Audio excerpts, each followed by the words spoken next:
Cause I don't give a fuck what you say.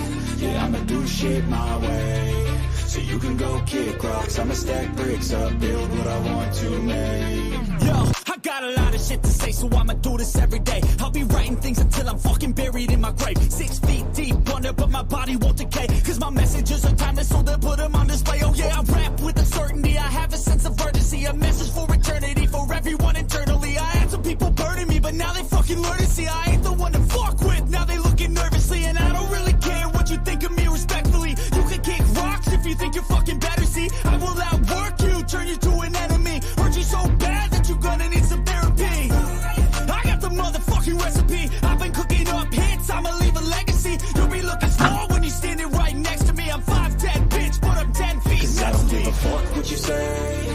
Yeah, I'ma do shit my way. So you can go kick rocks, I'ma stack bricks up, build what I want to make. Cause I don't give a fuck what you say. Yeah, I'ma do shit my way. So you can go kick rocks, I'ma stack bricks up, build what I want to make. Yeah, I'ma do it. Bert, what are you talking about?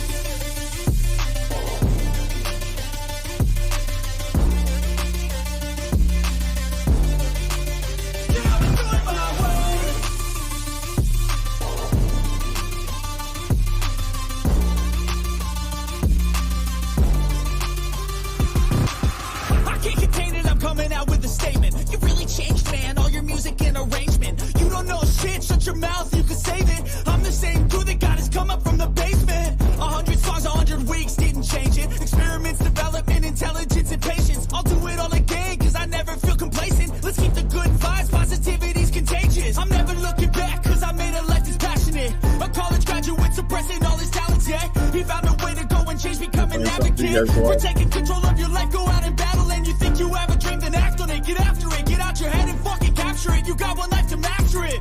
Don't give up on your future. We all start losers. We're all late bloomers. Gotta start through the sewer. What you say? Yeah, I'ma do shit my way.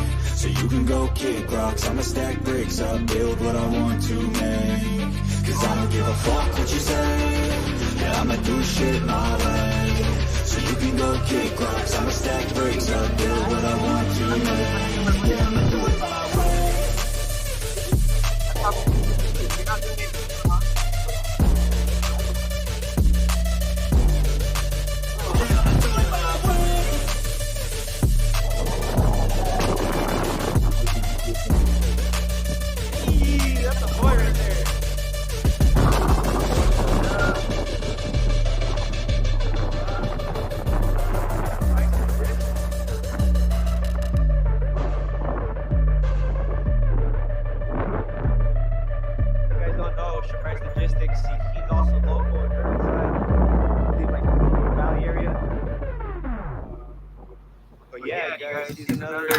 Auditor out here, well, filmer, you could say. I don't know what to label him as. I don't know if he wants to call him an auditor, a filmer, whatever. But he pulled up our shit.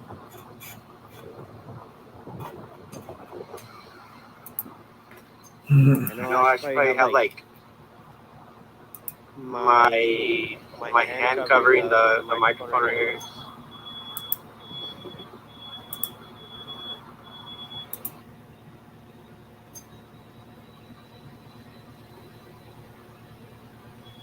You Tony? There we go. Rid of that echo. 420, what's good?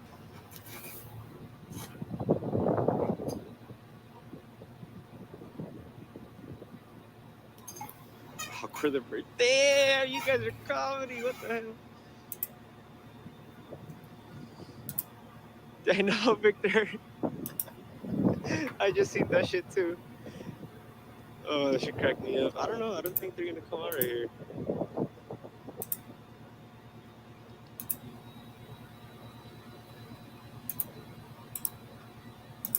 Shit, my bad, bro.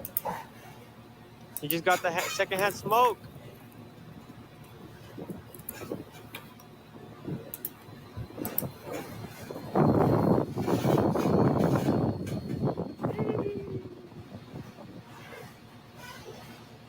Good, bro.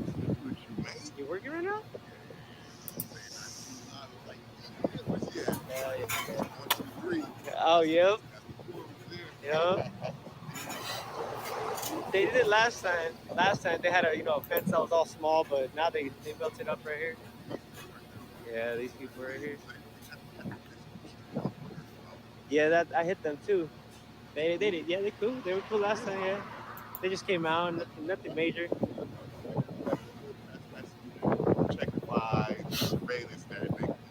I know. Yeah. Make sure you guys go check them out. Surprise Statistics on YouTube. Yeah. I need to get back out there. Yeah, no, I mean, you got a job too. Oh hell yeah. Hell yeah. You got to. You got to. I appreciate you showing up. So, Show, man. You too, man. I appreciate you. Make sure to follow Truth Yeah, you guys. on Twitch. I appreciate that, man. Show Bryce, you guys. Sheesh, that guy right there is cool. Truth with Proof. It's Riverside Accountability here. Show Bryce Logistics is his channel name, you guys. Go check it out. I don't know if anybody has the link to put it up. But Bryce Logistics, I actually met him one time when I was in Drupa Valley. I was doing an audit over there, and he rolled up on me. And he was like, hey, he's like, you're a personal auditor? I forgot what he said, but I was like, yeah, man. And ever since then, we've been cool. He's showed up, and really, really cool dude right there. He's actually pretty cool at editing. Gets down on his stuff.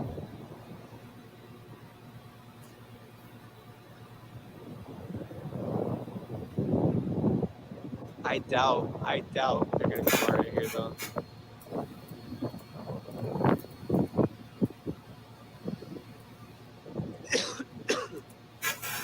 Bring out your tripod and a stem stick. It's already on there, dude. Are you Tony? No? Hmm. I'm looking for Tony. I was gonna snooze the ad, but he's already gone. All right, cool. Yeah, he knows Tony. Oh yeah.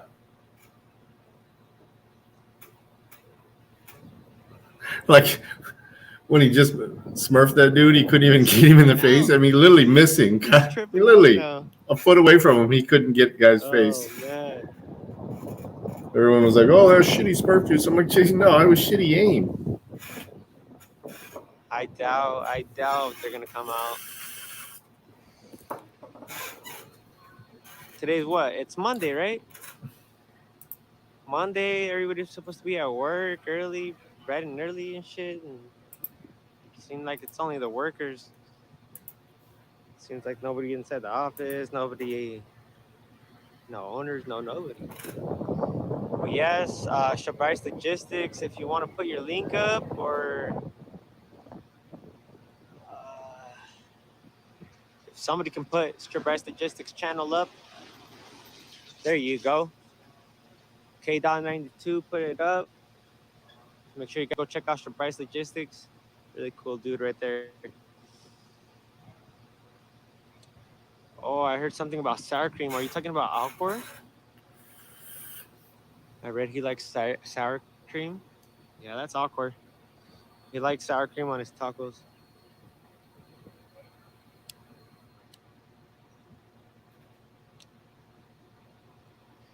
Yeah, they're definitely educated now. It seems like all right, call me when he's gone, because I'm not gonna go until he's gone.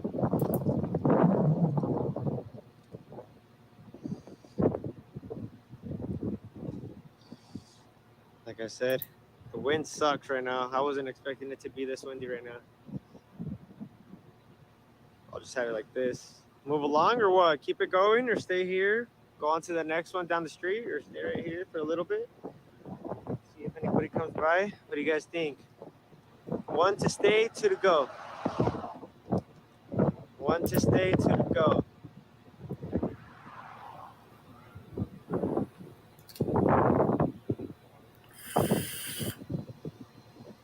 Two. Okay, two. Bunch of twos. Bunch of twos. All right. Yes, no name coder. Let's keep it going then. There's a guy down the street that's driving by. by really slow. They wait for him to pass by. Holy crap, the wind got crazy right now. All right, you guys, I'm gonna have to buy a wire as soon as I get home. Yeah, I'll go right now. Just give me a second. I'm gonna go down the street and record all these businesses down here. But there's a guy coming down on this in this truck very slowly right there. So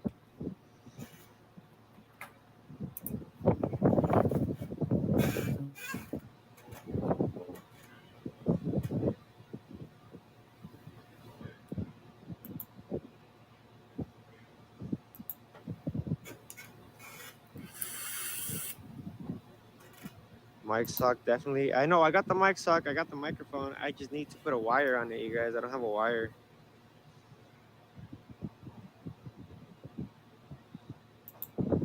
You Tony?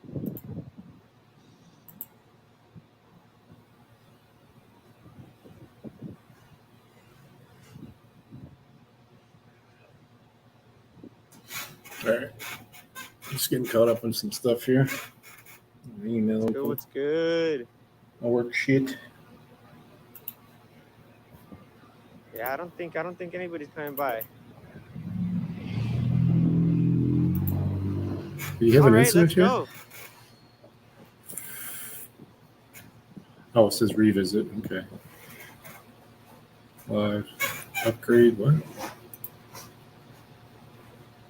Upgrades have been made. Okay. Oh yeah, I remember I did this spot right here, but they're cool. I think they just closed their doors and went back inside. Fuck Timcast. I'm back.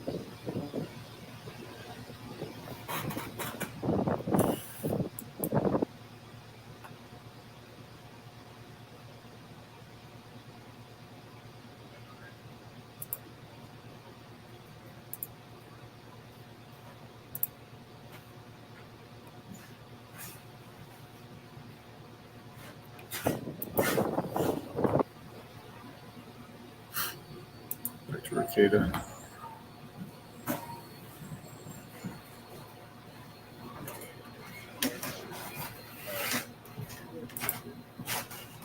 I moved exhibit 86, I think, and evidence.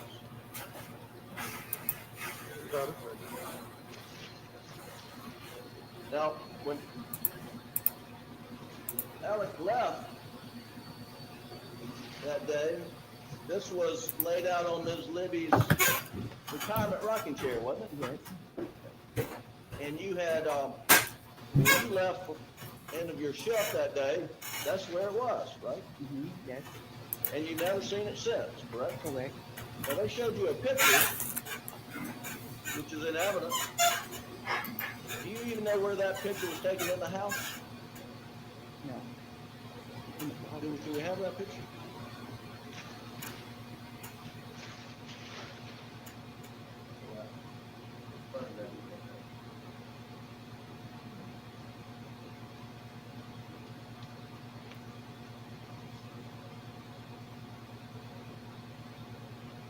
Interesting.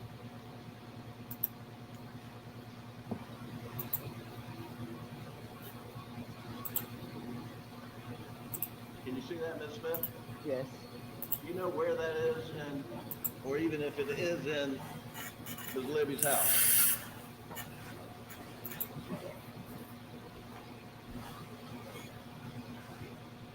I couldn't say because I don't be in the closets. So you don't even recognize the closet, is that right? Correct. And have you ever even been upstairs in Ms. Libby's house? Twice. 2 times over how many years? 3 years. 2 times in 3 years. Wow. And do you know where Alec Murdoch went when he went upstairs on the day that he brought a blue tarp in the house? No.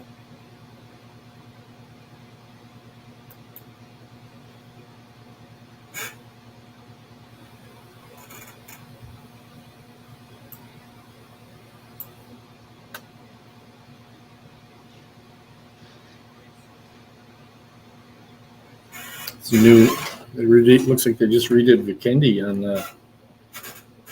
Now, you mentioned geez. that this day that he came over was about 3 days after Mr. Randolph Murdoch's funeral. Is that right? Yes.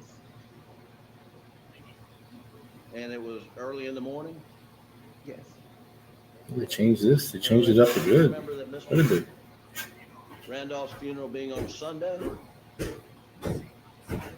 Yes. So then it would be Monday, Tuesday, Wednesday of that week. Is that right? Yes. Oh, wow. Correct. And is Skiing. that the morning that you Gondolas and said that you everything. thought you Wow. saw a bruise on his forehead? Yeah, close. Yes. So it was Wednesday after Mr. Randolph's funeral. I'm thinking I can't remember it so long. I can't remember. Yes, ma'am. And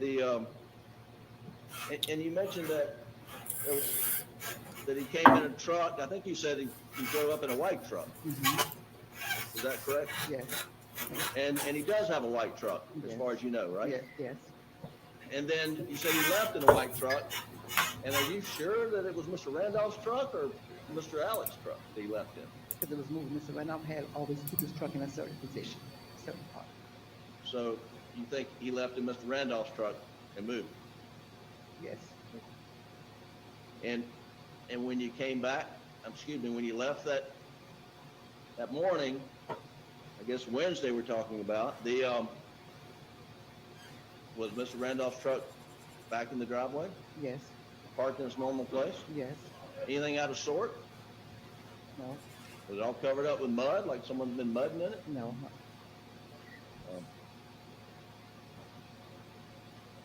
Anything unusual about the truck? No. Now, you mentioned there was a four-wheeler that had been moved at some point in time. That four-wheeler had a flat tire, didn't it? Yes, it did. And was it a front tire, back tire? I think it was the back tire. And it was moved up close to the house, Yes. as far as you know, so the tire could be repaired. Yes, it was moved from the smokehouse to the wreck house. Yes. With a flat tire. Yes, with a flat tire.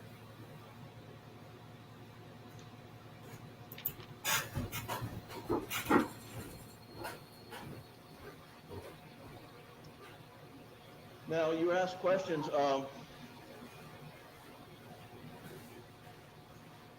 about the day of Mr. Randolph's funeral. And you had a conversation with Alec, and he's talking to you about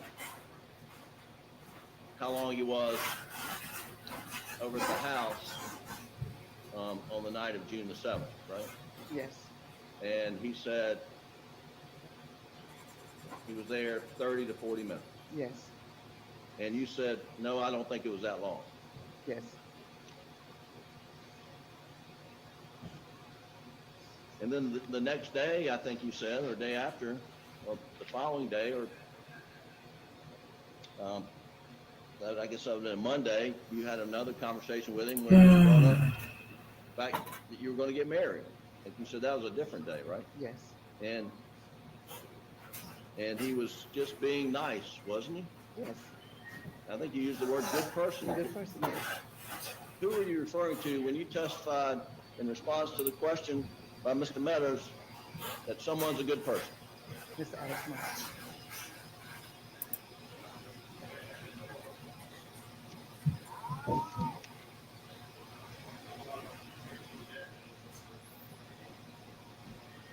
Let's switch to this. Now, he Ordering, and it's rare.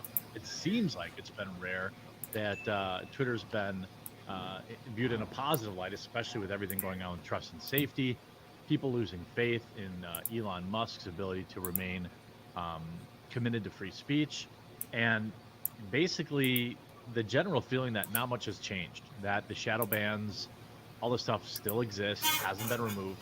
Now, Elon would tell you it's because they don't know how yet without breaking the whole Jenga tower. But I think people are getting a little bit impatient with that, and I completely understand. But I'm still rooting for Elon Musk. I'm still rooting for Twitter to be a free speech more available to free speech. We've seen certain, platforms like YouTube, for example, take down those the drug company videos, right? That they they went super viral, 20, 30, 40 million views or whatever on Twitter. Well, YouTube took it down. And I'm sure Facebook probably did. I don't know if they did or didn't, I guess, but I mean, it's safe to assume. So Twitter is still the closest thing in big tech to free speech. And he made a big announcement today, actually several of them. First of all, Elon Musk will now share Twitter ad revenue with creators. Now, he's saying it's only for creators who are paying for Twitter Blue, which I guess I get, but it's weird because, I mean, this is like the first step to monetizing for creators, which would be great. Obviously, we saw YouTube just, roll out their Shorts pay, which is hilariously small, but it's still a thing, and it's easier to get a lot bigger views on Shorts. Like most of my most popular videos last month were like the top 10, 7 of them were Shorts. So you stack up a lot of views there, so it kind of offsets. But I think this is a huge. I need to start doing bonus. Some shorts. And I think it's beneficial not just for content creators. It says currently subscribing to Blue will cost you $8 a month if acquired directly via its site, or $11 a month Sweet. from App Store or Google Play. The cheapest version is the annual subscription directly from Thanks, Twitter Mushroom. for $84. Manny. It's unclear how many viral tweets it would take to pay that off, but it could be difficult given Twitter's rocky relationship with advertisers right now. Again, the media just continues to still lie about this. They just signed a massive deal. In fact, let me go over that because it's a thing. It was a good morning. Talk about later in the It's video. almost 1 p.m. here, but yes. It good isn't morning, that Choppa. rocky. Like the dude you're out pulls west, a deal, so huge NFL advertising deal. Twitter Inc. is leveraging the most important night of the year to help it win back a long list of advertisers that ditched the social media platform after Elon's takeover. The San Francisco-based company has been ramping up its Super Bowl pitch to advertisers, offering last-minute deals on one of its most high-profile big-game ad packages. According to an email viewed by the Wall Street Journal, it's also telling advertisers that the number of conversations on its platform about the Super Bowl and National Football League is up significantly from a year earlier, according to other emails sent to advertisers and ad agencies. The gridiron matchup might be Twitter's best shot yet to persuade advertisers to return to the platform because it's one of the few times of the year that brands depend heavily on Twitter to help generate buzz. Several brands are thinking about returning to the platform, thanks in part to the Super Bowl cheaper ad rates and the release of a new tool that actually allows advertisers to create a list of up to 1,000 keywords to avoid having their ads appear above or below tweets containing those words. Extremely powerful tool. I would target ads that include the word, for example, coffee, or looking for a new coffee, order coffee, online coffee, this kind of stuff. But expanding the negative keyword list is extremely powerful, and I think it helps brands like, okay, think of 1,000 words that you don't want your ads. You could think of like 20, maybe the kind of the curse words, and then you can pick like 980 other topics, or and you can also, I'm sure, exclude actual Twitter handles and stuff like that. Twitter recently began offering a 3-day Super Bowl weekend ad package for $250,000. The deal the company called a fire sale, according to one of the emails viewed by the Journal.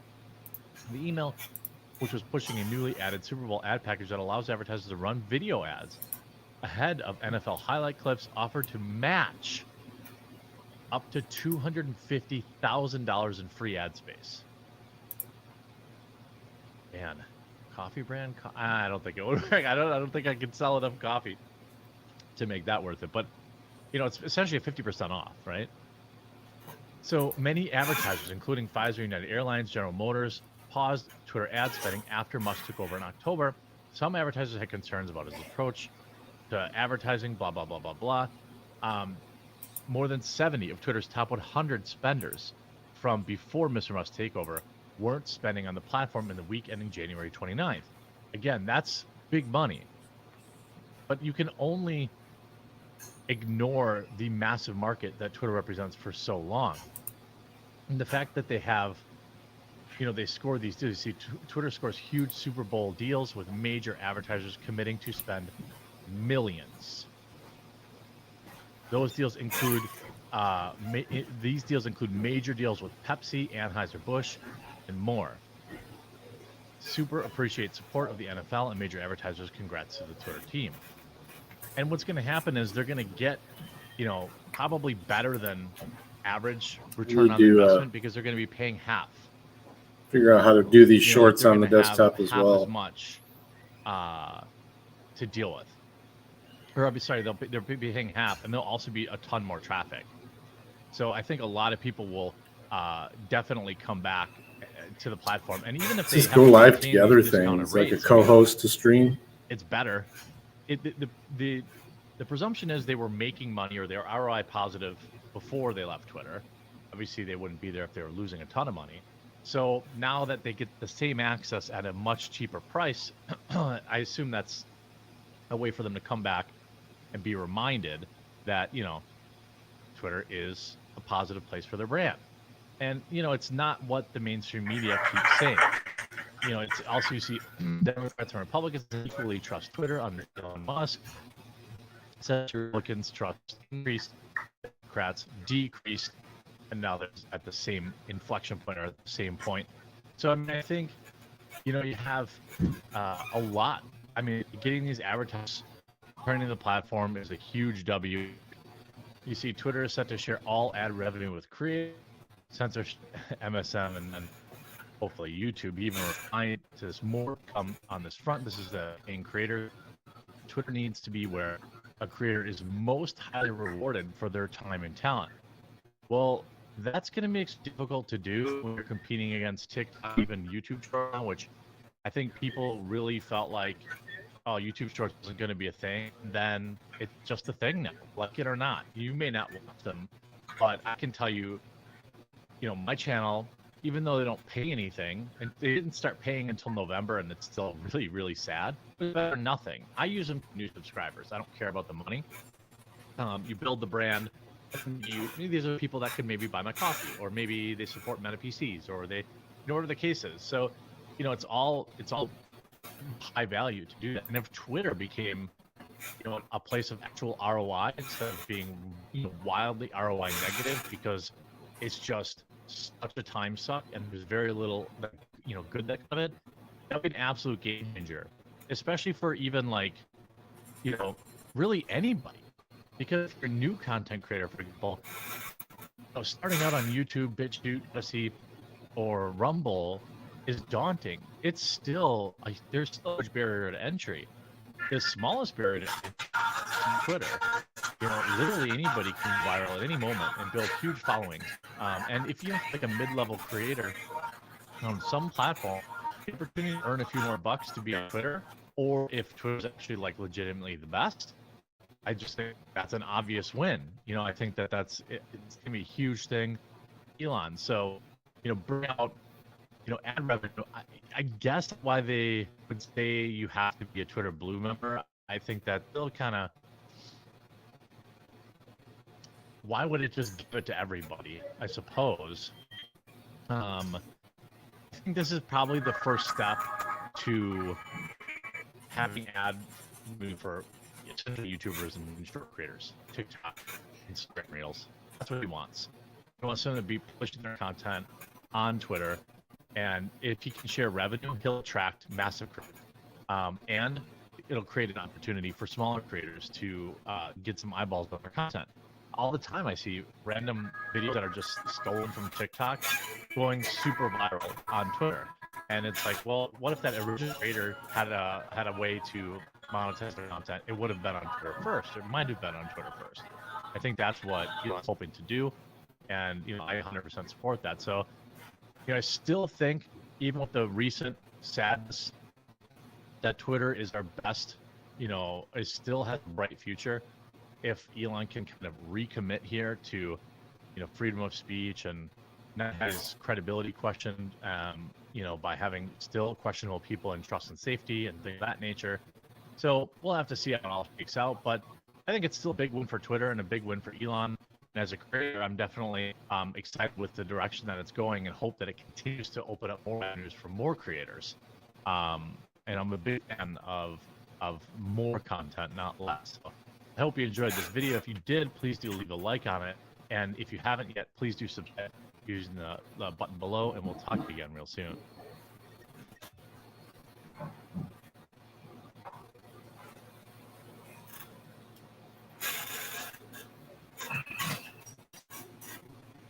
All right. I was going to jump to more of his videos, but I want to hear this. What are you doing? So I don't know how they could have been so ignorant to that Rebel fact News to begin with, but there you go, National Lame Duck Day. I know it doesn't mean anything to do with What are you rebels? lame ducks. It's a U.S. thing, but still, if the shoe fits, right? Sheila, what are we trying? Just one more thing on the topic of gun rights. We'll move on for it. This is one of my favorite things. But I completely forgot what I was talking about. Shoot, no, now I remember. Just be elected for the entire gun rights. I don't want to say industry because it's not really an industry, but the movement in general. A lot of people were quiet when the liberals said, "Oh, we're banning 1,500 assault-style rifles," which included a 410 and a 22.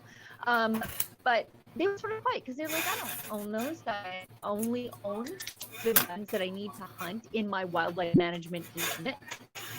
So I don't really care about those things." And then when the liberals started the hunt or the handgun ban, said, "Well, I don't have an RPAP, so this stuff doesn't affect me. I don't have handguns. It's just too much hassle," and it really is. So I don't really care. But you know what? Hunting community, they came for you too. So the point of what I'm trying to say is, Oh, maybe you should be a first ditch South Canada instead of a last ditch fighter, because eventually they come for you. 100%, Sheila. And by the way, since you've forgotten more about firearms than I'm ever going to learn, Sheila Gunn-Reid, you mentioned Very back and warm up my biscuit. They challenge the government, the In gun Chicago. grabbers, the anti-gun associations. What is exactly the definition, Sheila, of an assault-style gun or an assault-style weapon? They can't tell you. My expert opinion is that it's things that look cool, which means they're scary for liberals because they put airsoft into this. So things that look cool, things you definitely don't understand, and it's purposeful vague so you can shoehorn anything you don't like into it eventually.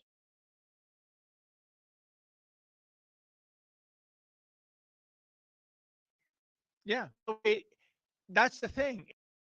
It isn't a real gun, is it? It's just something that looks somehow threatening to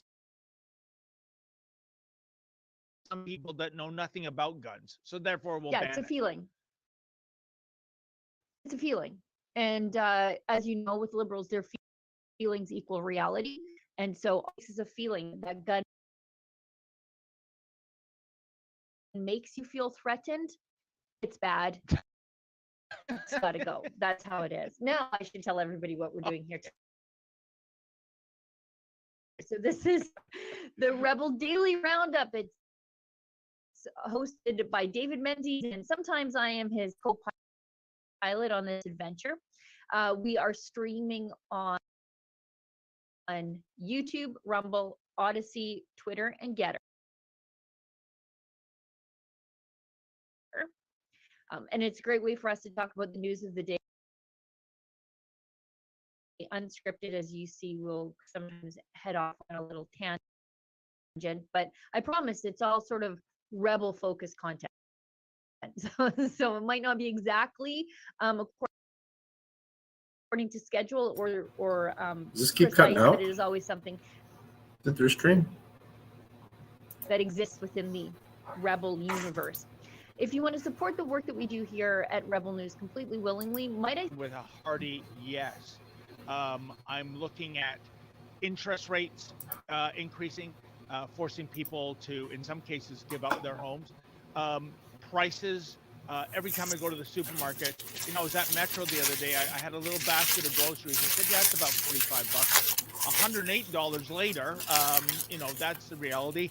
I also, you know, Sheila, especially living most of my life in Toronto. Once upon a time, it was known as Toronto the Good. Once upon a time, Peter Ustinov said that great quote, Toronto is New York City as run by the Swiss. It was clean, it was safe. And what do I see here? I see tent cities everywhere. I see graffiti. I see litter. I see violent offenders. And I mean real violent offenders with real assault-style guns, i.e. illegal handguns, getting arrested by cops and getting out on bail the very same day. I see the TTC, the Toronto Transit Commission, as being the truckers, unheard of. some of the truckers are still locked up. And now I know, especially young ladies, Sheila, that will not take the subway at nighttime. That was never a Toronto thing.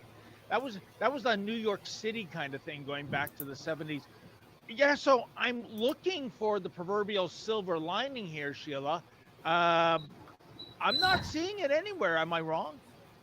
No, you're not wrong. And Canadians agree with you, it sounds like. Recently, a Canadian politician stated it. Who did this poll? I don't know. It's from the National Post, anyways.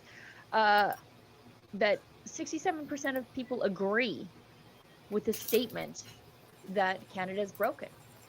And I think it's true when you, especially, I mean, if they're polling heavy in like hey, sausage, areas, for sure, an egg, and cheese biscuit. And this isn't exclusive to From Toronto. Subway. I think this is a part of a problem of progressive policies from big city mayors in Canada's large cities. Speedway. Same way it is all over the world. Subway. If you follow Arthur And forever C. since Green, I've been to he's Subway. a Western Standard reporter based out of Edmonton on Twitter. His Twitter account is just full of images of the moral and social decay of downtown Edmonton. And that's had progressive mayors for, I don't know, the better part of 2 decades anyway. And it's not getting any better. It's only getting worse. And I saw this headline the other day, and I took note of it because it was so, like, even in writing the headline, didn't somebody think, Houston, we have a problem with Toronto here? But this seemed completely normal. It's from the Star, and it said, I can't even believe that the Star has an affordable housing reporter, by the way. But anyway, I wonder well, if the also have a social justice reporter. Yeah, I wonder if the affordable housing reporter thought about how the Whisker advocacy biscuit. of open borders policies affect affordable housing in Canada, because you can't have housing keep up to the demand. And then green policies just don't allow for the building of houses the way we need. But anyways, it says listen to this, those sheltering in the transit system worry about their safety amid the recent spate of TTC violence. So you've got people who are literally, for lack of a better situation, living in the TTC, homeless people, for all intents and purposes. They are homeless. I mean, the TTC station is not a house. They're living there, and they're worried about the gangs also trying to occupy the TTC stations. And somewhere in the middle, normal people are trying to go to work. Yeah. No, and by the way, Sheila, please get with the program. I believe homeless people Flavor the ban at the Toronto Star. I think the term is those without homes, which means, of course, exactly the same thing. Right. You're homeless. Right. I'm not making this up. No, you're right. And that's the thing. I mean, there's so much to tackle here, but when we try to get a solution, this is the problem, is that people, we need change. It has to be done sooner rather than later. Well, how about going back to the situation of decade, where we had mental health facilities that incarcerated people for their protection and ours. And you thought it was such a great revolution going back to the 60s and 70s to liberate these people. We'll give them their meds as long as they stay on their meds. Well, yeah, that's the problem, as long as they stay on their meds. And, you know, it's terrible, Sheila, because a lot of those people you see that are homeless, that are riding the transit system, they are mentally ill, and mentally ill people don't make the best decisions.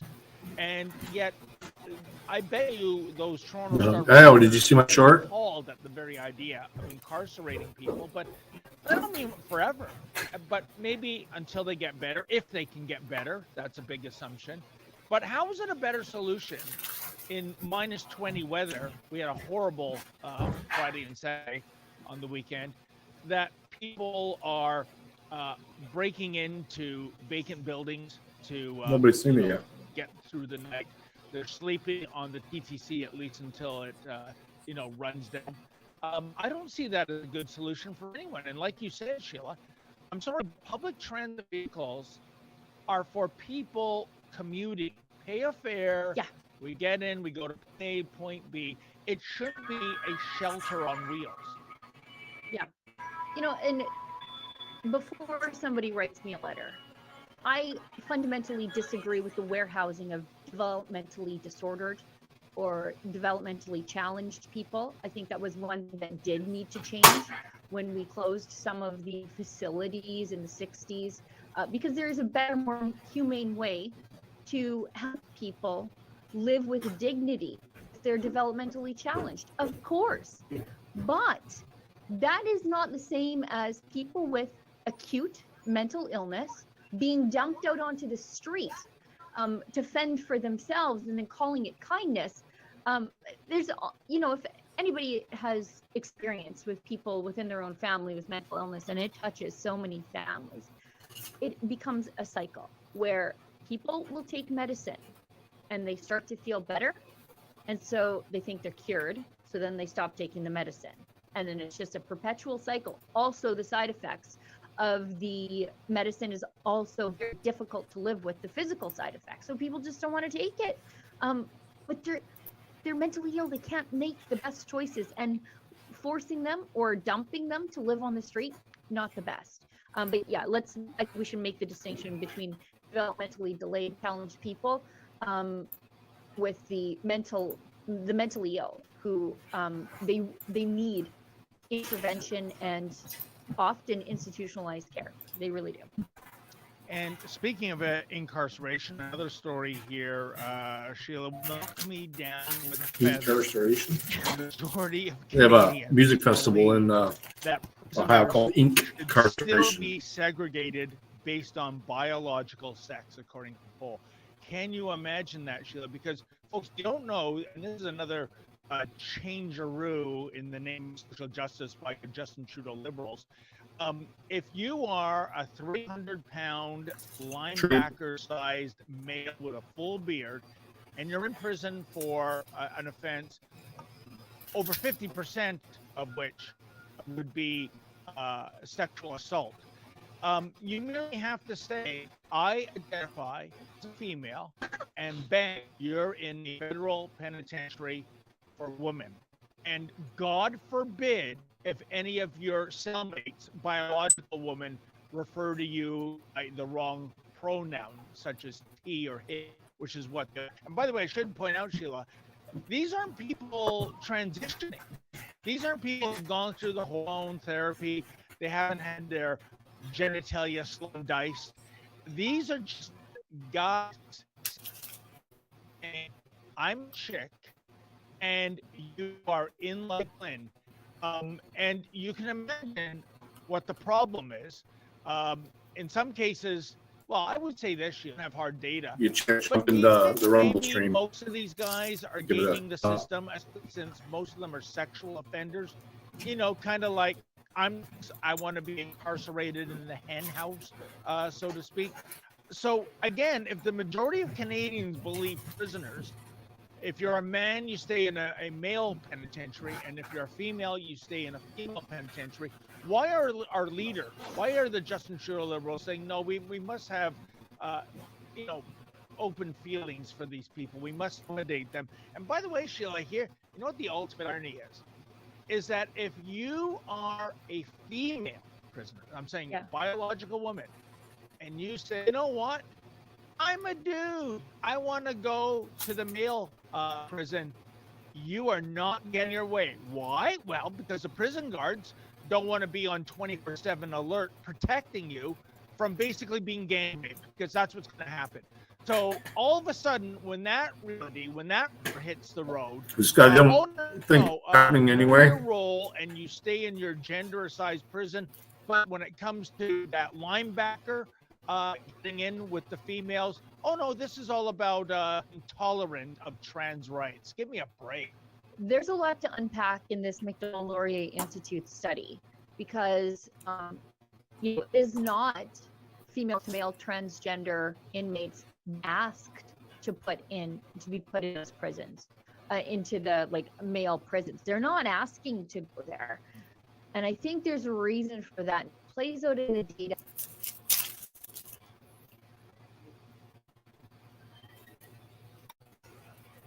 For the reasons the male to female ones are.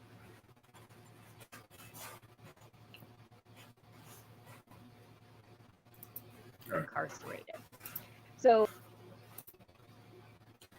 It's a broadcast. I'm gonna watch this other Jeremy video. So everyone, Jeremy here from the Quartering, and it's interesting now that the Daily Beast wrote the article, just how many additional articles are coming out now. Things are going to be very, very rough for the next week or so. Yep. And this is I got it. This is a case where many of My my suspension. viewers are I started mine. excuse me, bro, we're done with this. And then she goes and does something insane, like issuing complaints, strikes, or copyright privacy complaints against 2,000 YouTubers. All that's going to do is make more people talk about it, which at this point one must assume she wants, except the price for talking about it is extremely high. She's been losing an average of 330 Twitter followers a day, but the real number over the past week is well into the 1,500 to 2,000. And anytime you refresh it, she's losing 200 more, and the ones that are there are absolutely crushing. Just blasting her in the comments. So I think this is getting much worse. Supporting her at all. And, that's not a good thing. By the way, if you're in the market for a new computer, I Suffer put together this Tim landing page with my partner Meta PCs. It's got a good, better, best, and ultimate build. Like the ultimate wrapped one on the lower right here is actually the one I use. If you use promo code The Quartering, when you're ready for a new computer at Meta PCs, you'll save. They have a chat sales team that can help you custom build stuff, get laptops, lease, own, financing, all sorts of stuff like that. And of course, don't forget, this weekend to save Valentine's Day, head on over to coffeebrandcoffee.com. I have a Valentine's Day gift box here. It'll get to you by Valentine's Day. It comes in a really nice, glossy box. It comes packed with this packing stuff, so it looks really nice. All fellas, you just gotta stick a bow on it. Easy peasy. Ladies, same thing. So if you want to make sure you have that in time for Valentine's Day, Welcome everyone. 90 left. So you're gonna want to pick that up if you can today. So there's been a bunch of new articles that have come out, and it's kind of this waterfall effect now. Eventually Tool might actually cover it, but you see sites like Sportskeeda. This is the day Tim blocked him. Cover up Eliza Blue, her story scandal explained as the music video goes viral. It doesn't look like Shane Cashman Then you have with that story either. the crushing So Tim Daily Beast article, which the day that came out, she just happened to go private on Twitter because reasons. And you're even starting to get, this is from unheard.com. What's the truth about Eliza? And does it even matter? Meet Eliza Blue, A. Morthland, the first fallen #girl boss of 2023. The internet personality and anti-trafficking advocate burst on the Twitter scene around the Elon Musk takeover. He was obviously a big fan of the Bird app's new CEO, and he seemed to trust her. Blue's tweets about censorship, she's bad material on Twitter, which she suggested was rampant under a previous regime. Multiple occasions, she implied that she was working closely with Twitter's new trust and safety team, to ban popular hashtags used for trading this kind of content. The extent of the rule, though, has recently been called into question because their narrative as a survivor is completely falling apart. I mean, there's just more and more and more articles coming out, and like, even The Hill, we'll get to in a second, like even The Hill started to cover it. You know, I wish that they were covering it because they cared about censorship. I'm not saying The Hill, but in general, I think people see it way tendently to dig Elon Musk or get after Elon Musk, which, you know, I wish that wasn't the case. That people actually cared about, hey, this chick seems to have some kind of direct line to Twitter's trust and safety, and she's using that to silence people, censor people, to lock people out of accounts, and now she's trying to do the same thing on YouTube. Yeah, I wish that's why they were doing, but I guess I'll still for at least they're covering it and not take a bunch of super chats to cover it. Blue publicly shared a story for the first time in a podcast in September of 2020, where she recounted a sheltered upbringing from Illinois, therefore a rebellious phrase when she met a photographer who lured her to LA, blah, blah, blah, blah. The nature of the story and the existence of several different aliases raised questions about Blue's past. Last week, YouTuber Brittany Venti, shout out Brittany, apparently found a rap video featuring Blue and asked if she'd ever discussed the performance in the context of her story. Realized I'm she tweeted streaming through my VPN. That's which is publicly available. Not as stable as it normally is. Shout out to the author of this article. If I shut it off, Survivor to perform in this kind of spicy video shortly after breaking away from the captors is stream down for seconds. So I'll do it at the end of this video. And perhaps she didn't want to be judged. But when Venti's account was suspended for sharing the image, fans called out the erstwhile speech advocate's hypocrisy, as well as the apparent abuse of her connections to higher up at Twitter, who issued, this article is really good, issued bizarre justifications for the suspensions. Later that day, Blue announced that the video included private images that were taken without her consent, broadly implying that she had been coerced into that performing. Of course, yeah, I'll fix it. We know that. It seems extremely unlikely. There's evidence that she's like celebrating being in these videos, right? All right. So let's shut this off. It's going to break us down for a minute, but it should recover.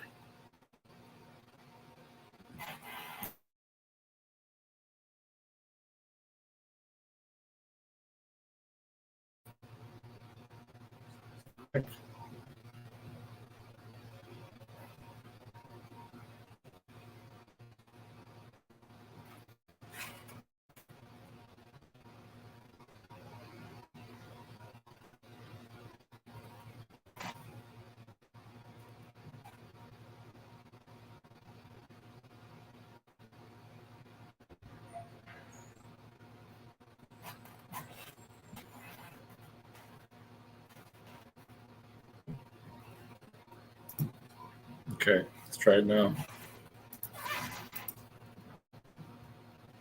Few people ask any questions at all, of course, because that's another thing we've learned from this kind of trauma is that victims are often blamed, shamed, and denied their experience. We know how important it is to be believed, so we don't question people who come forward with these harrowing tales. During a chilling exchange on TikTok last year, Blue herself raises the possibility that her story was all fabrication and asks why it would even matter. She wasn't mean to people. She wasn't asking for money from people. She managed to raise national awareness about trafficking, particularly in big tech. In a sense, she's right. Blue has won awards for her activism. Her brash personality and promotion have certainly brought her cause to the fore. Does it matter if her work was driven by vanity or built on lies? Of course it does. And, you know, I think to imply, I don't think this article is making that implication, by the way, but like, to imply she's not financially benefiting from this is also absurd, because let's say no money changed hands. I don't know where this, people keep mentioning some sort of custom Tesla she has. I've never seen that.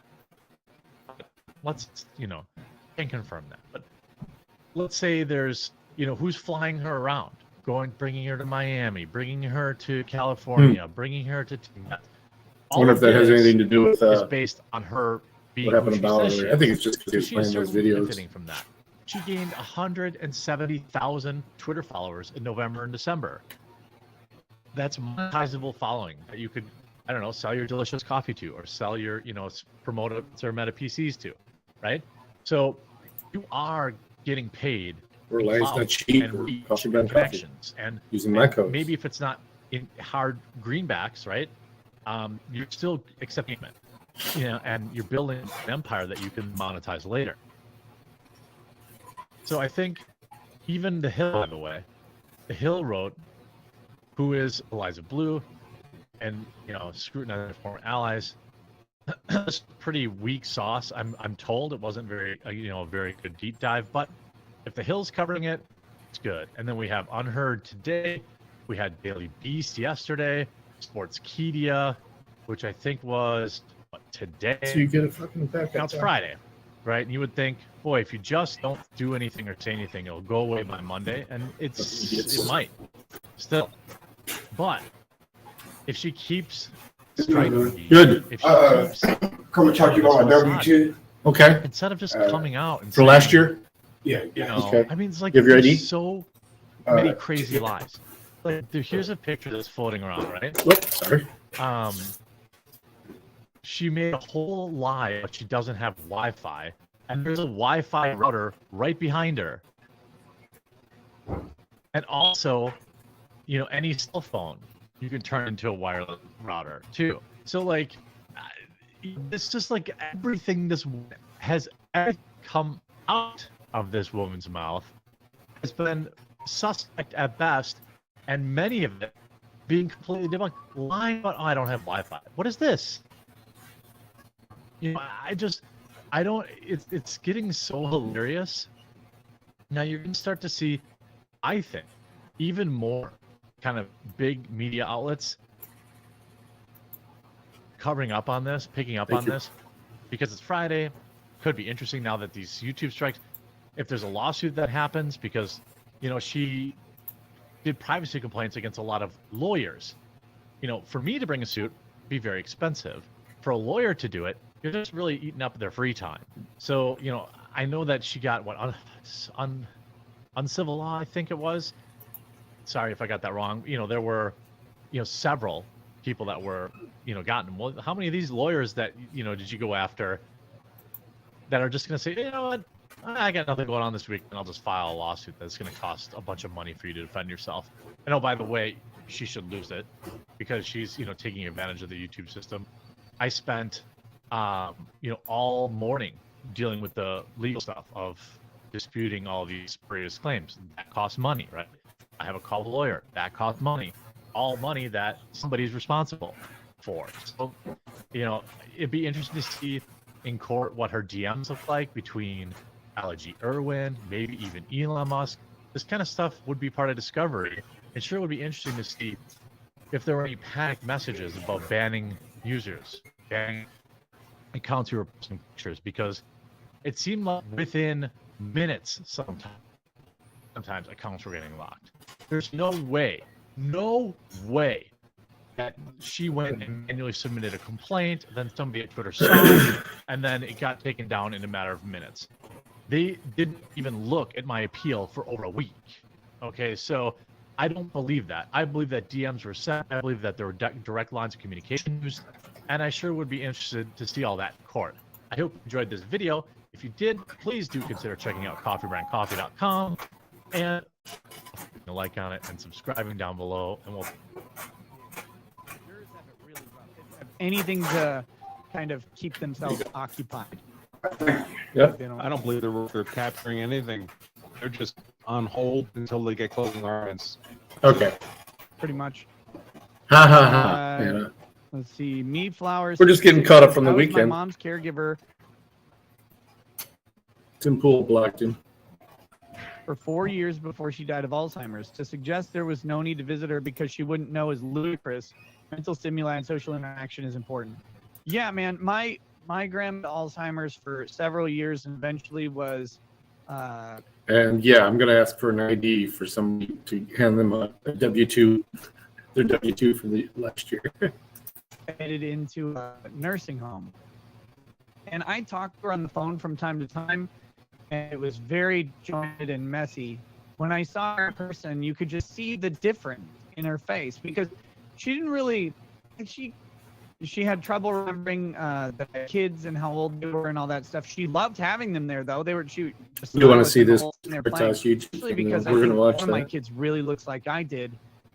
Very like. It's like they're not even in court anymore. I mean, like, oh, you know, it's like for her, even if her memories are stuck in the past. Only 2 videos, though. He has nothing today, so you're good, Anna. That doesn't matter. You know, that physical presence was something that was comforting for her either way. It's from Friday. I fully agree. Again, it doesn't mean this guy did. And happy, you know, it's anytime we cover this particular company, no matter how much I dance around, YouTube seems to find it and, you know, demonetize it and deboost it. So appreciate everyone always sharing in these like kind of expose videos to Twitter and Facebook and stuff like that, because hell yeah, you know, the story's gonna get out there. Well, January 27th, about a week ago, PB uploaded a kind of a super big deal video where a particular employee of a very large drug company was saying some wild stuff about their product and how covered in vomit, they may be creating a problem for mankind in order to sell us a solution, and that is allegedly, you know, changing the proof into other forms and then to fix that. Real dark, real evil stuff. So on context, no context, the guy says it out there right out loud. So they upload the video. Now the video gets tens of millions of views on YouTube, tens of millions. I'm sorry, on Twitter, which for all of Twitter's problems, you know, with free speech lately, I think that it's pretty curious. Pretty curious that YouTube video only had like 800,000 views at the time that YouTube removed it, but YouTube removed their initial video due to a violation of community guidelines. Here's the link where it used to be. Video's been removed, and they achieved a strike. Now, it was a little, you know, there are probably very few people more dialed in to dancing around and not saying violative stuff than me on this platform. It's a weird skill, but I've developed it over the years. They did have a weird little coming in hard today. That, you know, was odd. That would have violated, certainly would have violated it. But Rumble, for example, has the very same day from 8 days ago, and I guess I don't know. It's got 662,000 views on Rumble, which is incredible. Given you know, it had 100,000 on YouTube at the time they took it. It only would have been a couple million by now. But like, shout out Rumble. Rumble's really doing it. Friday Night Live on Rumble right now with 3,000 people watching. No, it's actually very legal. Awesome. Like, you know that. Rumble is real. Rumble is legit. And it's because of stuff like this, right? I'm on the Rumble now. YouTube does this kind of stuff. So then, today, February 3rd, they uploaded a new video, which is a senior reporter for PV. I actually had another video get a copyright strike. 5-hour video from November get a copyright strike for a 58-second short I played. I appealed to the guy who sent the strike, and he retracted it, but a hard strike. Did the YouTube vice president and global head of trust and safety. Yikes. This is like their Yoel Roth, right? They find the guy on the street, looks like he's out for a jog in the early morning hours, and they were waiting for him. And, well, they had a lot of interesting questions to ask, including how much money does that particular drug company spend with YouTube on advertising? And a wide variety of other questions. But now I don't know if I can actually play clips. So I'm going to have to relay it because... Don't be scared. 3 hours ago, Facebook and Instagram have just removed their video confronting YouTube's vice president of trust and safety, saying it was a, quote, violation of community standards on privacy and have threatened to restrict and disable our accounts. This is what I'm talking about with, all the problems with Twitter. Here the video is, and it's got 650,000 views. I'm sure it's doing well on Rumble too. This is why, I have a Rumble channel. You might be watching on Rumble right now, or Odyssey, or BitChute. All these platforms are important. And so I try to go the extra mile to make sure I'm accountable on all of them. Oh, I'm sure. Lord knows there'll be a day, I'm sure, where these are the only platforms that I can even upload to. So they have this post goes against CCP is the ones that I don't like. No one else can see your post. But what? Chinese people are awesome. What community standards? We don't allow content that could lead to identity theft or might put someone at risk. So essentially what they're saying is, so government IDs, no. Bank accounts, no. Phone numbers, addresses. This is what it probably was. Email addresses and passwords. So in the video, you just look at my beautiful face here for a minute. So in this video, you show up in his neighborhood, which is probably why they might say, oh, people could figure out where that lives. A lot of really in questions. I'm sure that he was just a jog, and some people might have a shred of sympathy left, but with what we've found out through the Twitter files, and how all of these people seemingly work for the government or were working directly with the government to I don't count on any Americans for their rights, I've got a lot less sympathy for the individuals. And so there's a situation going on here. Show it. Hartsock, Project Veritas. Why did you ban? When he says this, he goes, like he just knows. And our videotape of a Pfizer director talking about mutating viruses. Don't tell anyone this, though. Yeah, probably don't tell. Matt, you're the global head of trust and safety, YouTube. Why don't you trust the public with a matter that absolutely concerns their safety? None of these people ever talk, right? So I'm not showing the video so that it's not, walking next to him in very early morning hours or in dusk. Matt, millions of people are going to see this videotape, and they're going to see your cowardice. They're going to see your absolute contempt for public trust. And they're going to see your absolute disregard for public safety. Are you sure this is how you're going to portray yourself? Savage. Matt, be brave. Say something. It is weird that he just doesn't say anything at all. Like, what do you mean? Like, why? Just, you can't even, start getting sued. How much ad revenue does YouTube take in Pfizer? How much was that? That's a pretty big question, isn't it? And so the implication here is that when you spend money, you get somebody on the other end. I generate YouTubers with millions of subscribers to get somebody on the phone. The money for that, it seems like, but really coming from the advertisers.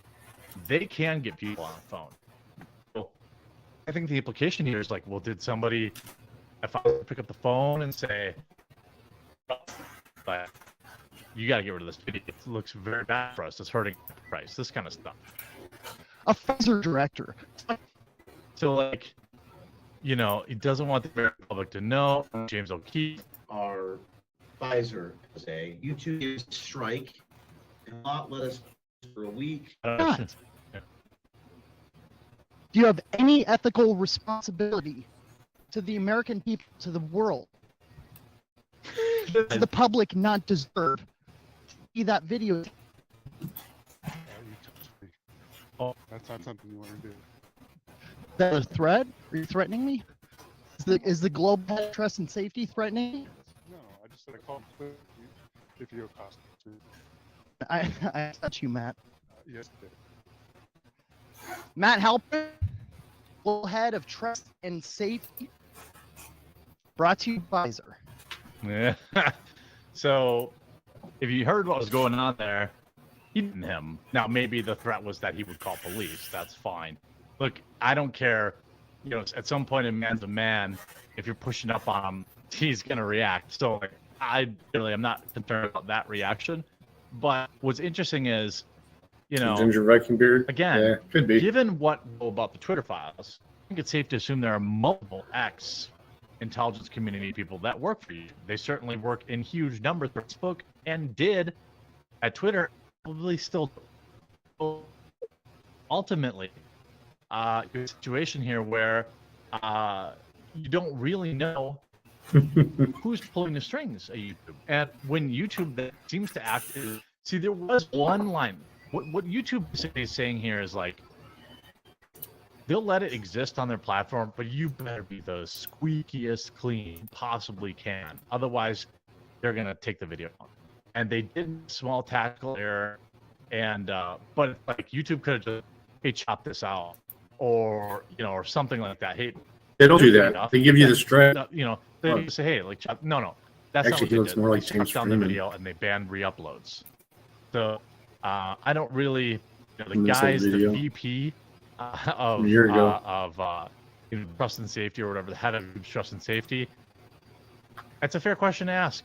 I hope you enjoyed this video. Support all tech. Buy coffee from Coffee Brand Coffee to get your Valentine's boxes. Don't miss out. Get it ordered today before we run out. That way it'll show up in your mail. Have it way early. Time for Valentine's Day. You don't even have to sweat it. Hope you enjoyed. Good. Again real soon. I'm sure many people have had pleasant encounters with her. It's just he's doing now. It's not. I don't know. Getting harder and harder just to stand behind that, especially with Temple's actions over the weekend.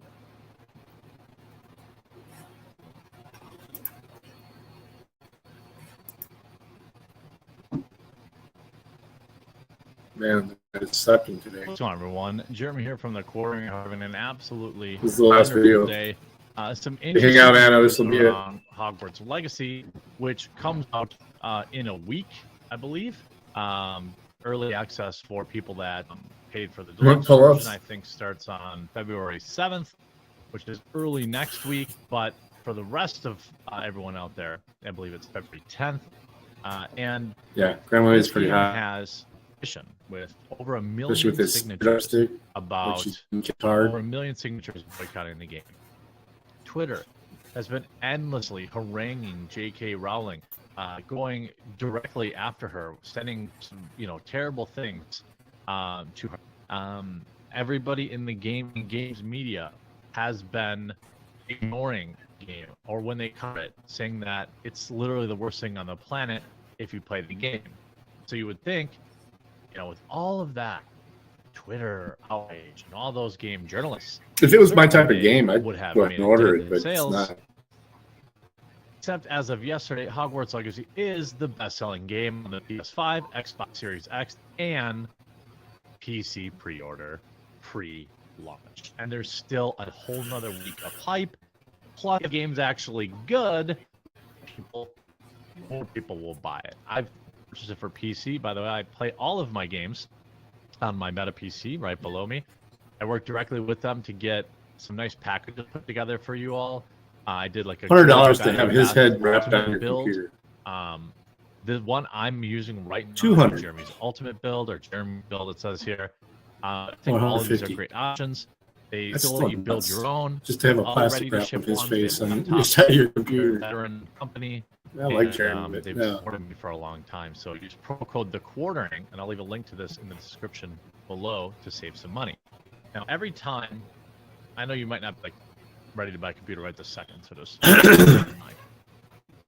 every time most of these game journalists have been covering, Hogwarts Legacy, they want. Here's the thing: the industry is they've been replaced by YouTubers and TikTokers, easily, significantly. They've done it.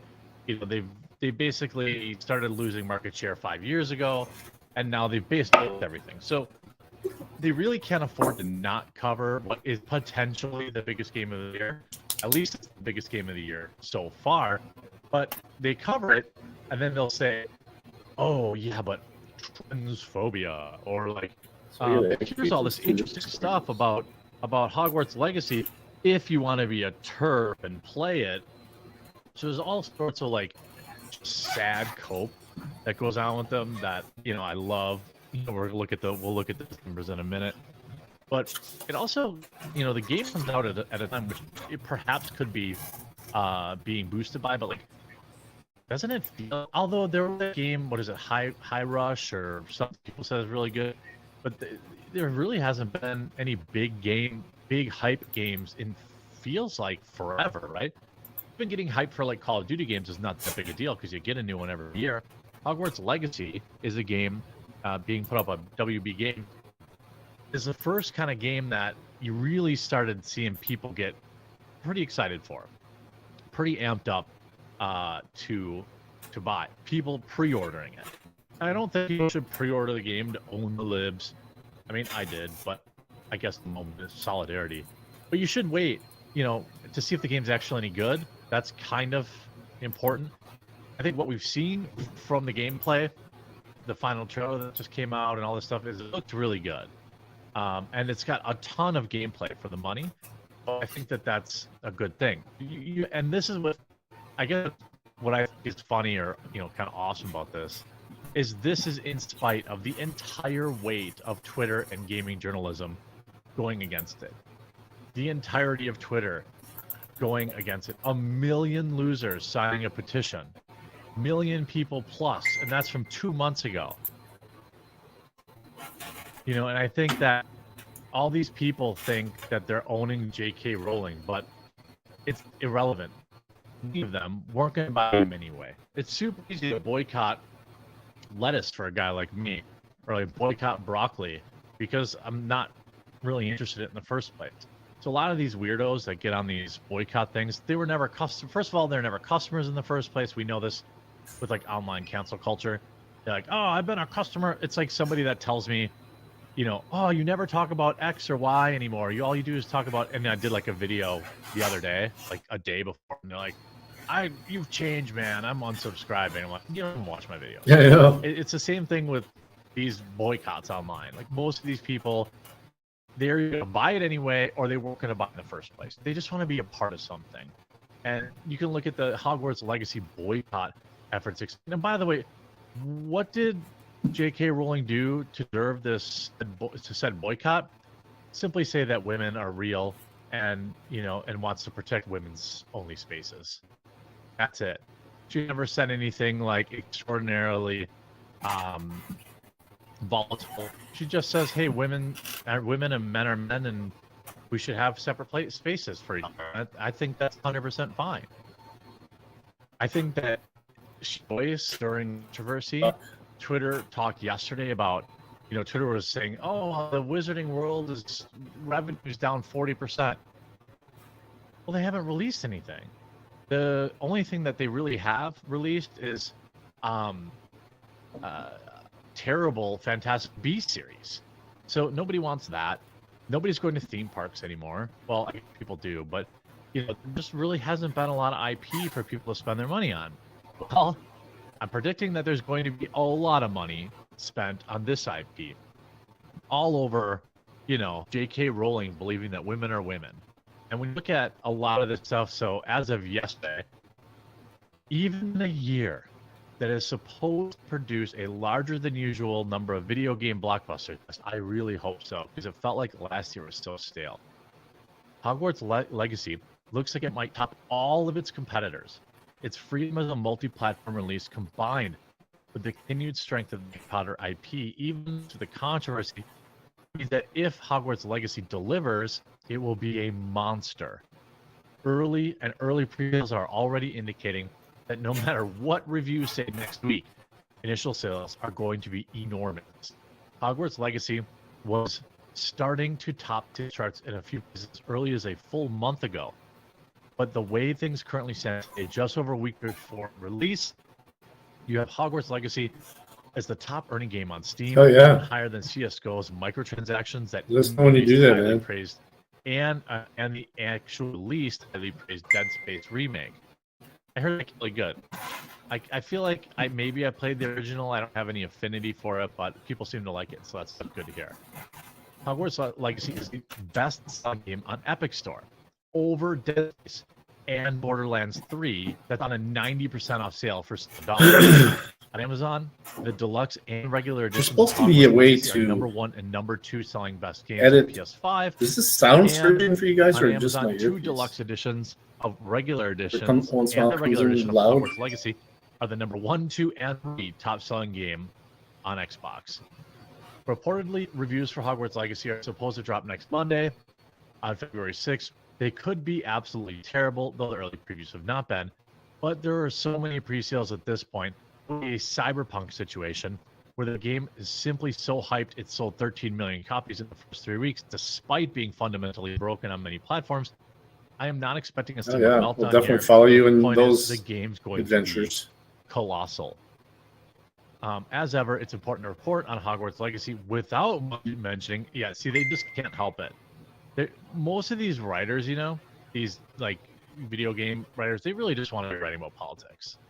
He writes, as ever, it's important to report on Hogwarts Legacy without mentioning the very public culture war that's going on about the game. For some people believe buying the game supports the anti-trans view of Harry Potter author J.K. Rowling. They're not anti-trans. They're just, you know, women are women. Why is that such a weird thing?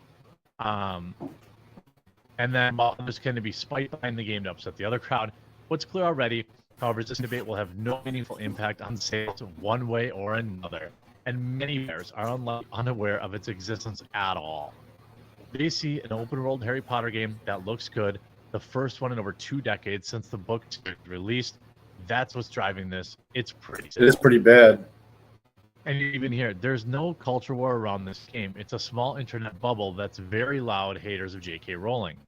The general public doesn't know or care at all what she thinks, and it will have absolutely no impact on sales of Hogwarts Legacy. Instead, pounding the same J.K. Rowling drum forever. Harry Potter article. Maybe bring up the actual real world bad things that have happened at Ubisoft, ABK, and all that stuff. So, yeah, I mean, their petition was a million people petitioned could not stop this game from being a absolutely massive game in February. Everyone's got the itch, although we had that space, which was reportedly very big, and then we had that, what is it, Hi-Fi Rush or something? People said that game's pretty cool, but like, there's nothing. I mean, it's like there's nothing like a Harry Potter game or Lord of the Rings game or something. You know, like it's gonna be huge, and it just proves again that Twitter is not real. If you enjoyed this, please do leave a like on it, and if you haven't yet, please subscribe down below, and we'll talk to you again real soon. It's not real. Hear that? Stop pretending it's real.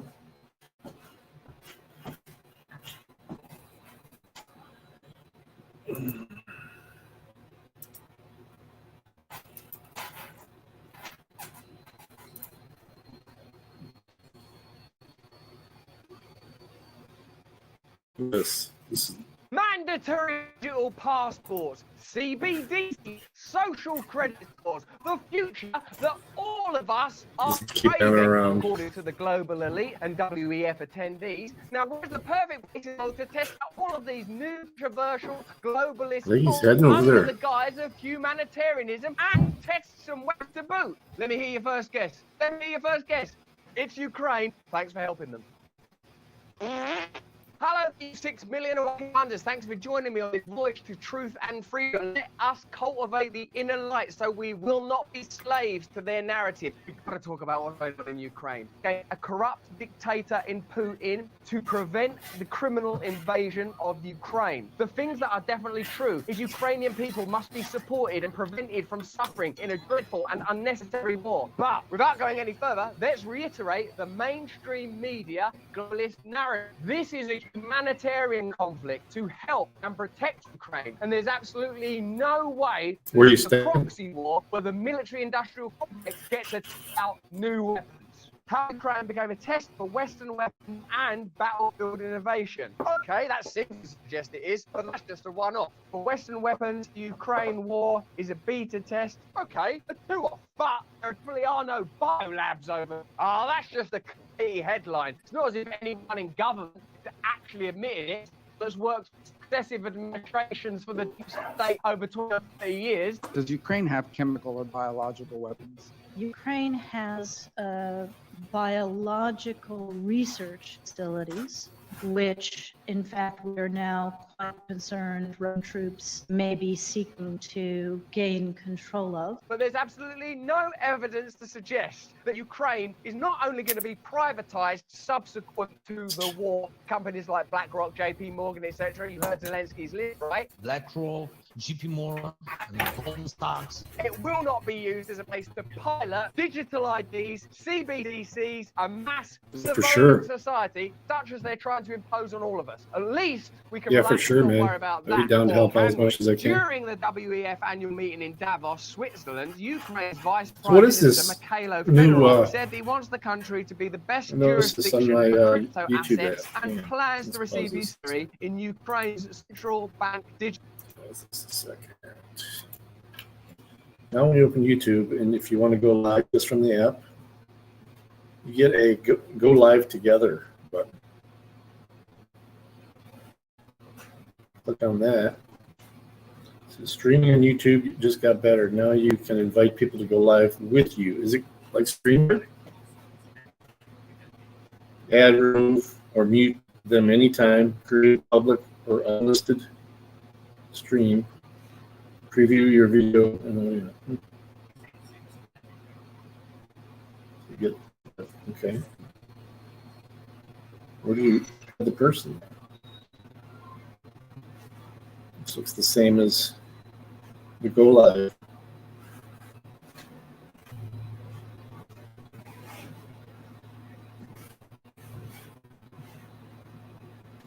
Go live together.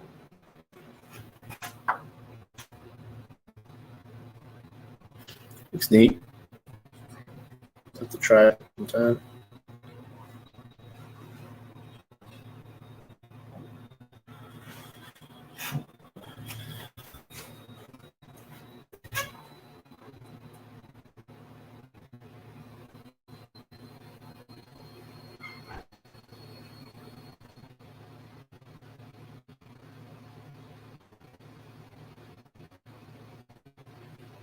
Well, it seems to work. I mean, I've in a couple of videos that I liked it. I'm just going to start. I'm going to start doing like the video. I'm just going to throw it on my community tab.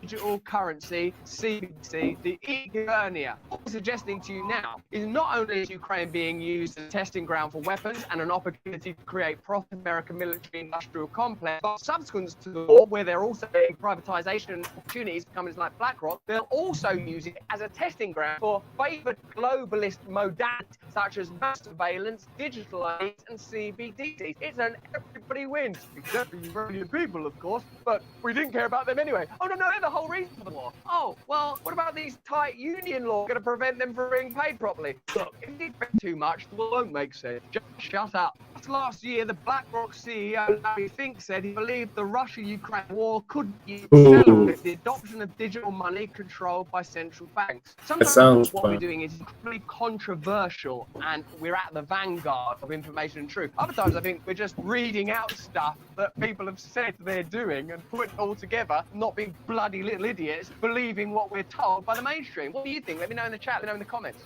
Zelensky and BlackRock CEO Larry Fink have agreed to coordinate investment in rebuilding Ukraine. Yes, I imagine that Zelensky will have a good deal of influence when dealing with Black.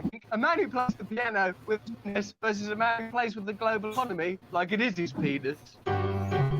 In a letter to shareholders, Fink wrote that this could prove to be one of the outcomes of the war that are currently, by and large, under the radar. Listen, this is under the radar now, and we're testing out some great new radars over there, which you profit from, by the way. According to Fink, whose company manages $10 trillion worth of assets, countries around the world will be reevaluating what he called currency dependencies, and hopefully nothing's much more fun than pissing off statists. The CEO's letter shows that the trend major financial players started to take cryptocurrency seriously continues. Do you remember at the beginning of digital currencies? This stuff, it's bad, it's wrong, it's immoral, it's evil. Are they still doing it? Right? We're in charge of it. We should be allowed to do it. Give it to us. It's not fair. And now it's like Larry Fink and top players and Rishi Sunak. CBDC, we've been interested in them for a long time. In fact, I invented them. CBDC is the best thing ever in the world, and we're born out of the 2008 financial crisis. Other coincidence, because BlackRock, JP Morgan, and Goldman Sachs were also in the 2008 financial crash. It's amazing how these guys just keep cropping up. This one, it was treated with distrust and even derision for a long time. But now Fink writes that BlackRock clients are becoming increasingly interested both in cryptocurrencies, stable coins included, and in the blockchain tech that underpins them. And for that reason, BlackRock now considers centrally controlled digitally as an emerging class of assets that the corporation is studying some juice today too. Clients better. And of course, the people of Ukraine. Got some oil for the car and I need juice. People of Ukraine. What are we gonna do to help the people of Ukraine? Would it help them if we made loads of money? We think there must be a way that we can make money out of these dead children. I think I thought of something. If we say we're helping them when we make no one will believe that. They're too stupid. But what if we just tell them that all the time? In the end, they can't think straight. Yeah, well, that'll work. We'll do that. In the past, overall positive about the future of digital money, he didn't appear to be a big fan of centralized and freedom-associated Bitcoin. I wonder why. Could it be the association with freedom and decentralization, meaning that it couldn't be controlled and might be useful to ordinary people who haven't passed through the hierarchical systems at which these establishment and elite figures sit at the summit, dictating to the rest of us through the WEF and their relationships in what we can and can't do? Maybe not. In his letter to shareholders, he noted even before the war in Ukraine, several governments, including the US, were looking into cryptocurrency and regulate their use. But it is risky and it is expensive. What we need is a war-torn country that we could pilot these ideas in. Oh, well, that's good because we're testing weapons over there. And guess what we're telling people? No, go on. That we're doing it to help Ukrainian people. But ultimately, won't it be risk for Ukrainian people if this war is sustained against a smuggler with capability? And in the post-war climate, Ukrainian people can't get good jobs and can't work under reasonable conditions. I know, but they keep believing it. If you put a sticker in your window, you can believe almost anything. Ukraine also hopes to team up with big tech for some big plans to make the war-torn country digitally inevitable, reporting statements made by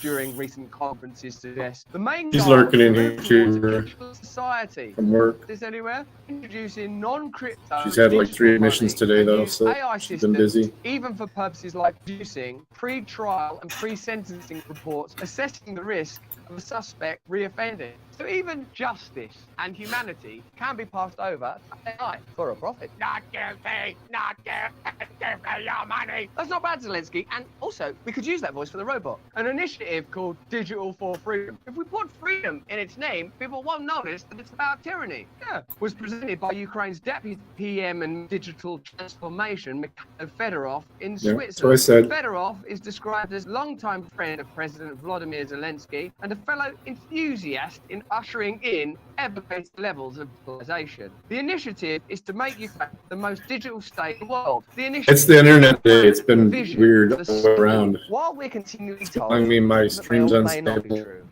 Got a stream infection here. Think that's true. What definitely is true that some of the most powerful interests in the world are benefiting, profiting from this conflict. My concern is that Ukrainian people will not benefit in the short term. There's the potential for nuclear conflagration, and it looks like now, even for the rest of us, an opportunity to pilot StreamYard's link is there. In many ways, the Click on the pretty pandemic faces. serves a similar function that will ultimately lead to more and more centralized authority that cannot help but lead to less individual and community freedom for you and your family. So your differences between people that have a different political or cultural ideology are less significant than your differences with this increasing globalist centralizing force that is using incredible technology, pandemics and wars to advance the agenda that they had anyway, use these crises simply to legitimize things that they've always wanted to do and find ways to maneuver that that's actually the solution. In order to help Ukrainian children, we are going to give them a vaccine. No, sorry, that's the last one. A digital passport that will help us to monitor them as they go to and from their dead-end job. Get in line, get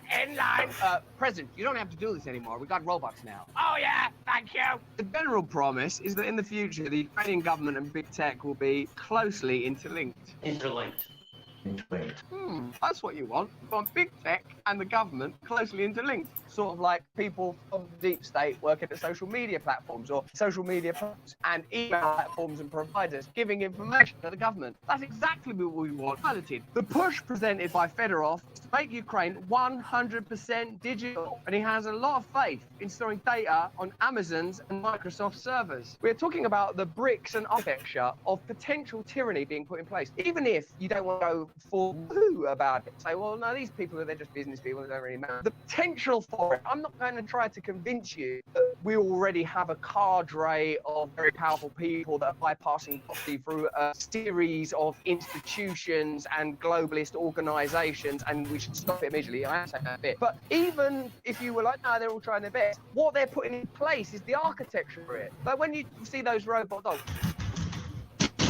this robot dog could help a blind person do the yeah, but the way the society is currently organised, does it seem like our absolute priority is helping blind people to the shops, or does it seem like total domination over all people as inequality increases? No, blind person to the shop. Get to the fucking shop. Get to the fucking shop. Hey, you don't need to do this anymore. Nobody's filming this. There's a war in China now. The plan is to allow Ukrainians to use digital services for all administrative tasks, like property and registration, paying customs duties, and starting businesses. And you can see how in a climate where the narrative you're sold is a humanitarian one, that these companies are here to help you, where turning up the Golden Globes to say thank you to BlackRock, JP Morgan, and all of that stuff, you don't think, hey, wait a minute, are they going to be able to track all of our movements? Are they going to be able to shut down dissent? Once you have digital surveillance and the ability to shut down their bank accounts and stop them driving their car, identify exactly where they are in your 100% digital society, what you're getting is a pilot for dystopia, a practice ground, first for the weapons, then for what follows all of us. Now you can see what the motivation might be. You just have to ask yourself the same question I ask myself when I'm confronted with this information. Do you think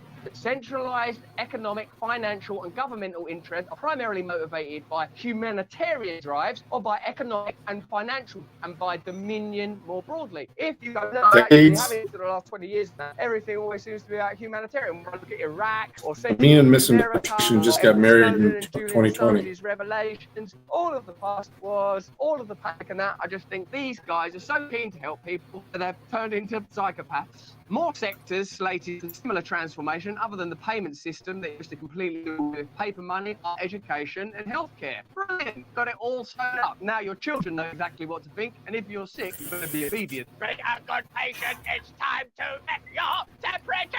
Well, at least it's a finger. Have you seen him play the piano? In his own appeal made on several occasions, Zelensky made it clear he expects big tech to build this infrastructure. Oh, they'll build it, and they'll own it. Ukraine, meanwhile, already has pilots that produce pre-trial and pre-sentencing reports assessing the risk of a suspect re-offending, the reports say. Maybe I've gone mad. Maybe I'm thinking too much. I'm reading too much disinformation. I'm sure there is no plan to turn Ukraine to a techno-dystopia and attract globalist interests, piloting new schemes that will benefit centralized big tech surveillance government relationships while disempowering ordinary people and offering favorable tax breaks too. Let's have a look at a video Fedorov published outlining his vision. This will put us all at ease. 2030. The history of the new Ukraine is studied all over the globe. Why? Because Ukraine became the most digital and convenient country in the world. So convenient. Scripts have replaced bureaucrats. 500,000 former public servants are successfully integrated in the new economy. That means you've privatized government. No more red tape, but paperless. All that red tape protecting people. No more banknote, but cashless. All that paper, meaning you had contact with your own resources. Yes, we became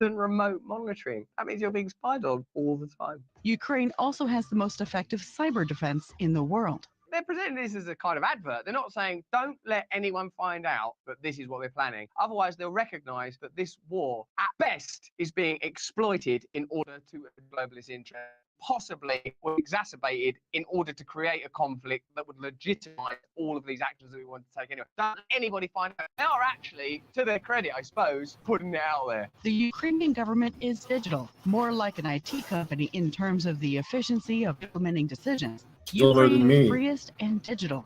This is all because international partners and the world's leading technologies supported Digital for Freedom initiative. Digital for freedom. If it's got freedom in the title, it must be good. And who do we look to when we want freedom? Why, it's big tech, the big state, and unelected. Yeah, I got married when I was funded 11. by the Would same have been old around the faces. cradle. And united to help Ukraine recover through digitalization. Building a new Ukraine together, free and the fastest, brave and digital. Well, there you go. That may, at first glance, look like a Huxleyan dystopic vision that implements all of the globalist agenda that many of us have long feared. But surely, if it's all for the benefit of Ukrainian people who are supposed to be helping, right, it all makes sense. Zelensky's government has imposed some of the most aggressive anti-worker, remember, worker, people, passing legislation that deprives around 73% of workers, people, their right to union protection and collective bargaining. And once they're up against a cyber state underwritten by big tech, where your every action is observed, your every transaction, whether that's financial or even biometric, is observed, tracked, exchanged. They are going to need some sort of human connection. And don't you feel like me that all of this ingenuity actually could be used for good? Of course it could. Of course there's a utopian version of that, and I don't know how they're managing to make it seem so bloody terrifying. Actually, it could be wonderful and brilliant if everything was democratic, if people were involved in it, if it was voted for, if it was understood, if the end point was not profit, but the advancement of our country, the protection of one another, the right of individual and community freedom, then this would all be fantastic advances endeavors. But when you look at the names involved and the agenda so far and history, do you feel that that is where this is heading? Do you still feel that this conflict is a humanitarian one with no interest other than for Ukrainian people to survive under the advances of a foreign aggressor? Russia is a big, scary country, and Putin is a big, scary guy. But there's clearly so much going on that ought to be discussed, reported on, subject to democratic process. Forget the Armageddon. I mean, I never thought I'd say that. Forget potential Armageddon. It's like in the event that there isn't a nuclear war, they've got clear visions for what the future is going to be like for you, for your children, your money, your health going forward. Unless you think that this is just to help Ukrainian people. I'm a bit suspicious. But that's just why. Let me know what you think in the comments in the chat. Remember, pass this video, turn on the notification bell, subscribe. You are our hope. We need you. You already have, but we need you all day long over their centralized systems. Join us. Don't report that any of that. Stay Actually, free. I want to see this rant. Stay free with Russell Brand. See it first on Rumble. It's extraordinary that and brilliant that you Jimmy made Dore, I a like him. distinction between the American people and the American elites that operate on behalf of global corporates. Wasn't it astonishing to see Zelensky crop up at the Golden Globes in a beautiful piece of propaganda? Isn't it alarming to hear Zelensky list the names of the global corporatists that will be charged with rebuilding Ukraine? JP Morgan, Goldman Sachs, BlackRock, these great Goliaths listed as if they were the Avengers, as if great heroes on the world stage. Jimmy, for your participation today in this conversation, I thought that the list of demands that the anti-war rally that you're participating in were quite egregious and ridiculous. But having heard your oratory today, I think you might just get them. Let's have a look at the list of demands that the March on February the 19th are advocating for. Those are pretty bold demands. I would like to invite any who's against the war in Ukraine, for whatever reason, to join us. So those are 10 demands. Those are pretty big demands. I think we might even be mixing some issues there. So I don't care what you feel about any of those other demands, but if you're against the war in Ukraine, I invite you to join us February 9th at the Lincoln Memorial in Washington, D.C. If you're against war, show up.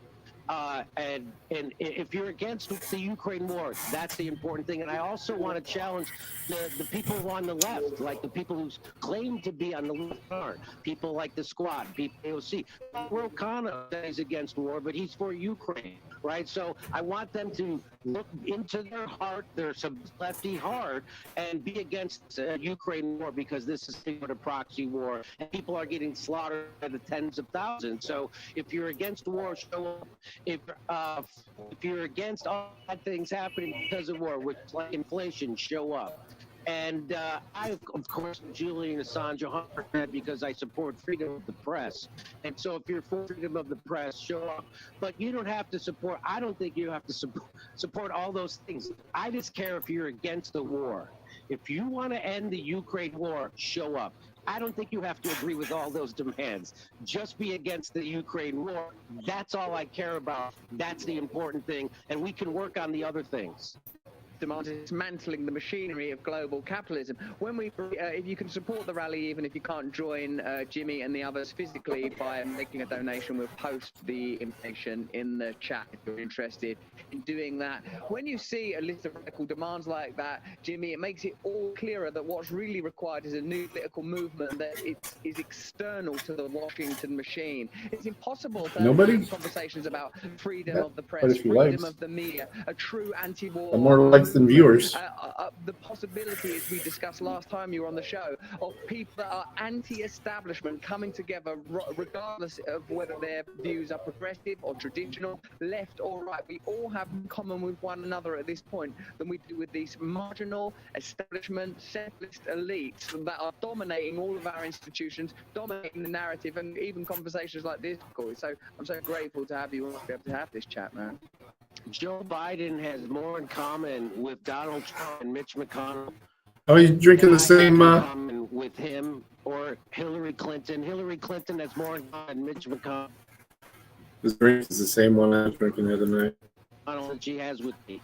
So let's keep that in mind, right? So yes, right now, the only people speaking out against this Ukraine war or imperialism in general, people on the far in the United States, people like Thomas Massey, people like Marjorie Taylor Greene was pilloried, but she's right on Ukraine. And so I don't care if you're wrong on everything else. I don't care if I disagree with you on everything else. If you're right about Ukraine and you realize that this is a proxy war that we need to end and stand up, then you can join us. And that's what I'm all about. February 19th, ending the war. United people in America don't want the war. Right now, the right wing of the Republican Party just won the rights to have votes on ending these wars. Now, before Nancy Pelosi wouldn't let that happen, and that's because we have two right-wing parties in this country. We don't have a left-wing party in America. We have two pro-war, pro-Wall Street parties in America, anti-work parties. And so that's where we're at in this culture, and why? Again, I don't know what's happening over in Europe, but in the United States, our government is completely captured by corporations, and the military-industrial complex, at the snap of a finger, can get $100 billion sent to the most corrupt country in Europe, and we don't even know where that money's going. In fact, not only we don't not know where it's going, but when people want to track the money, people in power in the United States, in our Congress, block that legislation at the behest of the military-industrial complex, so we can't even track where that. So this is 100% corruption, and that's the thing about Americans. They don't realize that. They think their government is regular corrupt, like, oh, Trump gave his son a job, Biden gave his son a job. That's regular corruption. What they don't realize is that the whole entire war is corrupt. It's all one big grift. What they don't realize is the entire military-industrial complex is a big grift. We spend 10 times more in our military than the rest of the goddamn world combined. We are completely corrupted in America. This is not any. People try to say, oh, we have to vote to save our democracy. We haven't had democracy in the United States for decades, and that is not hyperbole. Your government, your democracy was stolen from you decades ago, right? Which is why half the country is poor, low income, 80% of workers live paycheck to paycheck, 50% of wage earners earn less than $30,000 a year. Nobody has help. We still don't have health care in America. You go bankrupt if you get sick. You get bankrupt if you go to college. bridge, and we're spending endless trillions of dollars on empire and war while we still have people living under every bridge. You know, I get up in I comedy tweeted this clubs in video Los at the beginning of Angeles where his. people don't know I'm going to be there, so they're not my fans. So when I get on stage, I'm talking to regular people, a cross section of America, and I'll say, hey, you know, isn't it amazing we can send $100 billion to Ukraine? And you know, if we're sending $100 billion in weapons to a country, it's because we care about their people.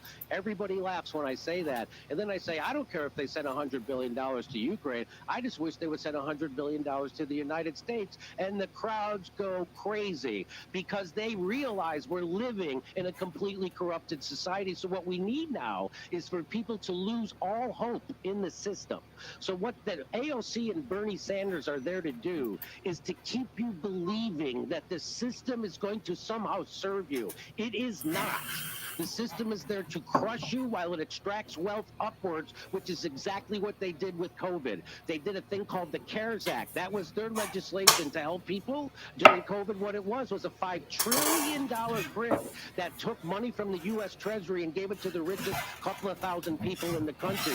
You know, in other countries, when they did lockdowns, they made sure the workers got their paycheck. You know, they didn't do that in the United States. They did it in every other country except here. They just locked you down. Then they promised they were going to give you $2,000 in relief, and they didn't even do that. They gave you $1,400. So they've been crushing people in America. And what the establishment has been doing, they implemented a controlled demolition of our economy. And what they want you to do is blame your neighbor for the pain you're feeling because of that, because your neighbor wouldn't take a vaccine that didn't work the way they said it did in the first place. Well, I'm not going to hate my neighbor, and I'm not going to blame my neighbor for the pain I'm feeling because he's being crushed just like everybody else by the same oligarchs. I'm going to join with my neighbor, and I'm going to oppose the oligarchy. And that's the thing that scares them the most. When the left and the right realize we have more in common that separates us and we share a common enemy, that's actually how shit gets done. And that's why I'm inviting people from the Republican Party, people from the Democratic Party, from the Green Party. I hope the Green Party can show up and be anti-war. It would be nice to see the Green Party actually be anti-war. So I'm inviting everybody from all, I don't care if you're a socialist, a communist, a libertarian, a right-wing Republican, a left-wing Democrat. I implore you to show up and fight against the hegemony, the imperialism, the war machine that is raping the world and stealing our future. Jimmy Dore there. What a fantastic set of speeches from Jimmy Dore. You can join him Rage Against the War Machine on Sunday, February the 19th, and you can support that. We'll put a link in the description if you're unable to attend. If you want to see Jimmy live, you can go to jimmydore.com right now to get your tickets to see Jimmy live. Jimmy, that was a really beautiful, inspiring, and invigorating. I mean, I think I essentially was a viewer for that incredible oratory. Thank you for your ongoing passion. Thanks for your brilliance. We're coming to your country soon. We're going to be in LA, Jimmy, so we'll come and check you if that's possible. When? I would love to see you. Sure. Are you doing shows? Yeah, maybe I'll come check. Like, if you're live around like the beginning of March, and we're going to be in the US from like the end of February, and then for the first week of March, I'd love to do some stand-up out there and see if you've got this unified hybrid audience that you're curating over there. I'd love to participate. Great work you're doing. Okay, I'll set it up. I'll set up a show. I would love to have you. Jimmy, thanks so much, man. Lots of love. Jimmy's on Rumble. You can watch Jimmy every day on Rumble as well. Stay free with Russell Brand. See it first on Rumble.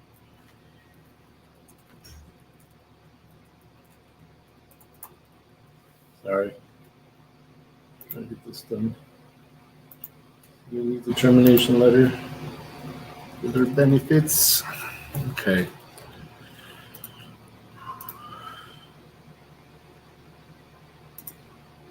Look at that guy. Isn't he hot?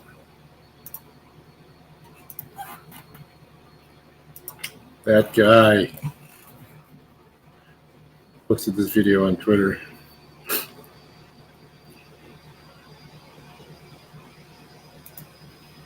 I was going to go back and give credit because he gets credit at the end of it. I should have.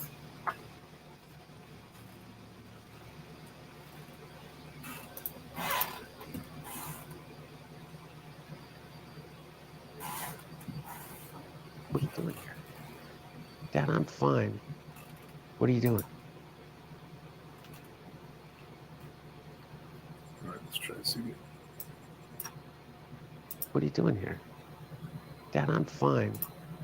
What are you doing? Well, look, the mistakes get made. Well, I made a lot of decisions that I probably shouldn't have made. It could lead to just a horrible outcome. We're in a better position economically and politically. We still have real problems. To me, it's not something that is difficult to explain. Look, there could be a laptop out there that was stolen from me. There could be that I was hacked. It could be that it was Russian intelligence. It could be that it was stolen from me. Not one serious journalist has ever come to the conclusion that I did anything wrong or that my father did anything wrong. Thank you. I guess you get asked, I don't guess, you get asked the question, are you on drugs? You use drugs. I probably smoked more Parmesan cheese than anyone.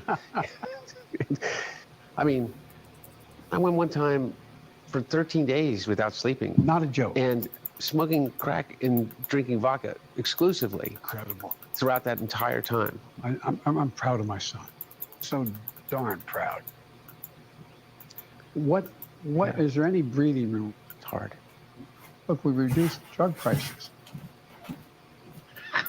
You should definitely watch out for your kids, especially if they're hanging around a lot of Italian restaurants with Parmesan cheese. And I always wondered what a conversation would look like between the Bidens and through meme magic. Now we finally know. Welcome back, beautiful and amazing human beings. My name's Luke Rudowski here of WeAreChange.org, and we have a plethora of absolutely crazy, bombastic news to get into today, especially when it comes to American geopolitical developments surrounding a balloon. Yes, everyone loves to talk about the balloon. We're going to be talking about it extensively, as well as some very serious questions about it that should raise some very serious concerns, not just for the Democrats, but also for the Republicans as well. We're going to get into that, plus a lot of other domestic news that's happening inside of the United States. But before we do, the clip that we played in the beginning of this broadcast was done by the extremely talented Maze Moore on Twitter.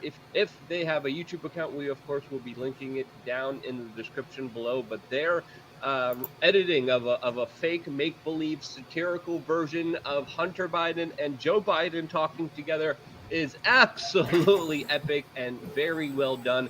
If you haven't subscribed to @MazeMoore, what are you waiting for? Truly incredible work that definitely deserves a lot more viewership and eyeballs on it, as it is becoming more and more critically important to support the arts. The most important art of all, memes. This is, of course, something that very prestigious members of the corporate media establishment, people who take themselves way too seriously, like Don Lemon, don't understand. This says he has become a meme many times through his ridiculous stances on issues, as today we're also finding out that he likes to allegedly scream and berate his fellow employees to the point where they are crying and leaving off stage because she allegedly interrupted him during a live broadcast. And what did you expect at the, quote, most trusted name in the news that is suffering the worst ratings week in over 9+ years? This as recently the network has had a major shakeup and has demoted Don Lemon from one of the most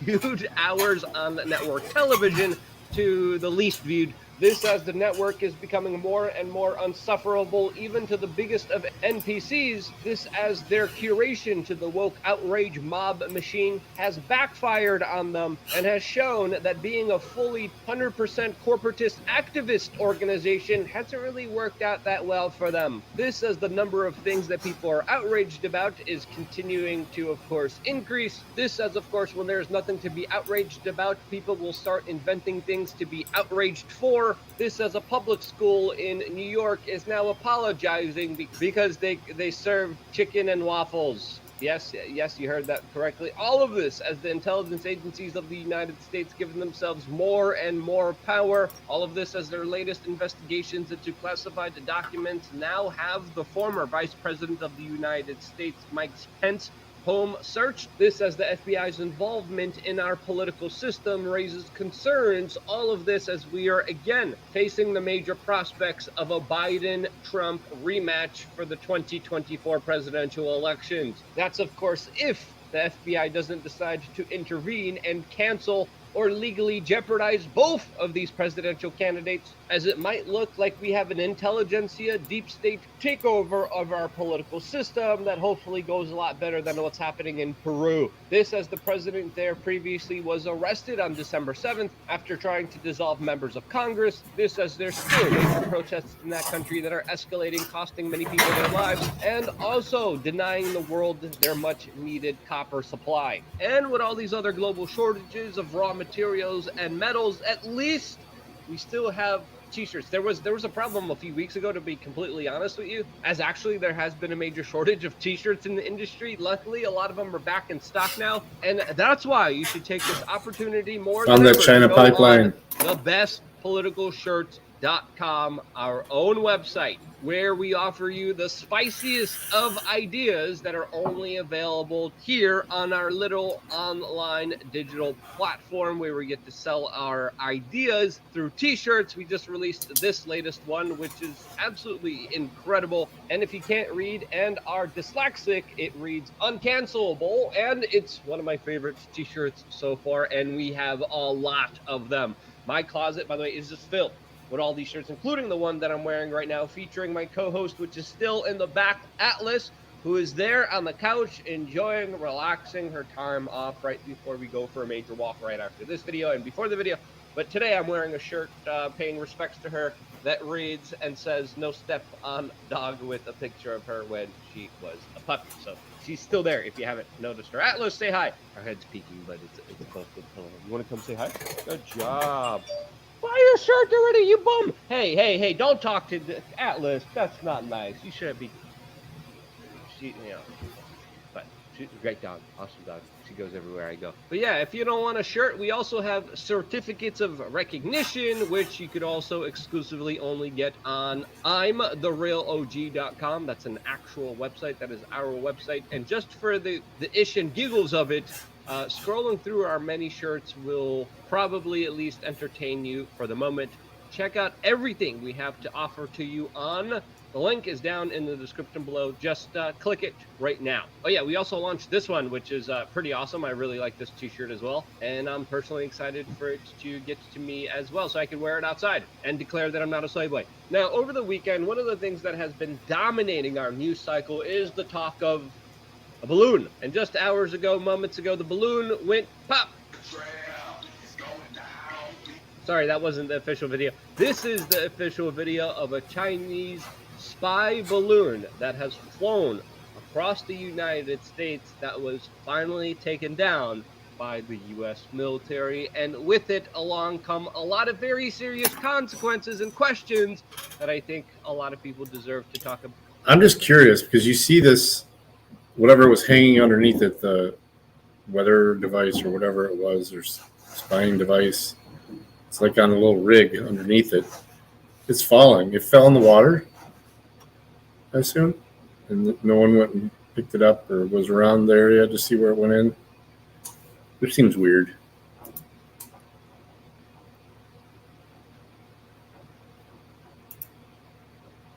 About in a real perspective that is not dominated by the military-industrial complex. Now, of course, there was a lot of critique and pressure on the current president of the United States, since, of course, many of his administration's policies have been greatly benefiting the country of China, especially with the United States giving Afghanistan and its natural resources to China on a silver platter, especially when it comes to some of the business practices here that punish businesses in the United States that allow China to violate them internationally and ship over their goods to the United States, creating an unfair advantage against American businesses. And let's be honest here, Joe Biden, as a career politician, could be argued in many instances has served the people of China more than he has served the people of the United States. That criticism might be a little hyperbolic, but it's not out of the realm of discussion, especially when it comes to a lot of the policies, a lot of the moves that he has made throughout his entire political career that has benefited the multinational corporate state that is intervened and interwoven with China. And that's why there was a lot of criticism against the President of the United States for not taking down this balloon fast enough. This, as the Pentagon spokesperson made an announcement that this Chinese spy balloon would not be taken down. This is now the official version of events, is that this balloon was being tracked, that allegedly its signals were being jammed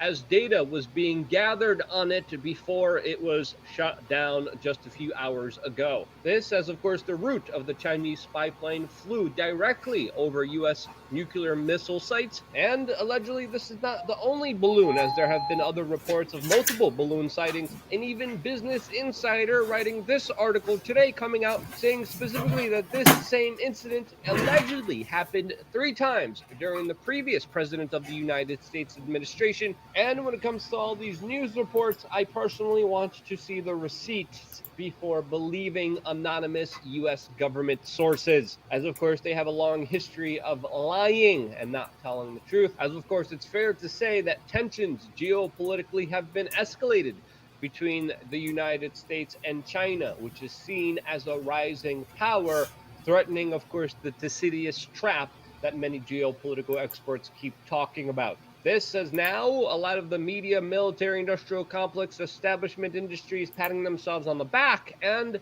in my opinion, for what? We have the largest, quote, defense budget in the entire world. We spend more on the military than a large majority portion of the entire world combined. We have the largest defense budget in the history of the world, and literally a single commie floaty boy is able just to defeat it. All of this is right before the Secretary of State is supposed to have his visit to China. And I think it's worth asking here, how in the world did we get here when we spend so much money on defense? And clearly what we're paying for is not getting our money's worth at all. As of course, this is not the first time that U.S. national air defense systems have failed us, particularly in 2001, but that raises a lot of other questions that we simply do not have time to get into in this particular video. But this is not the first failure of the military-industrial complex, as of course there's also a lot of very interesting developments coming from the conflict in Ukraine, which is the larger proxy conflict between the East and the West, with previously the nationalinterest.org writing a very interesting article a few years ago that was entitled, quote, "The U.S. Army's artillery is outmatched by Russia's big guns." And now, with all the latest developments happening specifically in the Bakhmut area of Ukraine,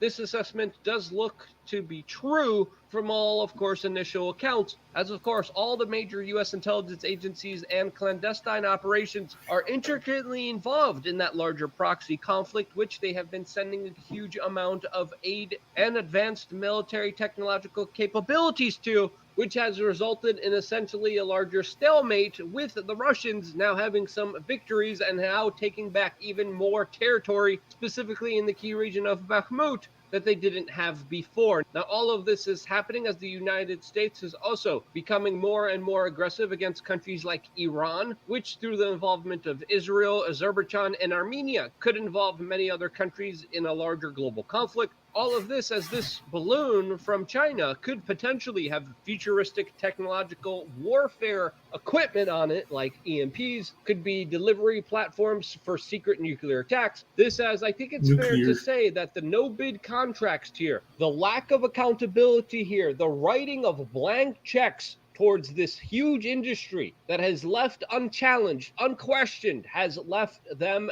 to be able to do what we want. And historically, when it comes to any business, when it comes to any enterprise, when it comes to any larger kind of initiative, whenever you don't have a free market, which the larger socialists at the military-industrial complex do not, they're essentially commies, you have the degradation of an institution or a product they're serving, as of course, with there being no competition, there's no incentive to provide anything that is good. As time and time again, we hear about wasteful spending, corruption at the industry that is not just devaluing the purchasing power of your dollar and causing massive amounts of inflation, but at the same time creating a product that is absolutely useless and will not be able to protect you. It's all a racket, and your money is paying for it. That's what I think is really happening here. What do you think is really happening here? Let me know down in the comment section below. I wouldn't be here if it wasn't for you guys actively watching, sharing, and getting the t-shirts. And because you do, this is why I am here and why I love you guys. Stay tuned for more here on wearechange.org.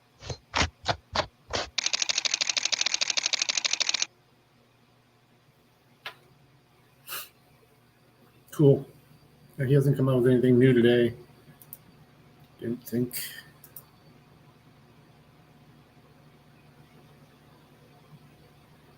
No.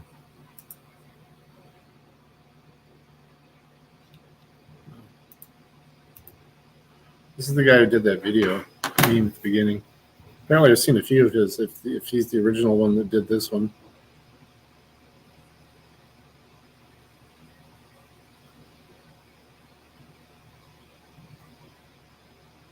Yep.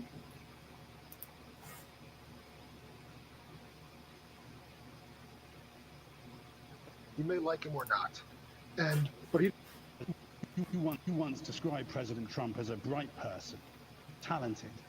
How would you describe President Biden? Well, even now, I believe that former U.S. President, Mr. Trump, is an extraordinary individual, talented individual. Otherwise, he would not have become U.S. President. He's a colorful individual. You may like him or not, but he didn't come from the U.S. establishment. He had not been part of big-time politics before, and some don't like it, but that is a fact. President Biden, of course, is radically different from Trump because President Biden is a career man. He has spent virtually his entire adulthood in politics. Just think of the number of years he spent in the Senate. A different kind of person. And it is my great hope that, yes, there are some advantages, some disadvantages, but there will not be any impulse-based movements on behalf of the sitting U.S. president. You once described President Trump as a bright person, talented. How would you describe President Biden? Well, even now, I believe that former U.S. President, Mr. Trump, is an extraordinary individual, talented. Not your father's Republican Party. This is a different deal. They are not who we are. They're not who America is. Because this is not your father's Republican Party. I call them the new Republican Party. This is not your father's Republican Party. I remember working with Republicans. And by the way, this ain't your father's Republican Party. This is not your father's Republican Party. This is a different group of folks, ladies and gentlemen. Not every Republican is a MAGA Republican. Not every Republican embraces that extreme ideology. And not all Republicans, but the radical right in the Republican Party. This ain't your father's Republican Party. Not a joke. This is not your father's Republican Party. This is not your father's Republican Party. This is a different deal. They are not who we are. They're not who America is. Because this is not your father's Republican Party. I call them the new Republican Party. This is not your father's Republican Party. I remember working with Republicans. And I believe in redemption. And I would just ask anyone watching, I would say, if you've seen Shawshank Redemption, the movie, and if you, at the end of the movie, you would vote to have Morgan Freeman's character die in prison, then that's the choice. Did you know there were more than 2 million cocaine addicts? Cocaine addicts are specifically inclined to violence more than any of the other addict population. There is no rationale for having the limited prison space and no availability for federal prison space for state cocaine addicts. Now, maybe you knew all along that there were 2.2 million cocaine addicts who are responsible for spawning the violence and the increase in violent crime in this country. Maybe you knew it. It's a tiny fraction. Do you use cocaine? I'm not really sure I understand your question. Are you a drug user? Do you use cocaine? I use captioning. Popping pills to smoking marijuana to heroin to cocaine. Do you? The campaign itself is incredibly difficult.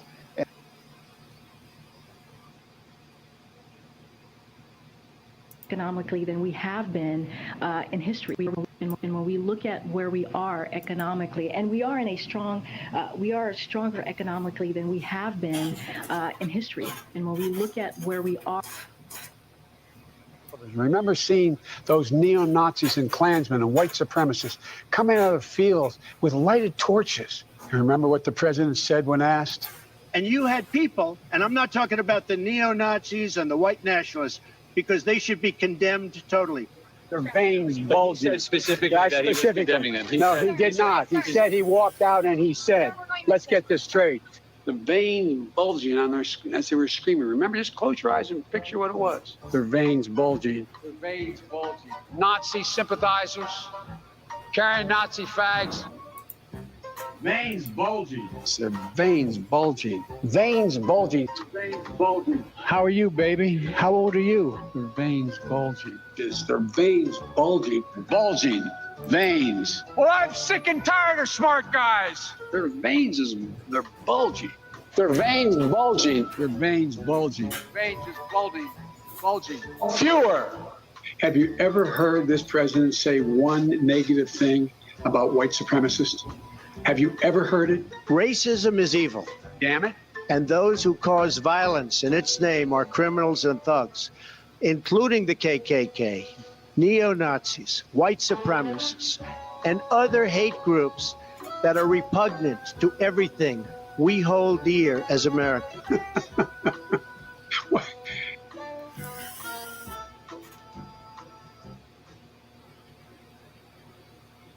I'm fine.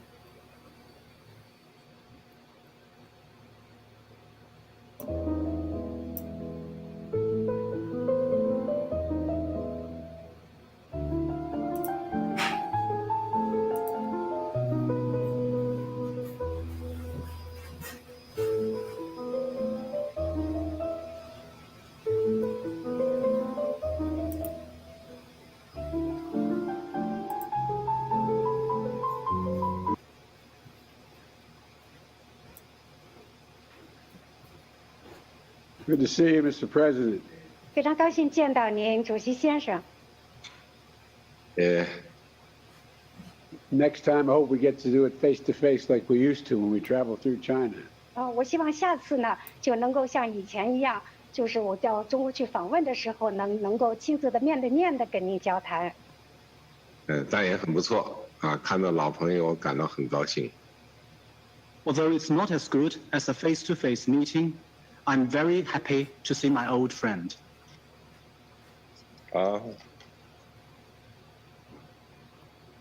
Lunch? Come on, man. We have mortgaged our foreign policy. Everyone's out there going, oh my God, how in God's name, the Chinese came here and the president didn't get anything. Guess what? They own us. I mean, they're not bad folks, but guess what? They're not a competition for us. And I know him well, and he knows me well. I've known Xi Jinping for a long time. I've probably spent more time with Xi Jinping, I'm told, than any world leader has. Bright and really tough guy. Very, very straightforward. He's very bright. He's very tough. But he's a smart guy. We had a 2-hour conversation for 2 hours. It's not about punishing them for the COVID virus. I made it real clear. If he tariffs, what do you want in return? Or are you just going to scrap them without any concessions? The way China will respond is when we gather the rest of the world that in fact envision and free in open trade and making sure that we're in a position that the world that we deal with WHO the right way. He's doing in Hong Kong, what he's doing with the Uyghurs in western mountains of China and Taiwan, trying to end the one China policy by making it forceful. I said, and by the way, he said he gets it. Culturally, there are different norms at each country, and their leaders are expected to follow. I'm away impressed with the president's candor, determination, and his capacity. We want to see China rise.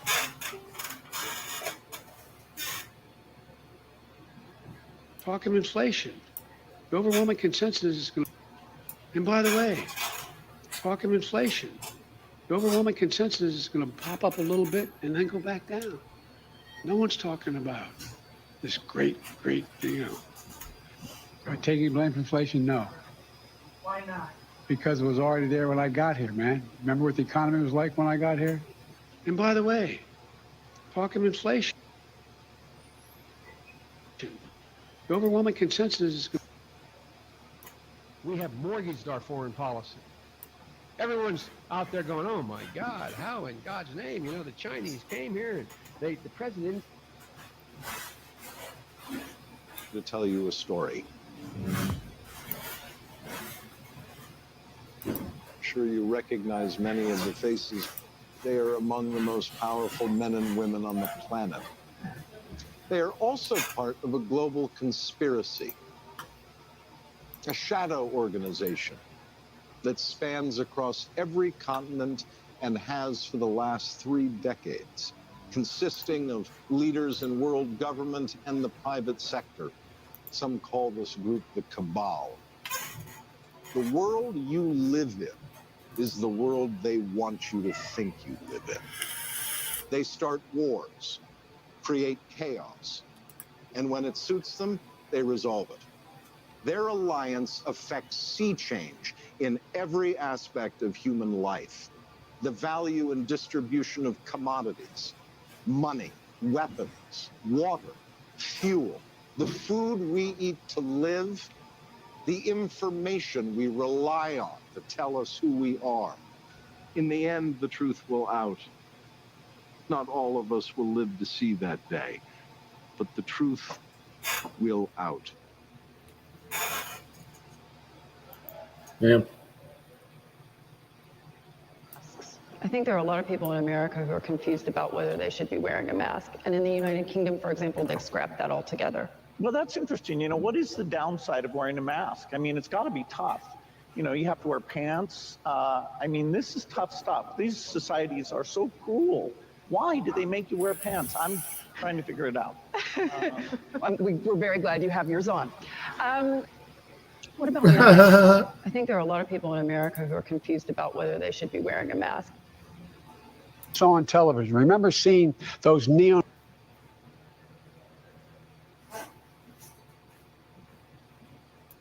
to do anything other than try to protect us by whatever means are necessary. I mean, I wonder what my friend from California would said if this beating case we saw out in Los Angeles, if in the process of that beating, that person confessed to having murdered somebody. Should it be admissible? If in the process of that beating, I asked that question to my friend. What was the fellow's name? Rodney King. If when Rodney King was being beaten, the guy we saw on television, in the process of that beating, Rodney King confessed to a murder that he did commit, should Rodney King be convicted under our laws? That's my question. I don't know under those circumstances. I really don't. See, that's the problem. The fact of the matter is, the answer is probably no. Probably no. Right. Yeah. I think I don't know how the courts would construe that, but probably no. Well, usually the courts construe beatings, eliciting confessions, as not a good thing. And the reason they do that is we have a proposition about self-incrimination in our country. As a matter of fact, not only usually, always do they construe it that way. But my point is, there would be, assuming somebody had committed a murder, if the police beat the confession out of him, and he did commit the murder, and confessed to it, and that's what convicted him. Now, I wouldn't want that guy going free. I wouldn't want that person going free. They did commit a heinous murder, but the only way we're able to convict him is the police beat him up with a hose. Should that person hose or a mag light? denied their constitutional rights?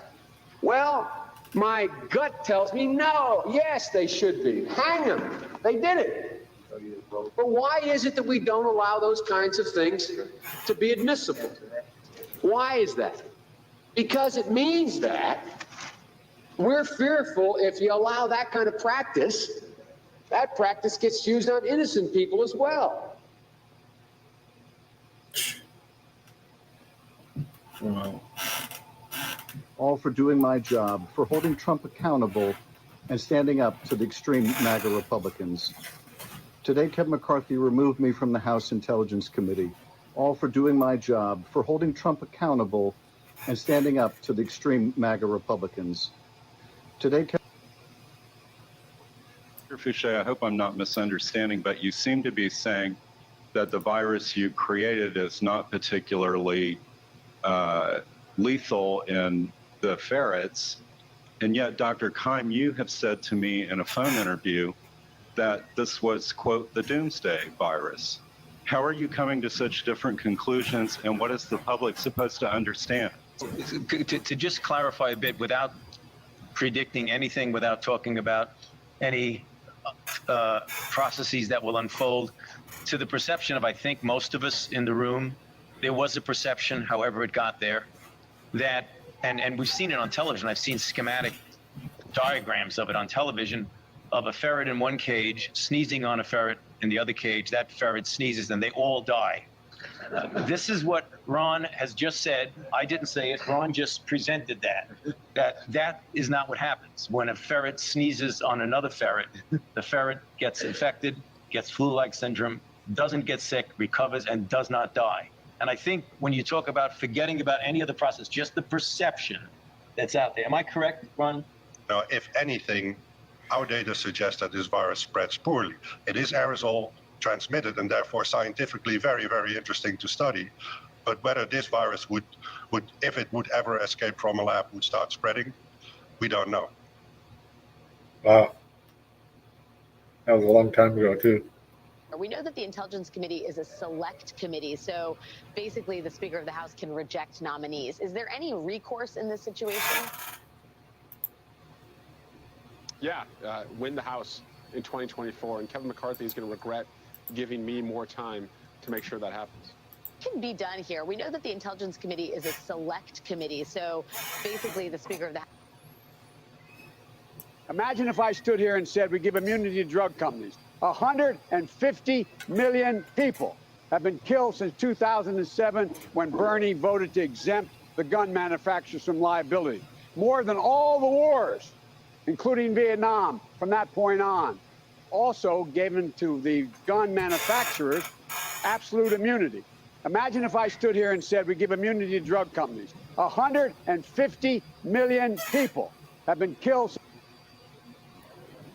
How do you know which strain you're targeting at this point? You know, every time a strain comes up, we treat it like if it would be a suspicious strain. And we start working on it to see if we'll overcome the protection of the vaccine. Once we discover that there is a possibility, immediately develop a kind of vaccine just in case the authorities will ask us to do it. It is not our job, other than discussing with the authorities. Howdy. Eventually, it's FDA, EMA in Europe, and other authorities. But looking at the data, we'll see. Okay. We want to make a vaccine that looks like that. And then we'll make again Friday, losing time, and I'm supposed to have came in for every single talk about starting a job somewhere. When it comes to working on boosters every year, how do you know which strain you're targeting at this point? You know, every time a strain comes up, we... Did we have an appointment set up? Be a suspicious strain. And we... I believe I did. You told me to come after 3 o'clock. Yeah, okay. All right. It's been a crazy weekend. Yeah. All right. So right now it's the main position that we're looking to make placements for is called Secreon. It's in Temperance. Okay. Would you be able to go down there? Okay. Do you have any forklift experience? Forklift? Yeah. No. Okay. That's all right.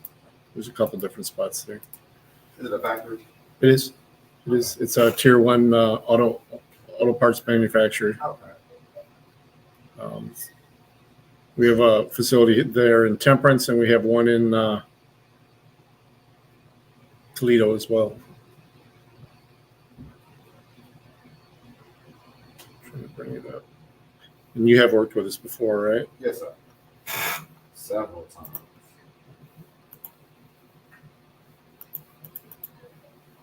Last 4? 0329.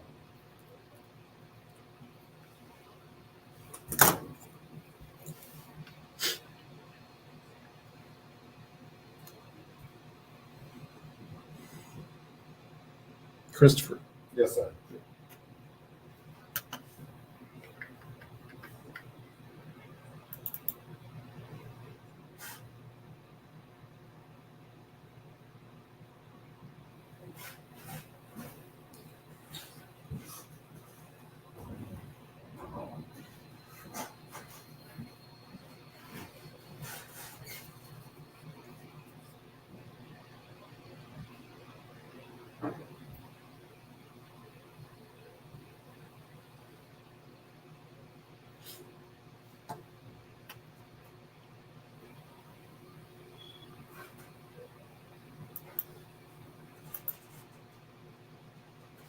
Okay.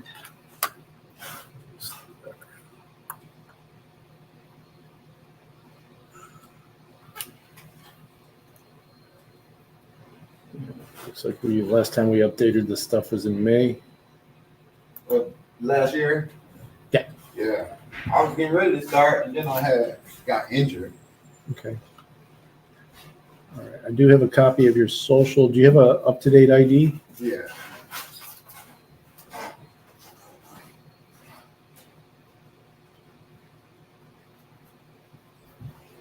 Thank you.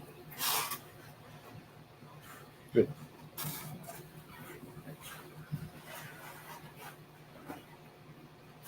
Scan this real quick.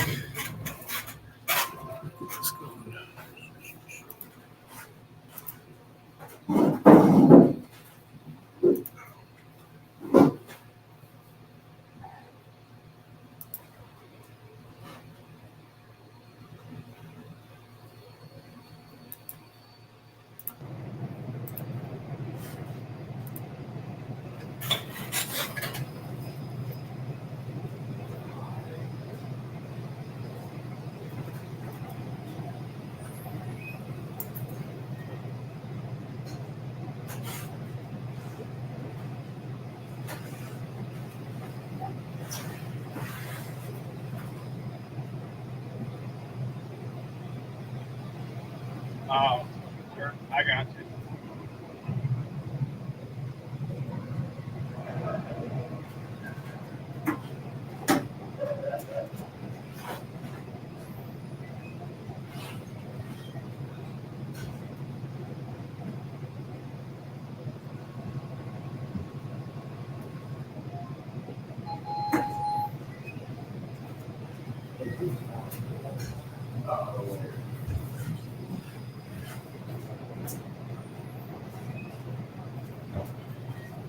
Hey, Boring, if you want to throw your second channel up in here, try and get you some more subs, bro.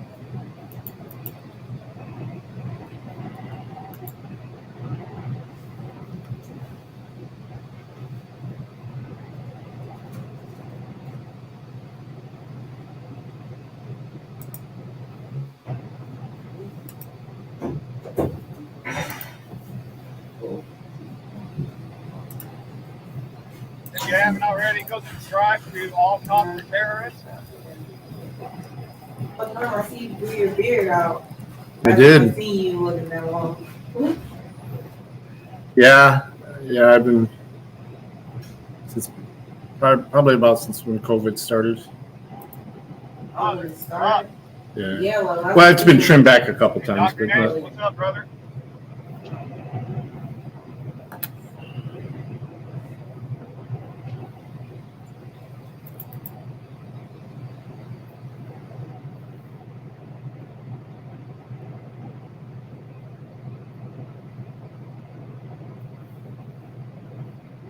Wow, what a dick.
And we are in Iowa.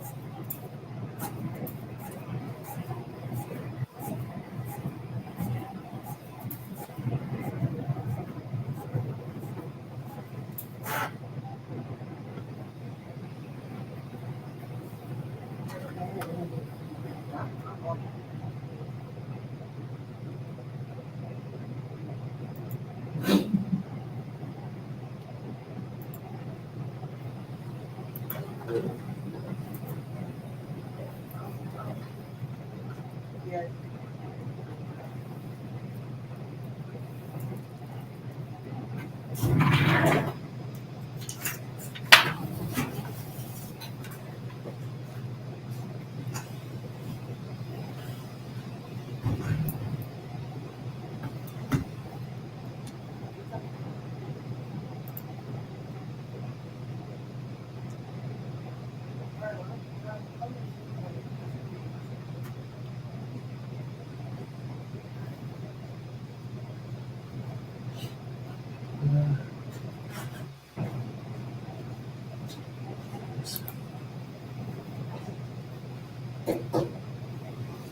Stop buying me some corn shine or corn whiskey.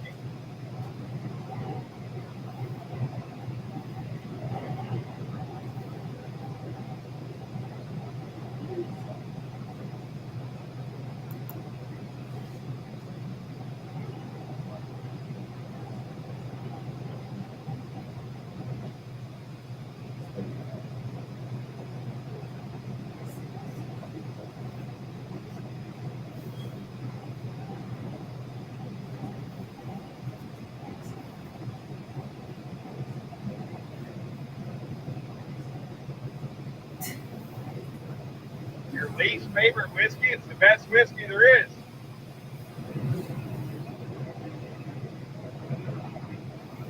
Smoothest.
Both sides.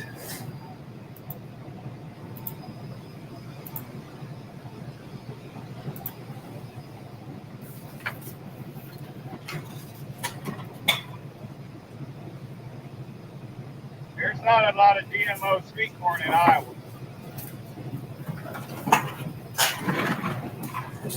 Chicago, what's up, bro?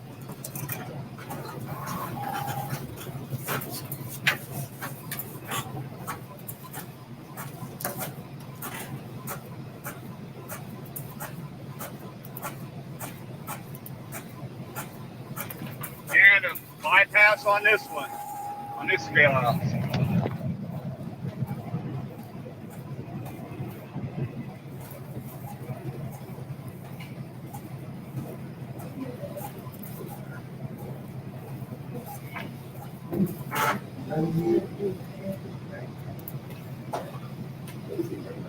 It's not the E-log, it's drive-wide.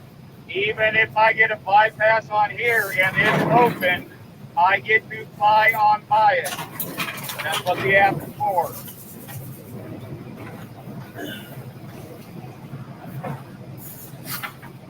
If they pull me over for it, I show them that, and it's a done deal.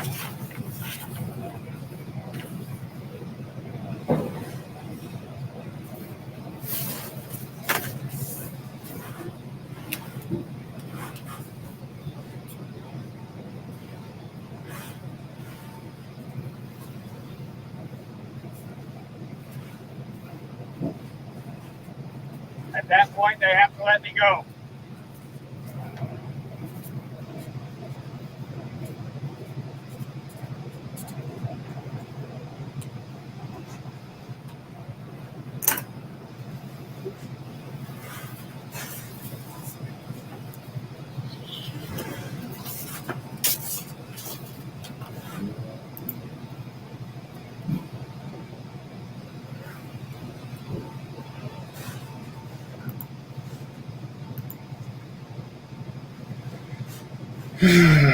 Dad voice. Who? Are you talking about me?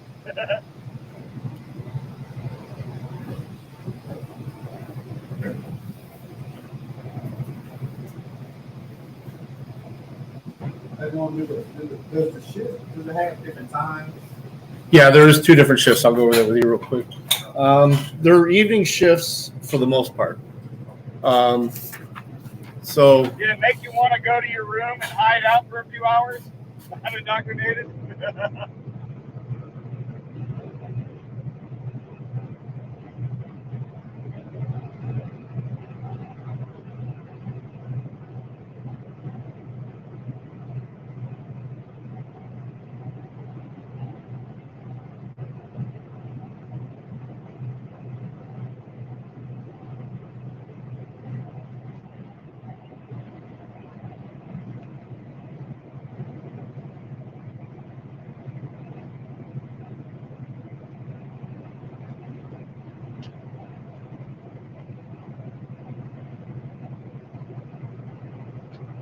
Kinda.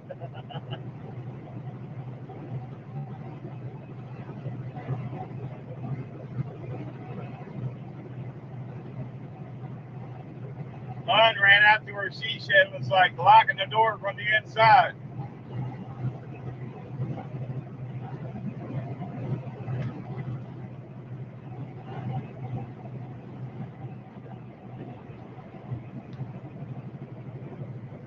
Over. What a dick.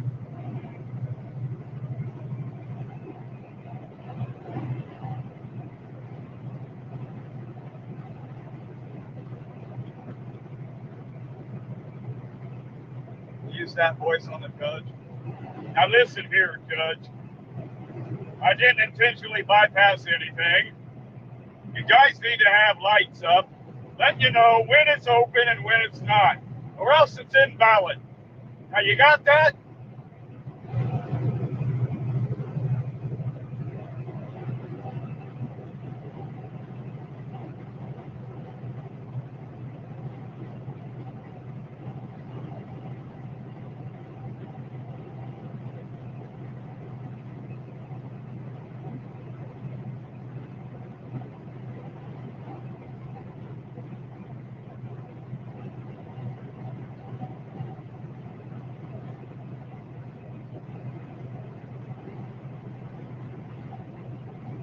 Sound like Boris Pimp?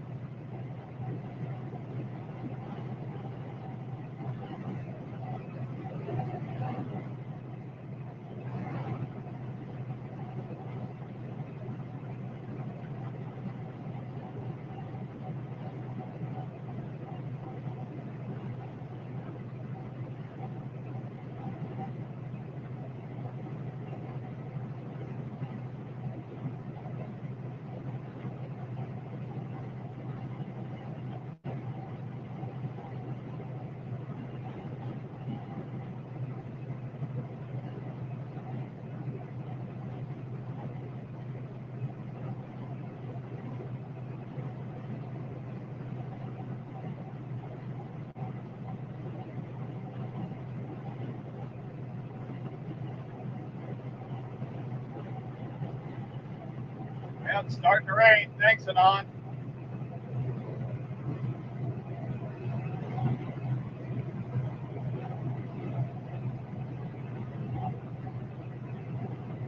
Peanut butter and butt crack. No, I think I'll pass on that.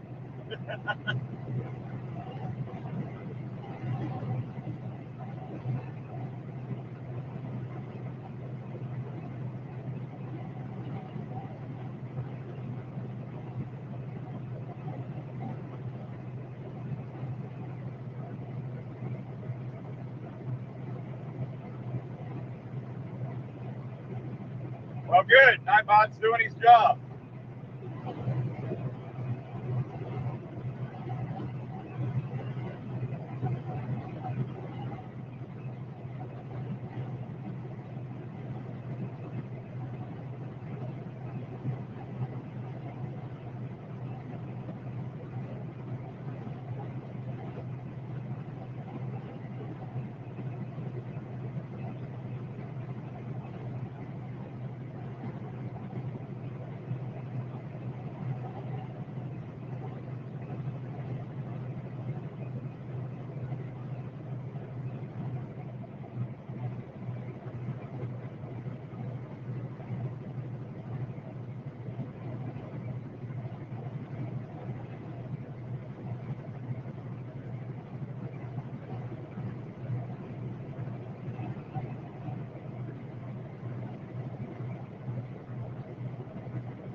I appreciate you, Chicago.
I'm headed home, Chicago. I got court tomorrow for my unlawful arrest.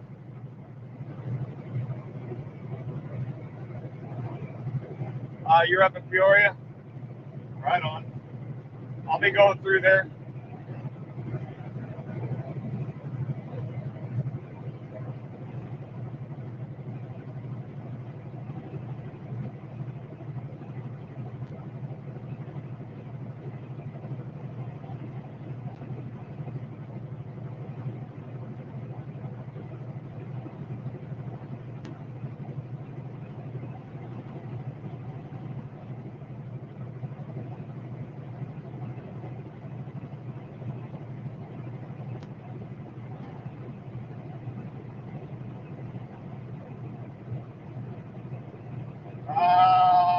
Maybe. That's a possibility, unindoctrinated.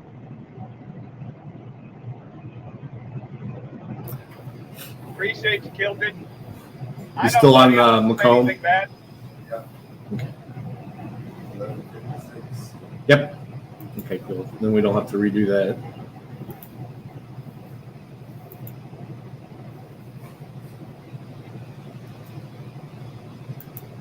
The phone number still ending in 9095? 6 miles here to go get some coffee. feel like I'm going to need it. So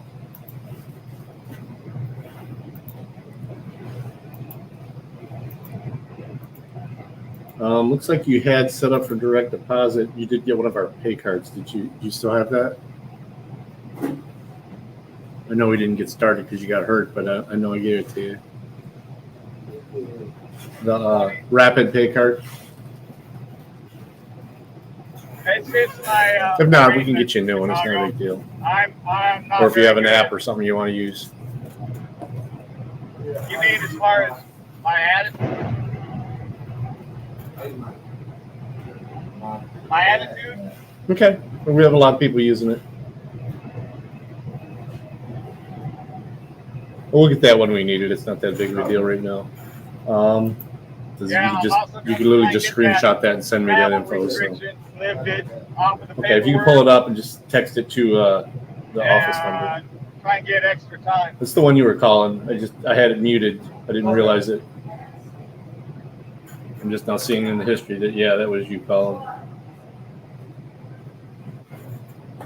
Just going to be a verbal request for more time for lack of opportunity of finding an attorney. Lack of response from public pretender.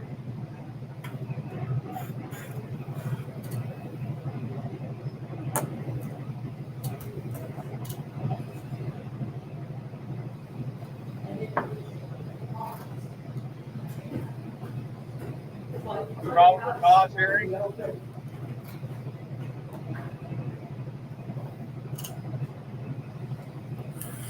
Yeah, I don't know what the rules of engagement for Illinois are as far as court, but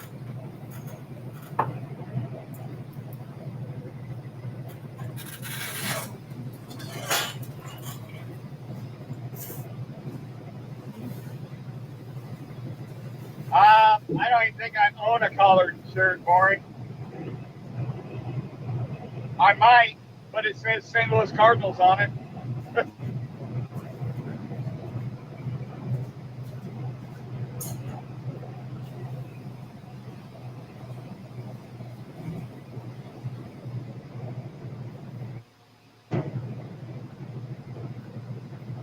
Hold on, Great Lakes is calling me, y'all. Hello. Oh shit, I'm stopping talking.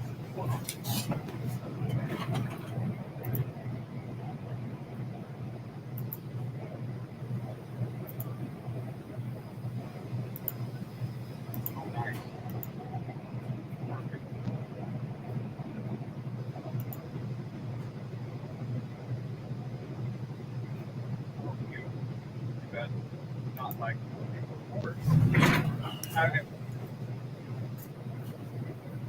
I don't know what good it would do having it before court, but it doesn't matter.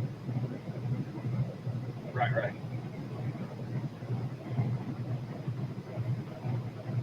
Oh, really?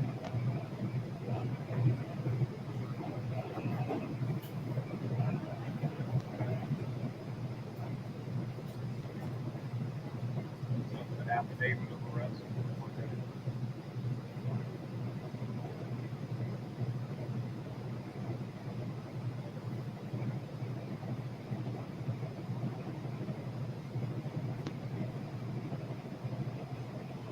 Their basis for charging me there.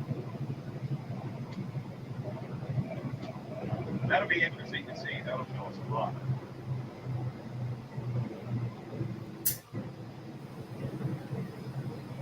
Okay. All right. How about you?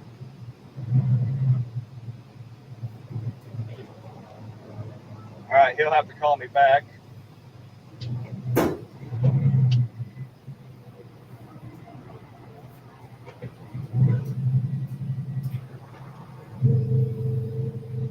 So sometime tomorrow, hopefully, we will have the affidavit of facts. Change the password to something. Well, there he is again. Hold on. And then log back in. Hello.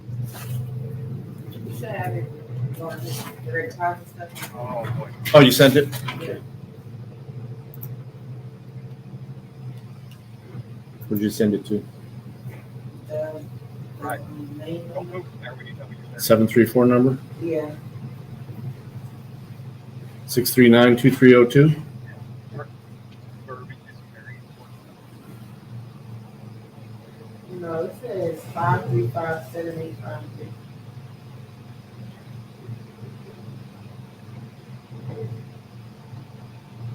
I don't know whose number that is.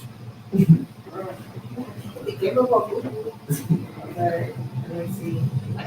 734-639-2302. Hell yeah.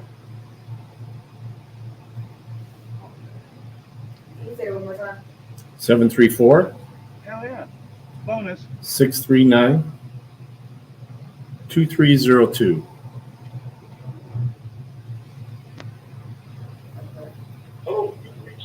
Cool. Yeah. I'm just gonna ask for that travel restriction to be lifted, and probably request more time to prepare my defense.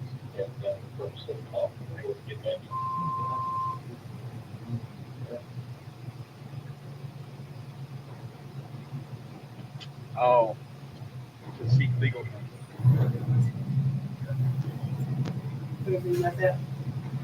That's fine. Takes it a second. I got to go in here and get coffee. Yep, got it. All right, man. All right, bye. Perfect. Save that.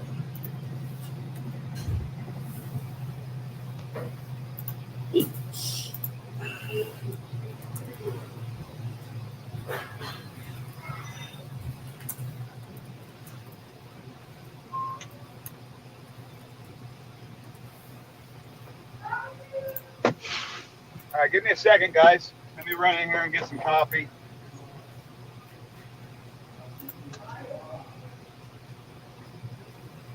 My username is in my name. Just Chris.Thurman. Uno momento, guys.